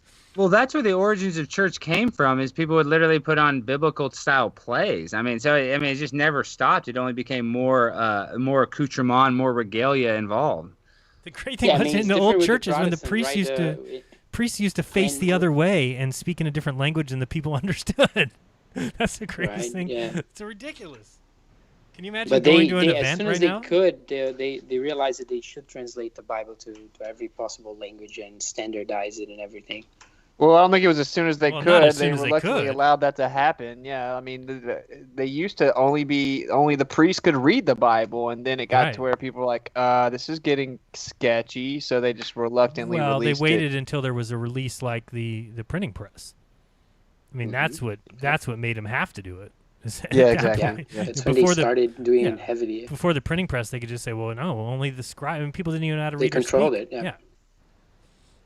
Yeah. So, but for sure. I was going to say, yeah, the Protestant, YouTube owns a though, modern day printing press. The Protestant with Martin Luther, Very true. right? They when they decided to revolt against the Catholics and realized, I mean, it's all messed up, right? I mean, they came up with something different, right? Not saying it's probably better, obviously, than the Vatican, but it's not incorruptible, right? But at least it doesn't have it got rid of all their kind of idol worshiping, and I mean, Bach, for instance, at his time, that was what people did. People would go to church and listen to Bach's compositions. Well, dude, that ties right in. If you look into where purgatory came from, it's like just the priest can read the Bible. Just they know the secrets. Only God talks to them. Okay, we promise purgatory is real. Your loved ones are here. You have to pay us money, and maybe they'll get out. Like. Yeah, it's crazy. It's ridiculous from inception. Yeah, it's just like, and it still happens, right? All churches require you to pay is it 10% of your salary that people donate? Like, is the Mormon church people? They expect you to tithe, which is 10% of your salary. Yeah, when I lived in Salt Lake City, people would come to my house, and I was not Mormon. They would just leave an envelope, and that was the envelope that people would drop the money. Well, yeah, you're supposed to give 10% to God, not to those who hate him. Yeah, you're right. But yeah, you're right. Well, maybe with the cryptocurrency, it's going to be a problem with it for the church. We can follow and track the money. Just a joke. Another bad joke. That was pretty funny. It's good. I heard they canceled God's PayPal account, though. Oh, that's right. Oh, because he's a flat earther. Yep, that's right. Yeah. They don't like the content of his website. Well, money fixes everything. Greta Thunberg says money can fix the climate. So, I mean, we obviously know money can fix everything. Yeah, I mean, money can also, according to astrophysicists, it can make you travel to different planets and different, light years away. It's all money. It's all just money. That's the only problem. That's the only problem. That's always money. It's one step away from colonizing Mars. It's just we can't go back to the moon because of money. Yeah, they didn't well, put and we destroyed money, the technology. So there's two Yeah, reasons. the moon would be the biggest advertising tool in the world. Like, they've wanted to put Coca-Cola on the moon since Coca-Cola was invented. You know what I mean? If they could, I guarantee you at night when you look in the moon, it would say Nike on it if they could, but they can't. That'd actually be kind of cool. Yeah, but I'm saying, Bob, that would be the biggest advertising tool in the world. Let's open a GoFundMe. Oh, here we go. Nike, yeah. And the people is going to give us people will millions. Give money for that. Yeah, as long as you're Darren going to hits up paint the a Jesuits. laser on the moon or something, you can come up with something. They would definitely go for it. I mean, So you'd have to rent out. You'd have to Moon rent out the 6 moon times. space every day. Guys, if we could have gone there 6 times there and back on one of those missions, they would have brought huge mile-long letters or something, or put some sort of light, something that they could project to signal off it. And they give us those laser beams. That's the biggest bunch of crap in the world, dude. Well, they said they did the laser beam thing before they went to the moon. They first did that in 1962. Before, Right. yeah. So it's Yes, Berkeley did it or something. So why not put a laser to aim to the Earth instead of the Earth being the laser being in the Earth to hit the moon? Why they have we cannot reflectors? Just make the anything reverse? on the moon we could see would be good. Anything. They could have started a fire on the moon. I don't know. I'm just saying something. They could have given us one bit of evidence, but zilch, nothing. You They brought didn't watch golf Mythbusters? They sent the laser to the reflectors left by the Apollo missions. Right? Oh man, Yeah, that's actually a really oh my good God. point. That's a good point. Why would they not just put the laser on the moon and shoot it back to the Earth? Exactly. Yeah. They could send some proof of a spacecraft with a Jesuit and too put much the work. laser on the moon surface. Hey, wouldn't the atmospheric lensing affect that laser a little bit and make it? Yeah. I mean, whatever. It's so Dude, ridiculous. they said they It's do it fun. over and over and over and over and over, and then one photon gets back. And they don't even do it anymore. Yeah, it's just a printer. It's just a machine prints out some data, and they're like, "Oh, look, it shined back." It's like we're complete. There's complete assholes when they show you that clip of them at that laser center. Oh, it's so fake. 4 quadrillion photons, and we get 2 back. One. It's very not one. two. Sorry, it's very, One. And very that, of believable. course, is also implying that light is broken up into photons, which it isn't. Dun, dun, So that's, dum, dum, dum. You're right. That ends it right there. Yeah. Bob came in with the real gravy, dude. You're just presupposing photons in the first place. Uh-oh. Yep. I saw this one, Bob. I don't know if you've seen this article. Oh, I guess I'm not sharing my screen. Let me share real quick. It was one of the things I wanted to talk about because I thought it was classic that this even shows up. So this is an article I saw. It came out yesterday or day before. The Earth is round. You can prove it to yourself. You know how, Bob? With quantum gravity? No. Flat earthers are a thing in 2020. Here is simple, do-it-at-home proof it is round, given a large enough area of apparently flat land. All you have to do is take a tripod, like one would use for a camera, and mount a laser pointer on it. Okay, step one.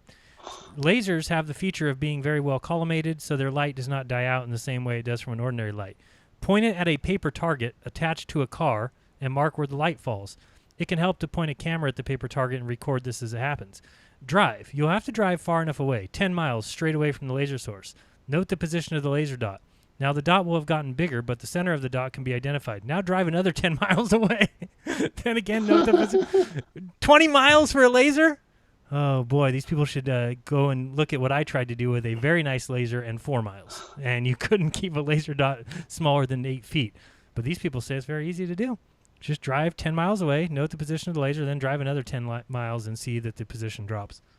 So you prove funny. it's flat. That's why you prove if you do that. Absolutely. Oh my God. I totally agree. But again, where can you go out and do it? It does says to go to the salt flats. So we'll have to go out to the salt flats and prove this. But again, it goes back to the whole realization that you would have to angle the laser down. As I talked about before. Aren't they forgetting that at 20 miles, if they've just put it on a tripod, that it would have already dropped below the curvature of the Earth? Right? They forgot. Yeah, It's like, whoops, yeah, you can still see it because the curvature of the Earth. Oh, wait. Oh, God, so funny. Yeah, and that always kills me because people, when they say like you can see Chicago, the skyline of Chicago from the other side of Lake Michigan, and they say it's because it's a reflection or it's a mirage. How can a mirage How can you see a mirage through a hill from the other side of a hill? I just don't understand that concept. How could a mirage that? It's impossible. Looming, according to them, which is just needed to prove. I mean, it's in nowhere else other than to prove that the Earth is a sphere. It's the only reason for it at all. There would be no. Yeah, it just always looms perfectly to make it look like it would if it were right flat. to that horizon line. It's amazing. Bull crap. Stuff. Yeah, bull crap is right. Wow, 4 hours and 15-minute show, pretty long. We've been nailing it. So I don't know if anybody else has anything. I don't think I have anything else I wanted to share. Anybody else wanted to share anything? After 4 hours, man. After 4 hours. Well, this is the first break in the conversation where I'm able to think about it. Iru had nothing to present, so Iru, you're okay? Yeah. I have the no. I have a few things, but not for going now with that. Believe me. Okay. Too long. It's too long. Yes. All right, we'll round it out. Tell everybody where they can find them and what's coming up. Bob, what's going on with you? Anything coming up? Just the move, and of course, as you know, Globebusters is on break, and so we're busily getting things packed up and making arrangements and all that fun stuff. So I will still do my best to try and appear on shows like this one, and if you guys continue to do the Sunday shows, which I hope you do, I'll try and make it in on those as well, because I think you did a great job on Sunday and you had a hell of a turnout. It was something like 1,200 viewers or something. Yeah, it's pretty good. And that was YouTube stats, so it's probably closer to 2,000. Yeah, it was definitely good. And so, yeah, as long as everybody's up for it, I'm up for hosting. It's just hopefully everybody attends. And if you're ever not going to attend, just mention to me somehow. Won't be there for Sunday, won't be there for Friday. It would help to know whether or not we're going to have a show. All right, so yeah, I'm all up for it, though, as long as everybody else is. And I hope everybody has a good time tomorrow. Anybody got any good plans? Anything find out? Oh, that's right. Tomorrow's the 4th. 4th. Yes, I'm going to celebrate my freedom. Good. Do it. Yes. Get out. Do not wear a mask and shoot some fireworks at some police. It's fun. Yeah. Freedom give to you by Freemasonry, right? By the I'm driving to Arkansas to take down that satanic statue is what I'm doing tomorrow. That's where you're going to spend your day? Yeah, it's we're going to do a Satanic Lives Matter protest, and we're going to protest those Satanists. I'm going to tear it down. So if you guys have any tips on how to knock down an obelisk of Baphomet, I could appreciate that in the chat. Sledgehammer. Holy water, it should melt it.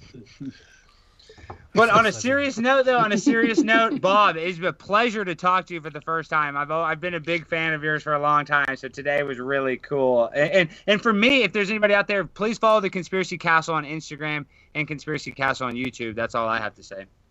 Awesome. Well, I appreciate that, Alex. And I just recently became a subscriber to your channel, and I'll be checking you out as well. But I've seen a few things, and I like your show. Bob, you got to let me interview you. I want to talk to you about the ether. When you're ready, I want to interview you. We'll go deep, dude. That's cool. You know, we have so many people. There's so much new information that has come up about the luminiferous ether. And then we also have Ross from Space Busters that has some absolutely amazing information about it. And there's been a lot of new stuff released. So we really do need to do an ether show. And I know Austin and Ira want to be part of that too, because it's a biggie. Yeah. Well, I think there's no doubt the ether exists. I mean, I love hearing you talk about it. So that's why you definitely need to make that show ASAP. Well, we'll do it. Absolutely. I'll also include in the links, because I forgot to talk about it, that NASA created a necklace that reminds you not to touch your face. So thank you, NASA. And also a fragrance, perfume. They made a perfume? Yeah, man. They create a perfume with the smell of the space. And I'm not joking. I'm not joking right now. Stale meat. If you type it, you're gonna find it. What did they say it smelled like? Stale meat? I forgot. Yeah, burnt steak. Yeah. Nothing. Burnt steak. Nothing. That's nothing. it. I believe the jar came empty. Yeah. Just smells like. And the people's gonna buy it. They are going to buy it. Oh boy, I do see it. Let's bring it up. Got to bring that up just because I was hoping he was wrong. NASA's smell of space perfume is available now. Oh no! How much? How much? All right. How much? Let me see if I can find. Here's what we need to do, guys. We need to 2 days ago. We need to get some cans.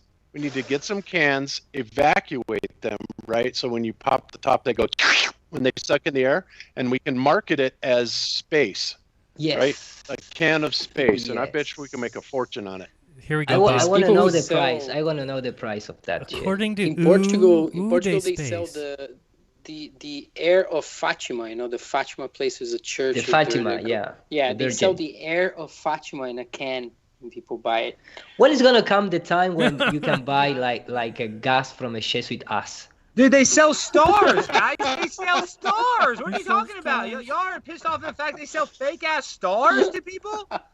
This one here says that Tony Antonelli says that space smells strong and unique, unlike anything that has ever been smelled on Earth. Yeah, right. Yeah, right. According to Uday Okay, so Space, it's not for sale yet. It's not for sale yet. It has $250,000 backing behind it already. They've described the smell as seared steak, raspberries, and rum, smoky and bitter. Raspberries and rum. What? 29. Yeah, $29. Yep. $29. Come on, man. Wait, They are genius. NASA has reportedly been working on the scent for over a decade, but it was trapped behind red tape and bureaucracy. You got to be kidding me. This is not saying that. No way. Guys, why did we not go back to the moon? Well, we've been really busy with our space perfume project. We've been working on it for over a We're going to sell decade. enough perfume, and we're going to get right back. We're going to make enough money, and then we can afford to send our rockets back up there. Oh my goodness! Yeah, The exactly. Uday Space Make team your got copies. its hand on the recipe thanks to determination, grit, a lot of luck, and a couple of Freedom of Information Act requests. Dude, that's what I hate the most, Jaron, is when they say luck. Like they went to the moon on will and good luck. That's just such mockery. With a TI-82 power, man, they just floated there. It's real easy to land there and get out, and nobody worried about their life or anything. It's just easy.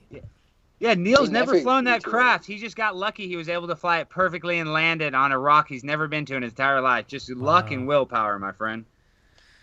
Oh, okay, I'll include that in the show notes for anybody that wants to have a good laugh at that, which certainly sounds like fun to me. Either anything else that you forgot to mention about NASA news? No. I get it. I didn't. Well, we know I that don't have anything to the say. astronaut dropped a mirror during the space launch, or during the spacewalk recently. Did people see that one? Yep.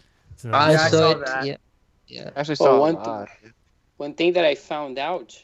Well, I mean, yeah, because I looked more into the bathroom issue. Is that there's the Apollo 10 transcripts. I kid you not. They talk about a flying turd inside the capsule, and they I've talk seen that about. before. Have you seen that before? Yeah. They talk about. You're kidding. No, it's there. No, this is real. It's a transcript, the official transcripts from Apollo 10, and that at some point you just search for turd, and you're gonna see they talk about this turd flying around the cabin, and then he took this magic shit looking out the window and stuff.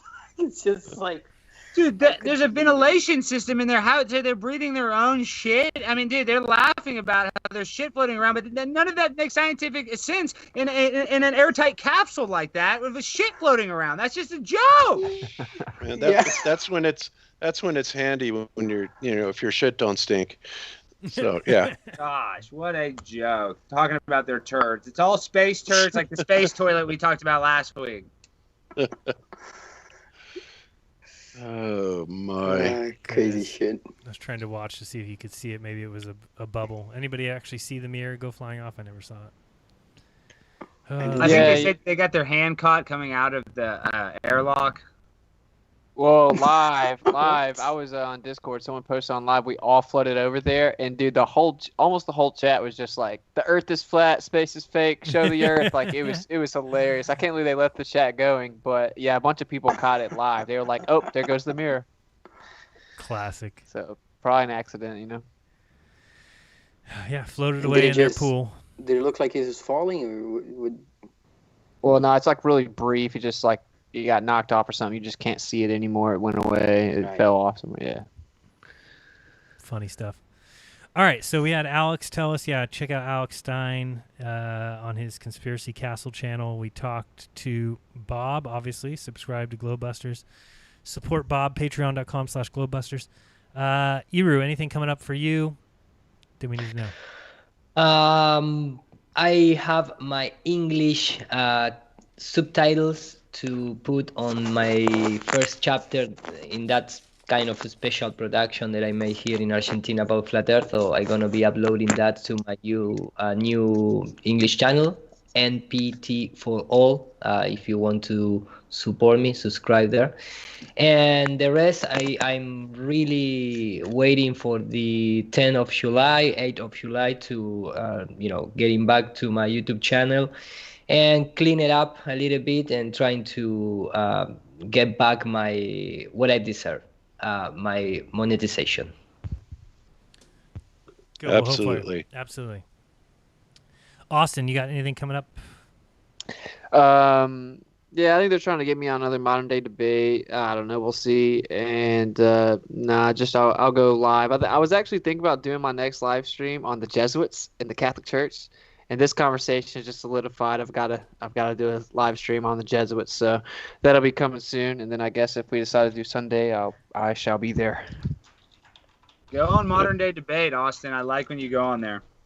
Well, I'm glad. Okay, well, I'm glad you like it. I know it's hard, but I'm just saying it's enjoyable to watch those. And you're good at it. That's why it's enjoyable. Oh, hey, Jaron. Whatever happened with the midnight network? Whether or not you're going to do that show? Oh, I've been doing it. What's the deal with Globebusters? What all is going on? I guess I'm behind the times a little bit too. I guess they just want to simulcast what we do, so it's no change for us. And I don't even want to tell people about it because we prefer that they watch us on DLive and YouTube, right? I mean, obviously you can't watch Globebusters right now on YouTube. You can watch it on my channel, but as far as us having a strike. So they're just going to simulcast it. Maybe it'll get us some extra viewers because there are some people that listen to that radio station. And as far as the Midnight in the Desert show, which is Monday through Friday from 9 p.m. to midnight Pacific, that's going on. Nathan Stoltman has taken over for Art Bell, and I have been the engineer. So if people don't know where I've been, that's where you can find me. Jaron Engineer. I know. I told Iru you'd probably think that's crazy because I'm the one putting in all the the commercials and putting in all the music and keeping the show running very tight. But it's kind of like a job. It's not my show, so you don't hear me talk much. Sometimes Nathan will say something to me. But it's been a great show. We had Alex Stein on last week. We had Jim Fetzer on last week, which was awesome. Great show. Great content when you're talking about unscripted. I mean, Fetzer was going on and on about we used to call the big three Sandy, Boston, and 9/11. He was talking about the big three being the Holocaust, the moon landing, and Corona. Went into George Floyd, went into Bubba Wallace. I mean, it was a great conversation. Then the following night, we had some guy on that was like a physicist talking about space and alien abductions, and it was like, okay, this is where I draw the line. So I don't recommend a lot of my listeners to listen to the show yet, but the good thing is Nathan Stolman came to me after that show and says, can we make let's have it so we have no more guests that believe we went to the moon. I was like, okay, yes, let's do that. So if that becomes the thing, maybe it'll be a better show. But it's up to people. People can like what they like, don't like what they don't like. So people might want to check it out. If you like Nathan Stolman and some of the shows we used to do, Alt News Tonight, it's Nathan's show. It's, the old Art Bell, Midnight in the Desert, 9 to midnight Pacific. And for now, I'm just helping out some friends. They needed an engineer, and it's kind of like a little job for me. And so it's allowed me, people didn't know, on Tuesdays and Saturdays, I used to have to do my other job, which was buying things off auctions, driving down to L.A., picking them up, coming back, listing them on Craigslist. Big pain in the butt. That's why if you look at my channel, you'll notice that I've never really done anything on any Tuesday or Saturday. And that's why doing this show Monday through Friday, 9 to midnight, has allowed me not to have to do that anymore. So you'll see me, I'm home a lot more, and that's good for having a pregnant wife. And I believe I speak for a lot of people, but we really miss your personal shows, Jaron. Yes, thank you. True. I did that on but Thursday. Jaron, yes. I didn't know that you sold stuff on Craigslist. I sell about 40 cars a month on Craigslist. I deal with all freaks. Isn't it terrible, the people you deal with on Craigslist, dude? Nightmare. Absolute nightmare. Yes. Absolute nightmare. So you guys do not have any envy for guys like me and Jaron that have to go grind it out, dealing with strangers that are buying crap from us. It is a living hell sometimes, but sometimes it's good, but it is a nightmare most of the time. I don't know if it's ever good. I guess you can make some money if you find the right kind of deals, and that's what Alex does. That's what I did. You have to find a niche, whatever that is. I mean, for a while I did books. That wasn't really going so well. I've done real well with pinball machines. Once you learn how to fix a certain type of pinball machine, say a Bally pinball machine from 1970s, you can buy a broken one for a couple $100, maybe $800-900. Spend about a week fixing it up, put some new LED bulbs in it, and turn and sell that for $2,000-2,500. So there is some things that you can learn to do that is good for money, but it's a lot of work and a lot of pain in the butt. And for me, I'd have to drive down to L.A., which is a nightmare. That's about 8 hours drive down there, 8 hours back. Just a nightmare sometimes to get this stuff going. And I'm very happy not to be doing that. Now, again, I may not be doing this Midnight in the Desert for very long. Who knows? I'm just helping out a friend. I think it can be a good show. I mean, Bob and I talked about it, and one thing I've been really looking at is my goal or my dream is to have some sort of free speech platform. And I don't know if Midnight in the Desert is going to be it. I don't know if they'll be able to get over some of the humps that they need. It's not an easy task. If it was, somebody would already be doing it. D-Live's great because, it's got, live there. But, once you do your videos there, they don't stay there. Why? Because they can't afford to hold all those videos there forever. Some people say Library is great. But I kind of picture a free speech platform where people can go and they can catch all these shows, these Crow and Russian Vids and PK and Deep Inside the Rabbit Hole and us and Brian and Karen and Austin. I mean, all of us, Eru. I mean, there should be a place where that can happen and where people don't have to pay much to support it, whether it's $5 a month, $10 a month, and then that can support the people that are putting their content there. So I have this dream, and I've been trying to work it out for years. It's a very difficult thing to do, and it needs to be right. I mean, you guys notice I don't ever tell people go spend money here, go give. I just say support me if you like, and you won't catch me saying go sign up at Dark Matter Media Network until I think it's perfect, until it's the way I think it should be. And what I picture is a place where people can go spend some cheap amount per month and they can get all the content they want, and it's on a nice player and it's censorship free. That's what I ultimately look for. Kind of like TFR, but TFR is a radio station, and I'm looking for something more where we can do videos where you don't have to be so afraid of, being knocked off the platform. That's my goal. And so, I want to help out Dark Matter Media Network right now and hope that it takes off as that option. It may never. I don't know. Bob and I have talked about it a lot. It's a pipe dream. I realize that, but it's something I want to work towards. I want to work towards having that on my website where I can do videos. They go up on my website and they stay there forever. A lot of people might think, well, that's very easy to do right now. It's not as easy as you think. once you try and put something on your website where you do live streaming, where you have the kind of people listening that we have now, that's not easy. That's why YouTube has the center of that market. It costs a lot of money. Yeah, it's very hard. Yeah. Technically speaking, all the amount of memory that you have, it's insane. Plus when you bandwidth start and everything thinking else. about that. Yeah, I found some place that was like, oh, we'll do it for this amount. I'm like, sweet. And then they told me the capper, which was, oh, and you can have 100 people watching live at a time. Like 100 people. See, that's a lot for some of these channels, things like that. I mean, for us, that's not a lot. We have what, I don't know, a few hundred listening now. So it's very difficult. I would like that eventually, because this channel is not going to last long on YouTube. It's just like Iru's channel. I mean, we're here from now. It's great to get as many people as we can listening now, but the future has to be something else. And if you don't realize that, then you're not following the game very much. If you don't realize that YouTube is not the answer and eventually we're going to be gone from here, you need to open your eyes. Trust the plan, bro. There's no plan Trump's coming. going to save you, bro. Yeah, I'll believe it when I see it. So anyway, I just think that there's options out there, and I certainly don't have the answer right now. But I'm looking for that answer, and I hope that when we do find it, that a lot of people, because I think people have the desire for censorship-free material. Maybe I'm wrong. I think that that's out there. I think people want that, and YouTube isn't the place to get that right now. So, DLive is great. Sir. Yeah, DLive is great, right? You can go to DLive right now, and my videos aren't going to get removed, but they get removed in 3 days because that's the way DLive works.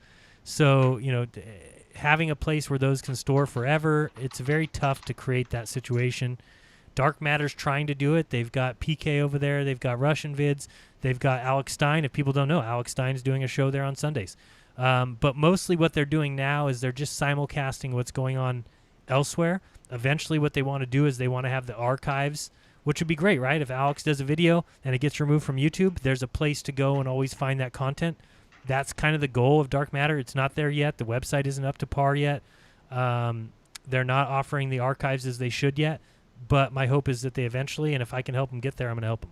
So that's my 2 cents on that. But if anybody else has any alternative ideas, Skype me. Let's talk. It's not as easy as think. I've had people reach out and say, oh, I'd be able to support with $100 a month if that'll help. No, it's not that kind of thing. It's much more expensive than that to do what I'm talking about. So I don't know how we're going to do it. I wish I knew, and a lot of people have said, well, can you help them? Are you going to help them? Yeah, if I could do it, I would be doing it on my website. So it's obviously not that easy to do. If I could do it, I'd be doing it, Jeff Berwick does a good job of it, and him and I have been in contact today. He's finally back from his vacation. I've been asking him how he goes about doing that on his website, but Jeff Berwick's got the luxury of not doing live stuff anymore. So he just makes videos. That's another thing. I mean, yeah, that's possible to do, and his videos are short. So, yeah, my website is a website where I could do half-hour shows and upload them on my website, but not live. And I enjoy doing the live stuff. I enjoy having people on. I mean, look what we just did. It's almost a 5-hour episode. This file will be like 3 gigabytes. If you think I can just download this and upload it to my website, it's not the way things work. So, anyway. No, in fact, you're going to need like a really huge service on some server. Right. I mean, even Stop Look Think you used can to be doing you can that. have like a Vimeo account or something like this, and keep it private there, and then post it on your website as only for the people who are part of your website, for instance. But I don't want that. That's not what I want. That's not what I want. The point is, I've always wanted to keep things free to everyone, right? So I mean, that's the goal, not to just say, because I could do that. I could just go off YouTube and just say, okay, I'm going to start doing things only on my website. You have to be a patron to get any videos, and I'm just going to upload videos there only. Yeah, that's a possibility. Maybe it'll eventually get to that point where we have to do that. I would rather not do that. I would rather a place where people the could problem go. is hosting. Yeah, but we hosting, for instance, you can keep things free. You don't need to ask for registration. You can have things on a private Vimeo account or some other place where nobody can access through Vimeo, but they have to access through your website, and you can still keep it free. And you don't think Vimeo won't remove those videos? No, but I don't know, because once somebody stole a video of mine, I made a production, and it was supposed to be for a job. They never paid it, and they took it and they posted it. They stole it from my YouTube account, and they posted it on Vimeo. And I went after it, and they never did anything. And no, I mean more for like content. I've heard of a lot of people having their Vimeo videos removed? But Yeah, that's what I've heard. I mean, I don't know how true that is. And the account to do that is very expensive on Vimeo, isn't it? Like $600, something like that. No, I don't think so. Oh. Well, it depends on how much you use, and remember, like it's always important. Well, I mean, compressing things is a good way to go. True. With Handbrake or something like this, or waiting for YouTube to do its kind of magical compression. But yeah, other places you can host any. I think that any place that you can have it posted, like library, you can get that into your website. Yeah, the only thing is that you have to be either you have to invest in some sort of account, or you have to keep track of the videos so that they don't disappear and keep a copy. And right. But it's not going to be a platform. Right. It's not what it's I'm going to be your own personal project, which is good. But the nice thing is to have some kind of platform. Of course, it's hard. Or server. It's really hard. It's really hard. I mean, my website would have the possibility up to. To a bunch of media I can put in, but it costs money to host it, right? So it's not. I mean, you need to find somebody who has a server, if that's what you need, and then you have to. And also, you need people to maintain the servers. You need people to keep things in order. It's not so easy to really have a platform in terms of hacking, in terms of technical stuff. You need to upload because maybe 1 year, from now, the next year, Windows and Java and Python change you always, you need like a, you need somebody working you need you like a team of people. Exactly. But of course, the nice thing is started and then the people get together, you need just to create it. Absolutely. Just get it going and start to look at it. And again, I say a free speech platform, but I also don't think it needs to be a platform where just anybody can go and post videos. Because somebody could go and post videos saying, we need to kill this person, we need to do this. Do you want that on your platform? That's going to get you shut down quick, right? So you have to be, I understand it. It's not an easy thing. I mean, Jason Lingren and I talked about it a couple weeks ago on Jeranism Raw. If you listen to the after show, we went deep into the problems with running a free speech platform. It's not as easy as people think. You're going to get in trouble if you just say, oh, anybody can come and upload videos here.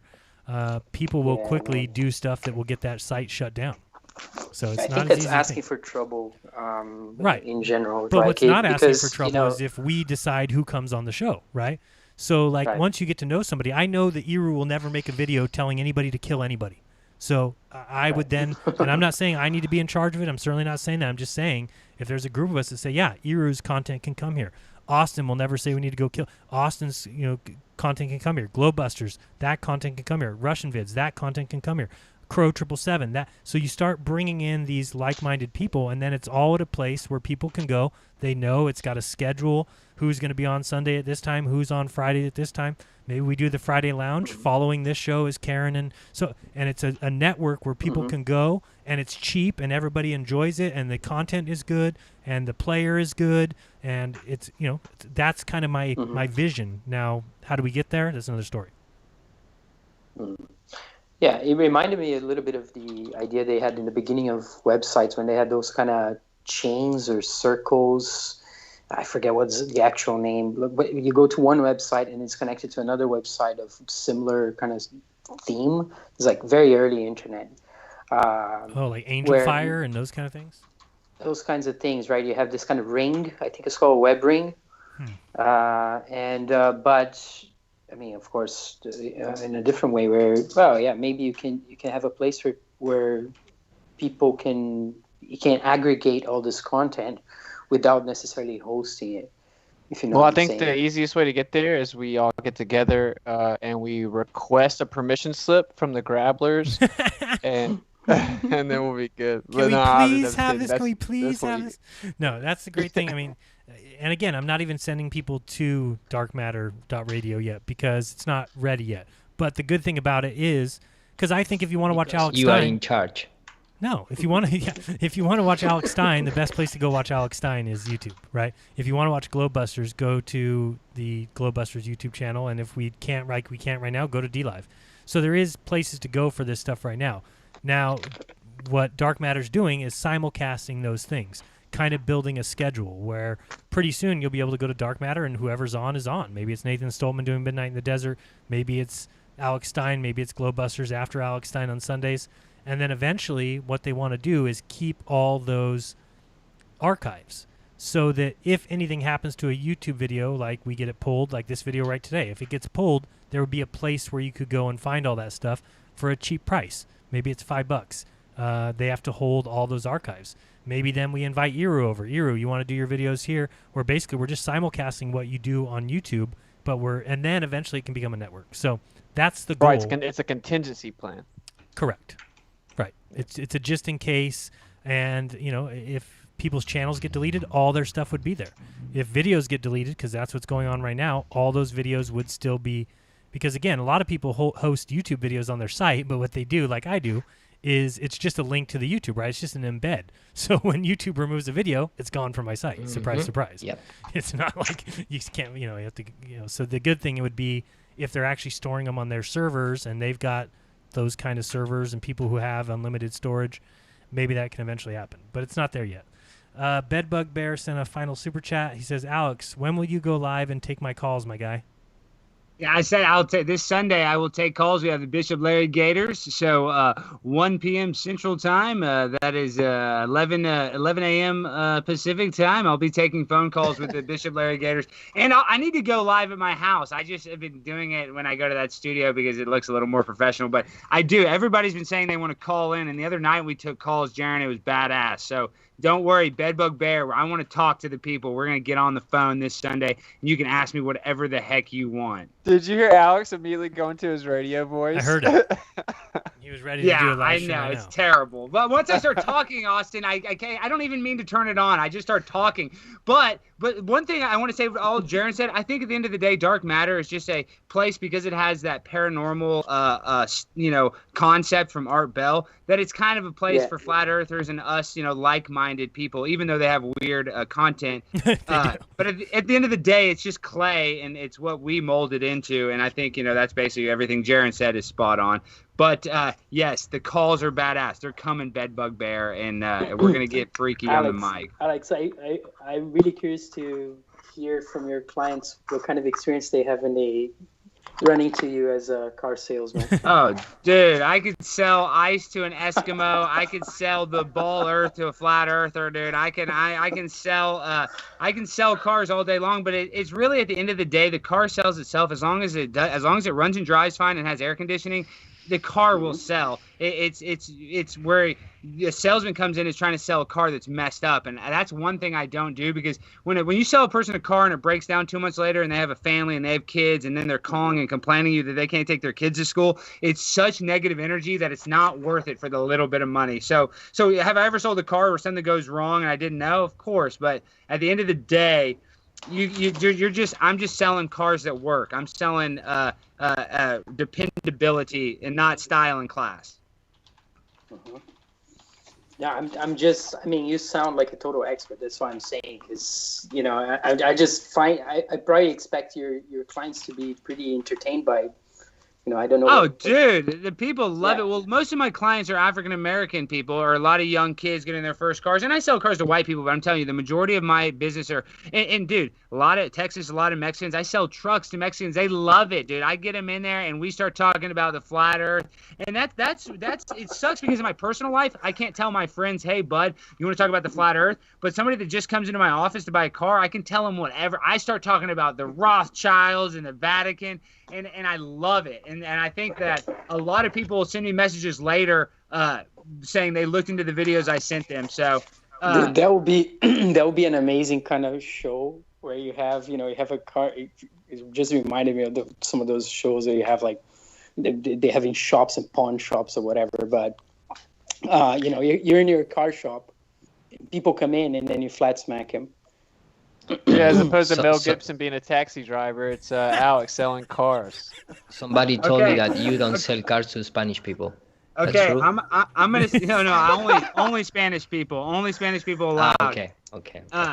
But African Americans too. I mean, come on. You mean Black Americans, or do you mean actual people from Africa? Because if somebody calls me an Italian American just because 4 or 5 generations ago somebody came from Italy, it doesn't make a lot of sense to me.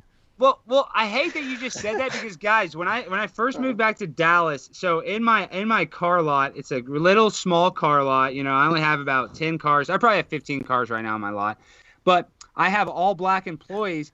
And dude, a company came. This is a couple of years ago and filmed me and my employees. They tried to make a TV show about my car dealership selling these crappy cars, and they have the sizzle reel. I'm gonna post it in the chat. You guys, if you guys watch this. That's for real? They came and tried to film that? Oh, we lost him. What happened? The Spanish people take him. Oh, he's gone. I'm back. Sorry, my cat, Sky Bear, stepped on it. Here, I'm about to send it. I'm about to send y'all this sizzle reel. But we don't have time to watch it now, but y'all are going to die seeing me in these, me and my employees. Hold on, let me find it. Maybe we have to show it. Oh, God. Okay, hold on. This is going to make me sick. I'm about to find it. Give me 2 seconds. It's on my other YouTube channel. You guys are going to die. Oh, my God. I don't want to die, man. Come on. No, seriously, you might not make it after this, dude. Hold on. Let me go to my freaking library, your videos.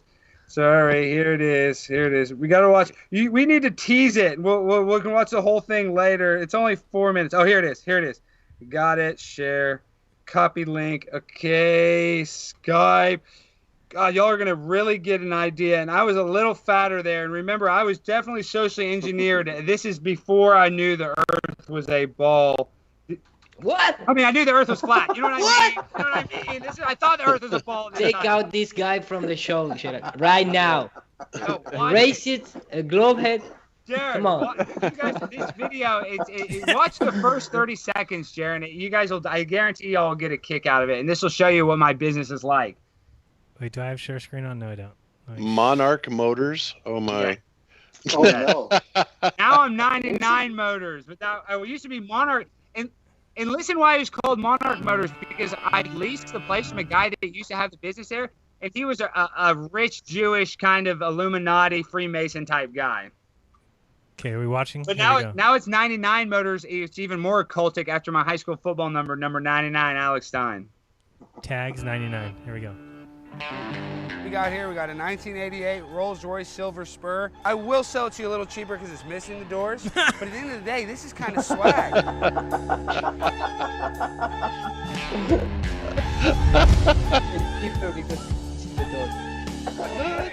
Bitch, suck my fucking dick. I'm a first round motherfucking draft pick. Yeah.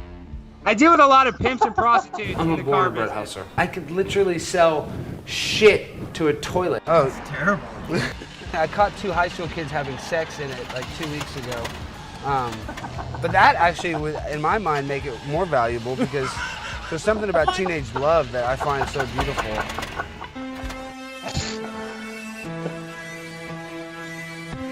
I can hustle any of this. My dad's in the bail whether bond it's business, electronic but they dance kind of wanted to music, paint whether it's my a business restaurant like a business, family whether business. it's a bail bond business. Is there anyone who can email me a bail bond form for Henderson County?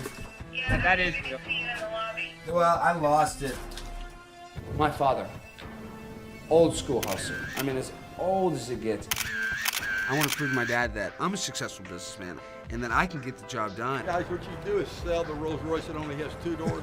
Yeah. And tell them that's on layaway plan that they buy the car like that. And then they keep paying payments, they get the doors. Put the other 2 doors back on the car. I do get a boner from helping people out. Everybody that works at Monarch Motors has either been fired from their job, arrested. I mean, I got employees that have DWIs, I have employees that have felony convictions. And the reason I hire them is because these guys can't work anywhere else. How familiar are you with twerking? So did this show go on? No, it never made it. No, it never did. It was like dude. Okay, so listen what happened. It wasn't Craigslist, it was like Facebook. They're looking for family businesses. And so I submitted an interview, did a Skype interview, and they sent a camera crew and came and filmed my freaking office, and it didn't get picked up. But this is what they made. And you can tell it's like 6-7 years old. But yes, this gives you guys, I'm white trash. So this will give you the little aspects of what my life is really like. All right, I'll include that. Brilliant. Brilliant stuff. And now you're on the Flat Earth team.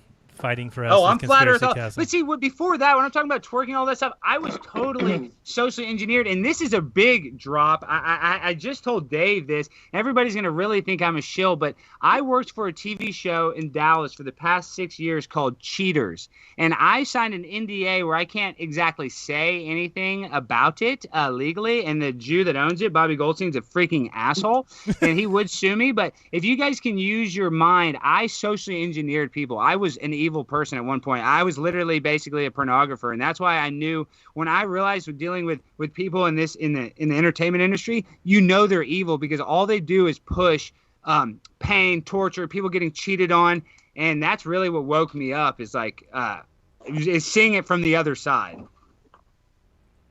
Wow.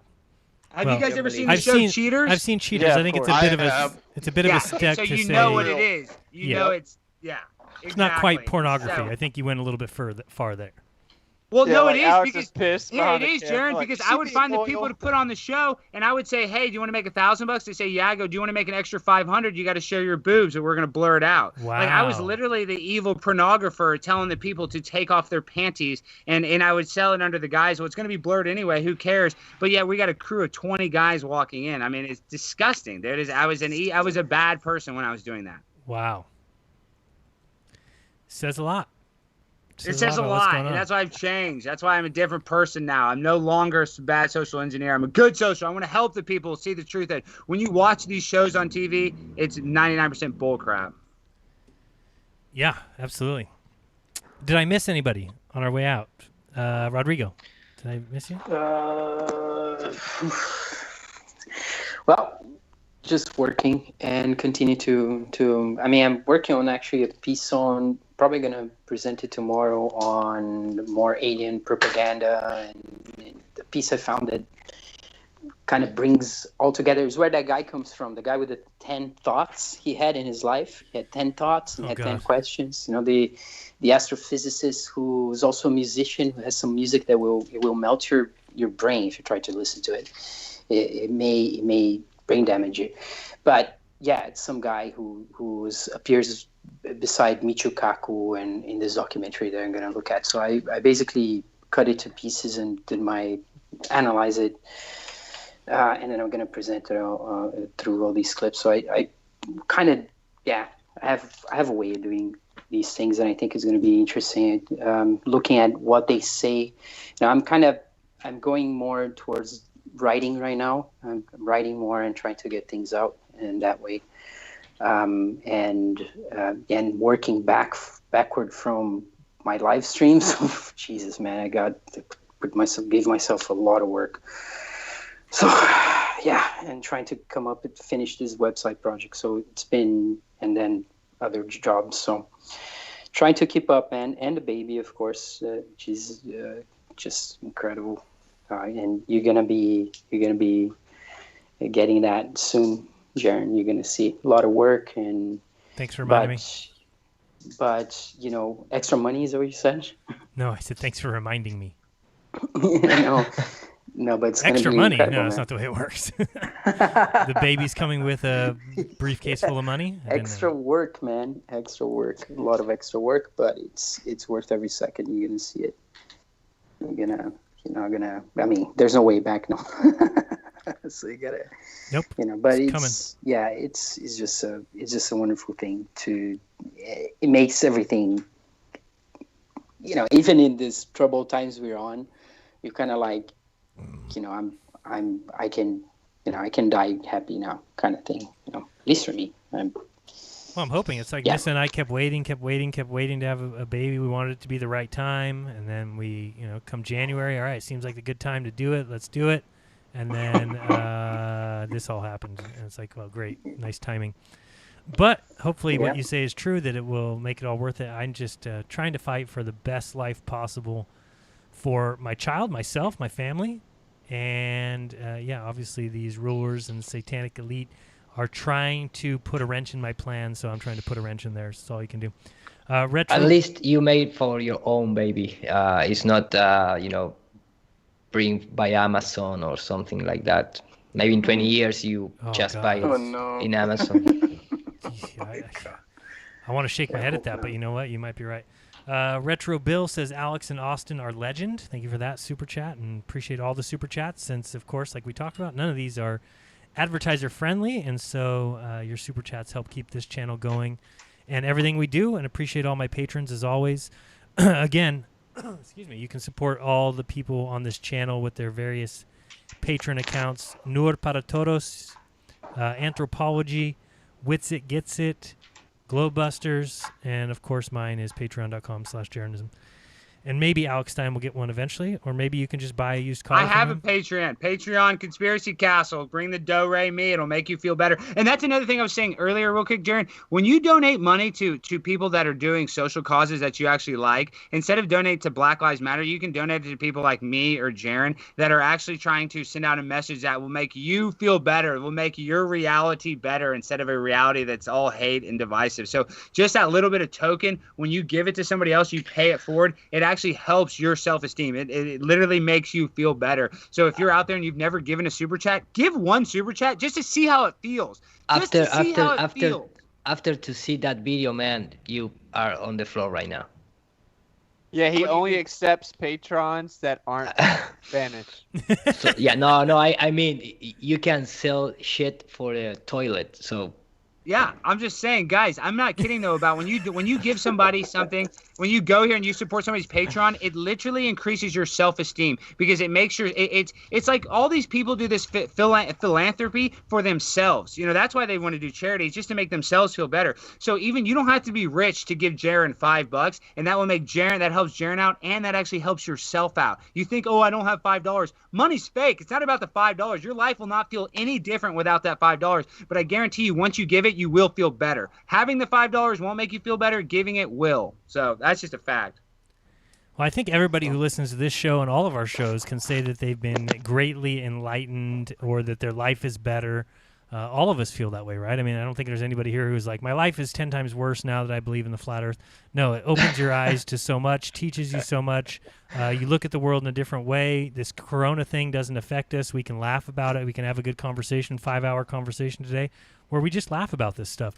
And if you're appreciative of that, then you can donate. If not, then don't. And if you really don't like this channel, don't like me, don't like Austin, don't like Alex, you can go click my name, go to About, and then hit block this channel, and guess what? You'll never hear from me again. So easy. I've done it to many channels. You should do it as well.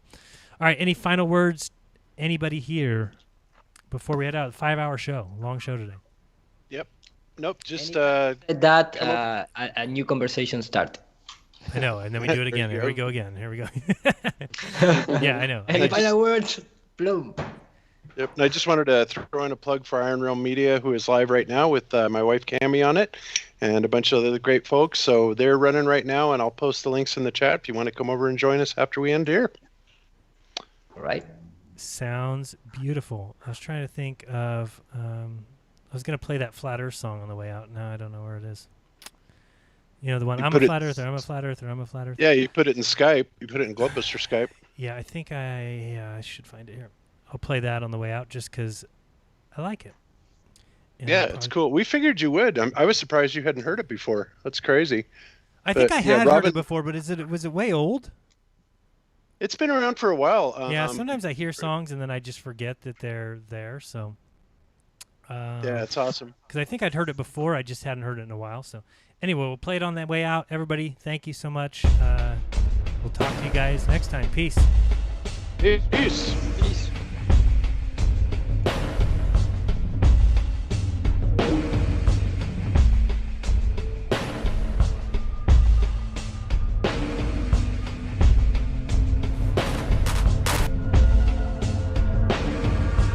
I'm a flat earther, flat earther, flat earther, flat earther, flat earther, flat earther. I'm a flat earther, flat earther, flat earther, flat earther, flat earther, flat earther, flat earther. I'm a flat earther, flat earther, flat earther.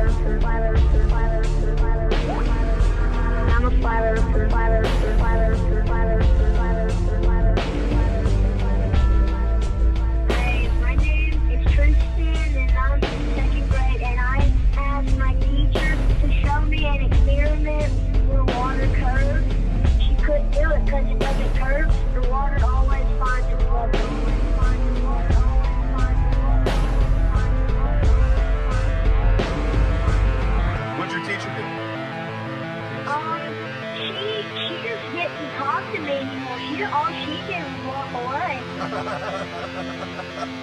And I was like, what is this about? What? That's okay though. For being so young, you're very, very smart. That's fantastic. Yeah. So keep up the good work, man, and stay flat, okay? Okay, I'm a flat earther.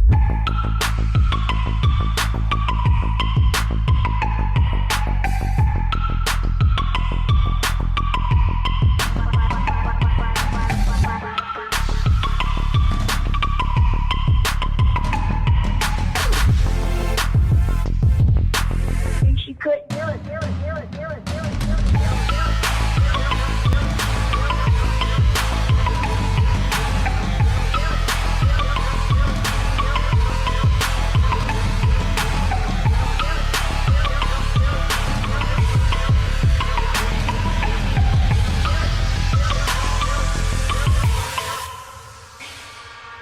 I'm a flat earther, flat earther, flat earther, flat earther, flat earther, flat earther.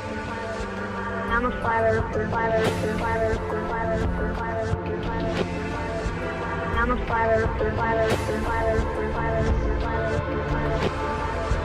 I'm a flat earther, flat earther, flat earther, flat earther, flat earther.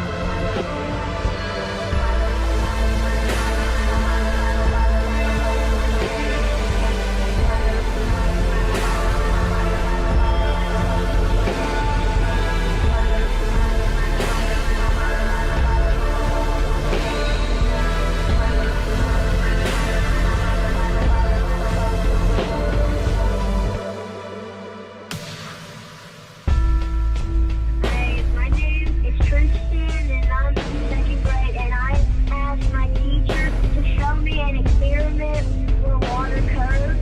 She couldn't do it because it doesn't curve. The water always finds the water.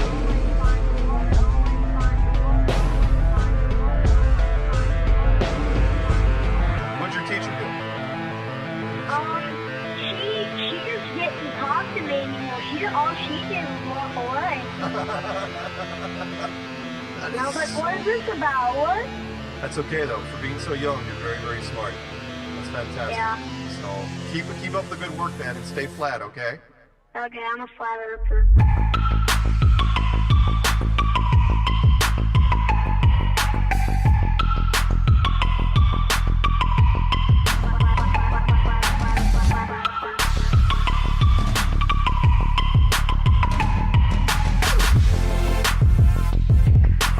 And she couldn't do it.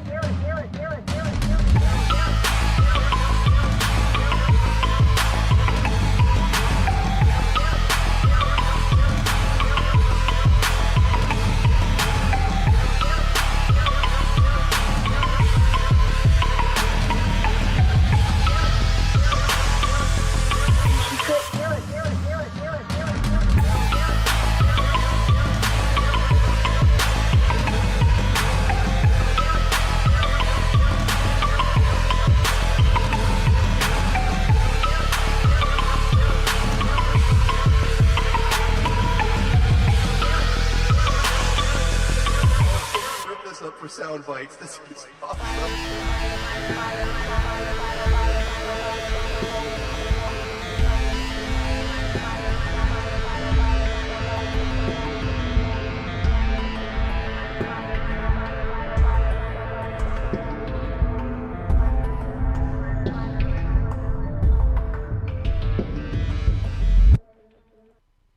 I see a lot of people asking for the link to that video, so give me a second. I'm going to play it one more time. I probably won't play the whole thing, but I'm uploading it right now and getting a link. It'll be in the YouTube description and to everyone on DLive waiting for it. Give me a second. It's coming.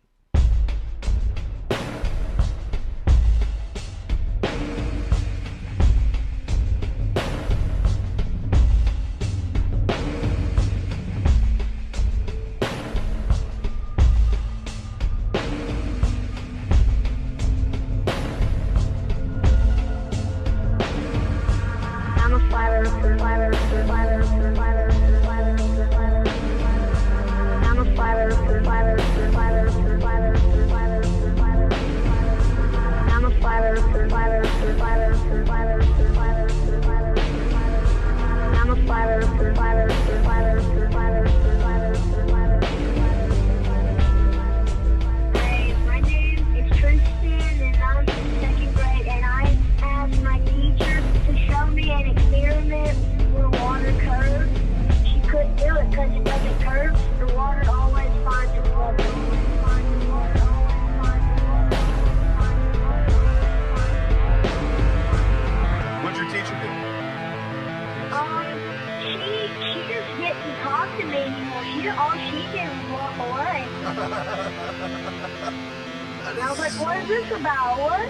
That's okay though. For being so young, you're very, very smart. That's fantastic. Yeah. So keep up the good work, man, and stay flat, okay? Okay, I'm a flat earther.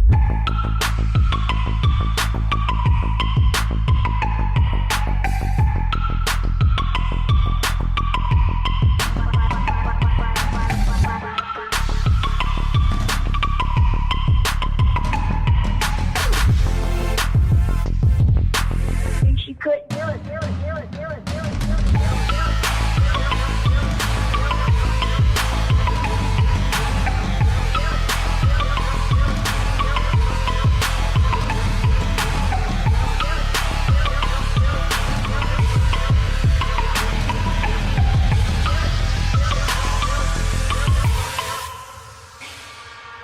I'm a flat earther. I'm a flat earther.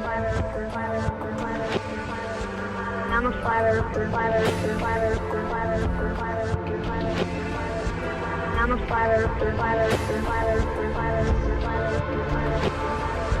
I'm a flat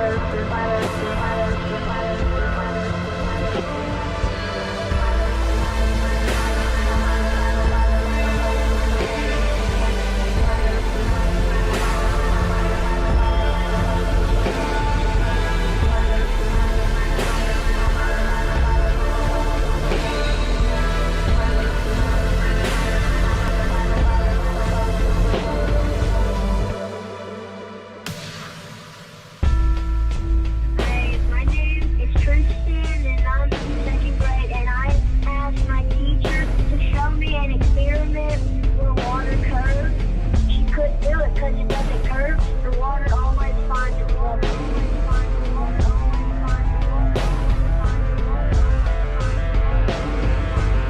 What'd your teacher do? She just didn't talk to me anymore. All she did was walk away. And I was like, what is this about? What? That's okay though. For being so young, you're very, very smart. That's fantastic. Yeah. So keep up the good work, man, and stay flat, okay? Okay, I'm a flat earther.